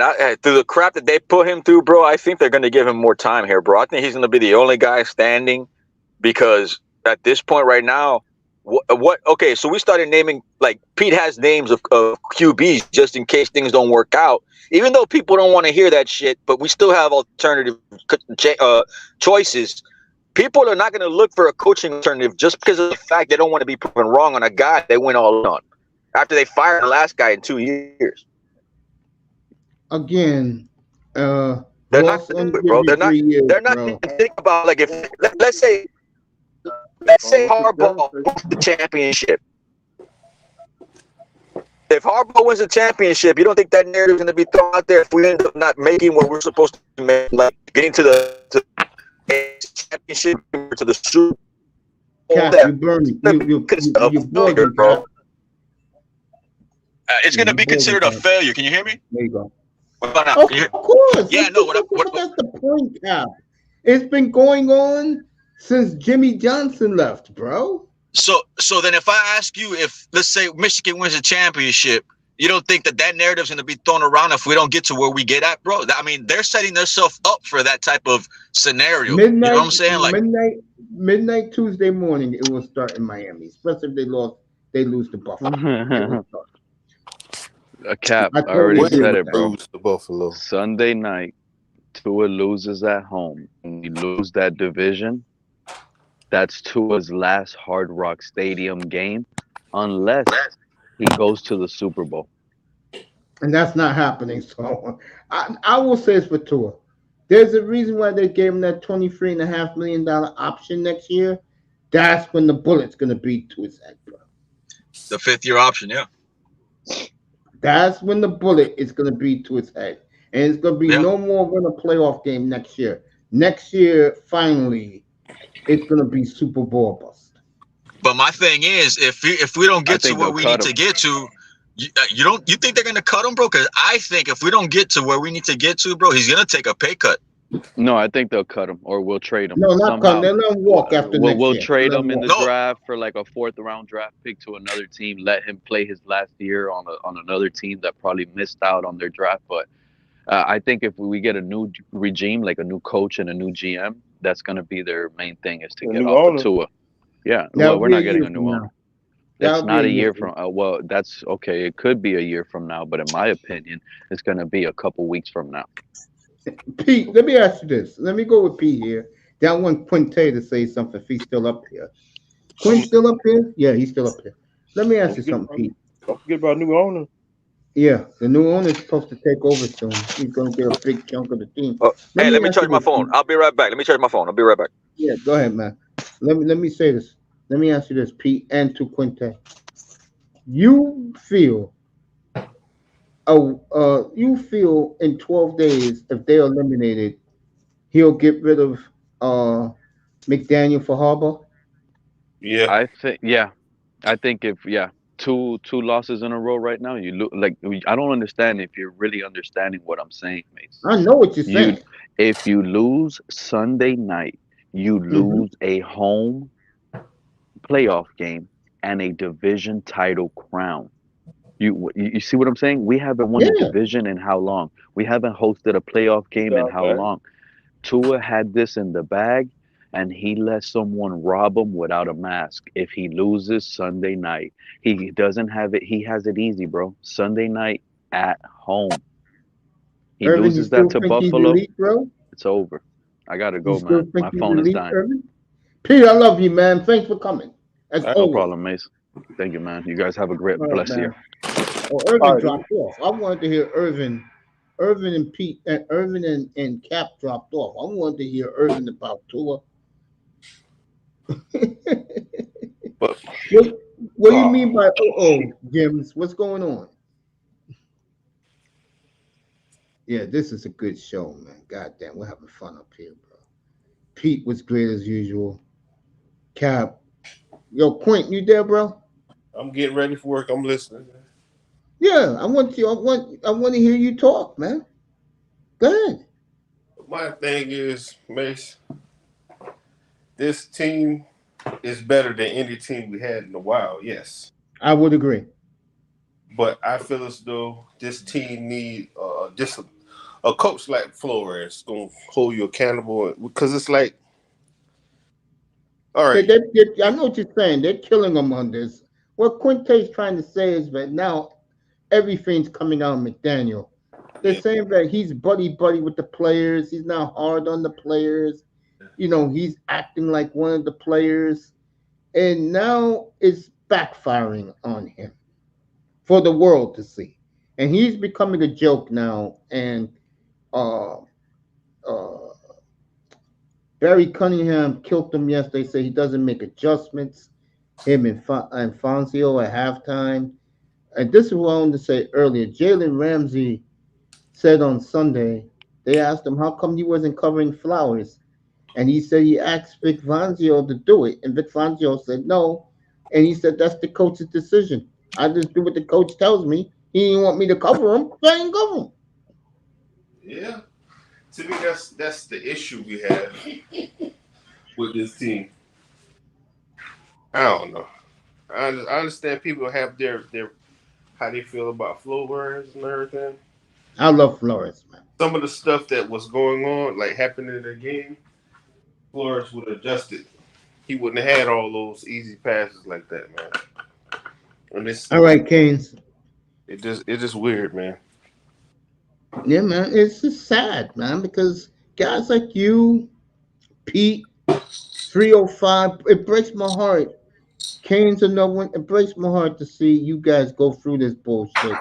And then you get a whole vigilante group of sycophants who never seen this team do shit. Try to tell me up here that their quarterback is Jesus, and what they found out now is what I've been saying all along. And even Omar Kelly, who's the biggest Tour fan, and I'm not bashing Tour in here tonight. These guys want to talk about him. They're Dolphin fans that let them do it. Yeah. This guy, I'm just saying about Tour. He's a good quarterback. Don't get me wrong, folks, but he's not elite. And now you're seeing what? Now you're seeing why. Now you're seeing why he's not elite. To me, he one day he can be that because I'm gonna say this to you. Like I told, Yeah. he could be one day. I'm gonna give him hope. I'm gonna be positive, man. Because it's like the things he does it very good. But the things he can't do, he can't do. He really can't do.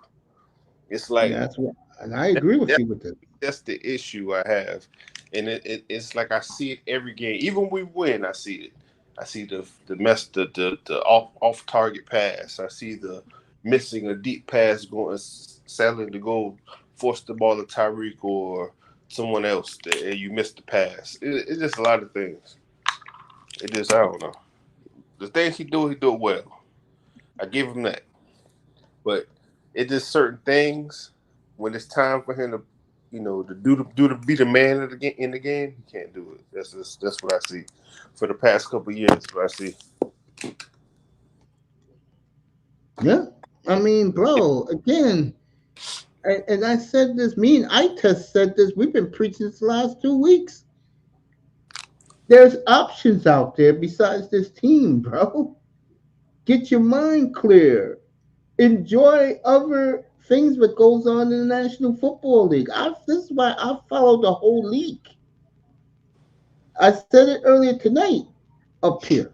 I said, fellas, this Green Bay Chicago game Sunday, I give the Bears a 50-50 chance to win because I've been watching the Bears lately. They're pretty good. That's They why got their act together. that's the I like watching everybody, watching the all the Yeah, I'm teams the same way. because it's like it's players on other teams that can help our team, and it is not necessarily a player that's like a superstar. It's a players like a who can I say? Like you see how Nick Needham, they don't use Nick Needham no more. It's like Nick Needham can't play all of a sudden. Yeah, But I saw that. Yeah, you and I keep putting spoke Cater about that this Cool morning. and Eli Apple out there, and Nick Needham is a very a decent corner. He wouldn't get roasted like that, bro. So I don't know what the fuck the problem is. It's just weird. That was bad on Sunday. Eli Apple falling out like a fool, letting fucking Flowers dip and dap him, and then Flowers is gone, bro. You know what that remind me of Sunday? And I hate to say this. It reminds me of that Jacksonville game 25 years ago with Maurice. Oh man, when we got the Damn. I'm serious. yeah. It was that bad, man. And me, I'm gonna say it again. I blame the defense, bro. I think I blame Vic Fangio. I The believe only thing Tua did wrong was that, like Omar said, the bright lights were on again in the NFL. Because I keep telling these guys this: the NFL is not the SEC South. Okay, most of those guys from the SEC South goes to the NFL to develop yeah. to be great players. I mean, I don't want to hear about another thing. Let me say this to these redneck Alabama trailer park fans: we only got one more year to deal with your asses, and then you can go back to Tuscaloosa and say hello to Nick. By the way, we on your trailers going back up to Tuscaloosa, Oh man. bro. Again, and I don't care what guys want to do. I'll say it one more time. To find other things in a football year other than the Dolphins is a blessing because you're going to end up getting your heart broken. You get your hopes up high and then your heart's broken. Gas station. And I'll tell you something else. And Quinte hit it on the nose. What they should do is draft an impact middle linebacker with the first round pick. Because you know what they're missing, Quinte? They're missing a Woquan Smith and they're missing a AJ Dillon. And you're wondering why I say AJ Dillon? Because AJ Dillon is the type of back the Dolphins really need. And you're going to get him.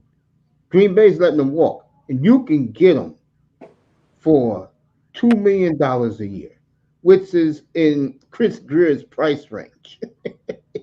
You know Chris is cheap. Oh, yeah. Bottom line, I've been saying this for weeks, Quinte. You haven't been around. The Dolphins need toughness. You agree with that, Quinte? Tough. That's the issue. Yeah. And Everybody knows they're pussy. They're not tough. Brian Flores trying to build a tough team. Mm-hmm. Stop. 305, cut that out, what you're saying in the chat. Stop. Yeah, you're right. Flores tried to put that dog in him. And basically, what have you seen with Mike McDaniel? It's the same old shit. They lose Sunday night. It's the same old bullshit. But I'm gonna say this. This is what I tell because like guys at work, they love a lot of players, a lot of dudes at my job. They love the Dolphins, right? Yeah. I tell them, I said, dude, we Chihuahuas and everybody else Rottweilers. There you go. I'm gonna take it back. We're Greyhounds. We're a big dog, but we not a tough dog. We just fast. We're not pit bull. Yep. The Ravens are pit bulls. Yep. The Niners are pit bulls. No, the Niners Rottweilers. Yeah, the Browns are fucking rock rallies, bro. Because I know people think I'm crazy. I think Cleveland's the best team in this mix.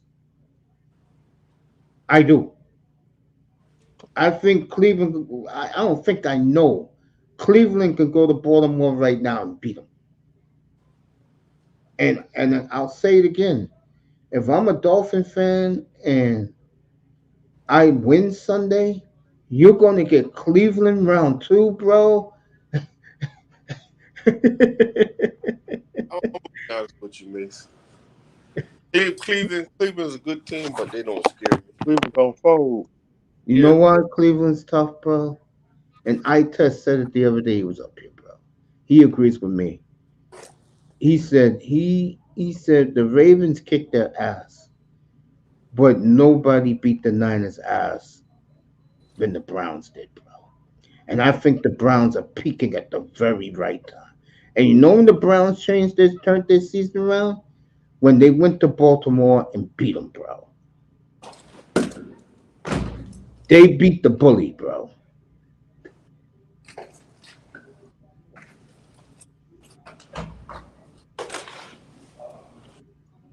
I think the Dolphins need some alpha dogs, bro. I do. I've been saying it up here, Quinte. I've been saying it for weeks now.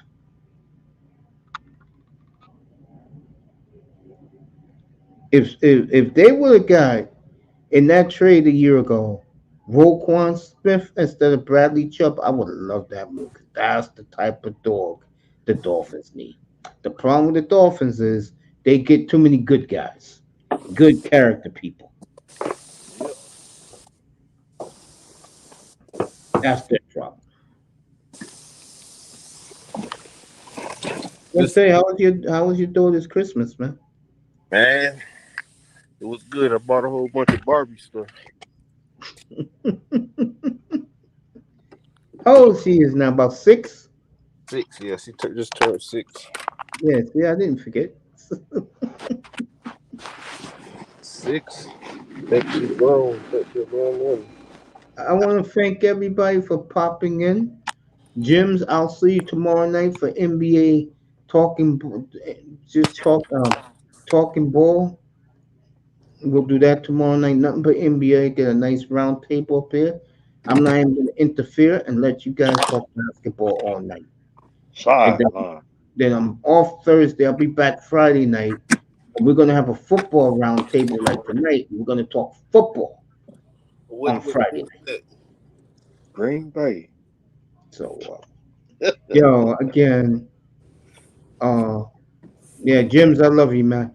Again, yo, it sickens me to see, first of all, to see the Dolphins doing the same old shit. Number two, it's just sad that we are a totally divided fan base, bro. Yeah. But I'm gonna say this to you. It's the same way when we had Tannehill. 'Cause you had some people that liked him, some people just like he's not the only reason why we suck. But to me, the difference is now we have the roster's too good.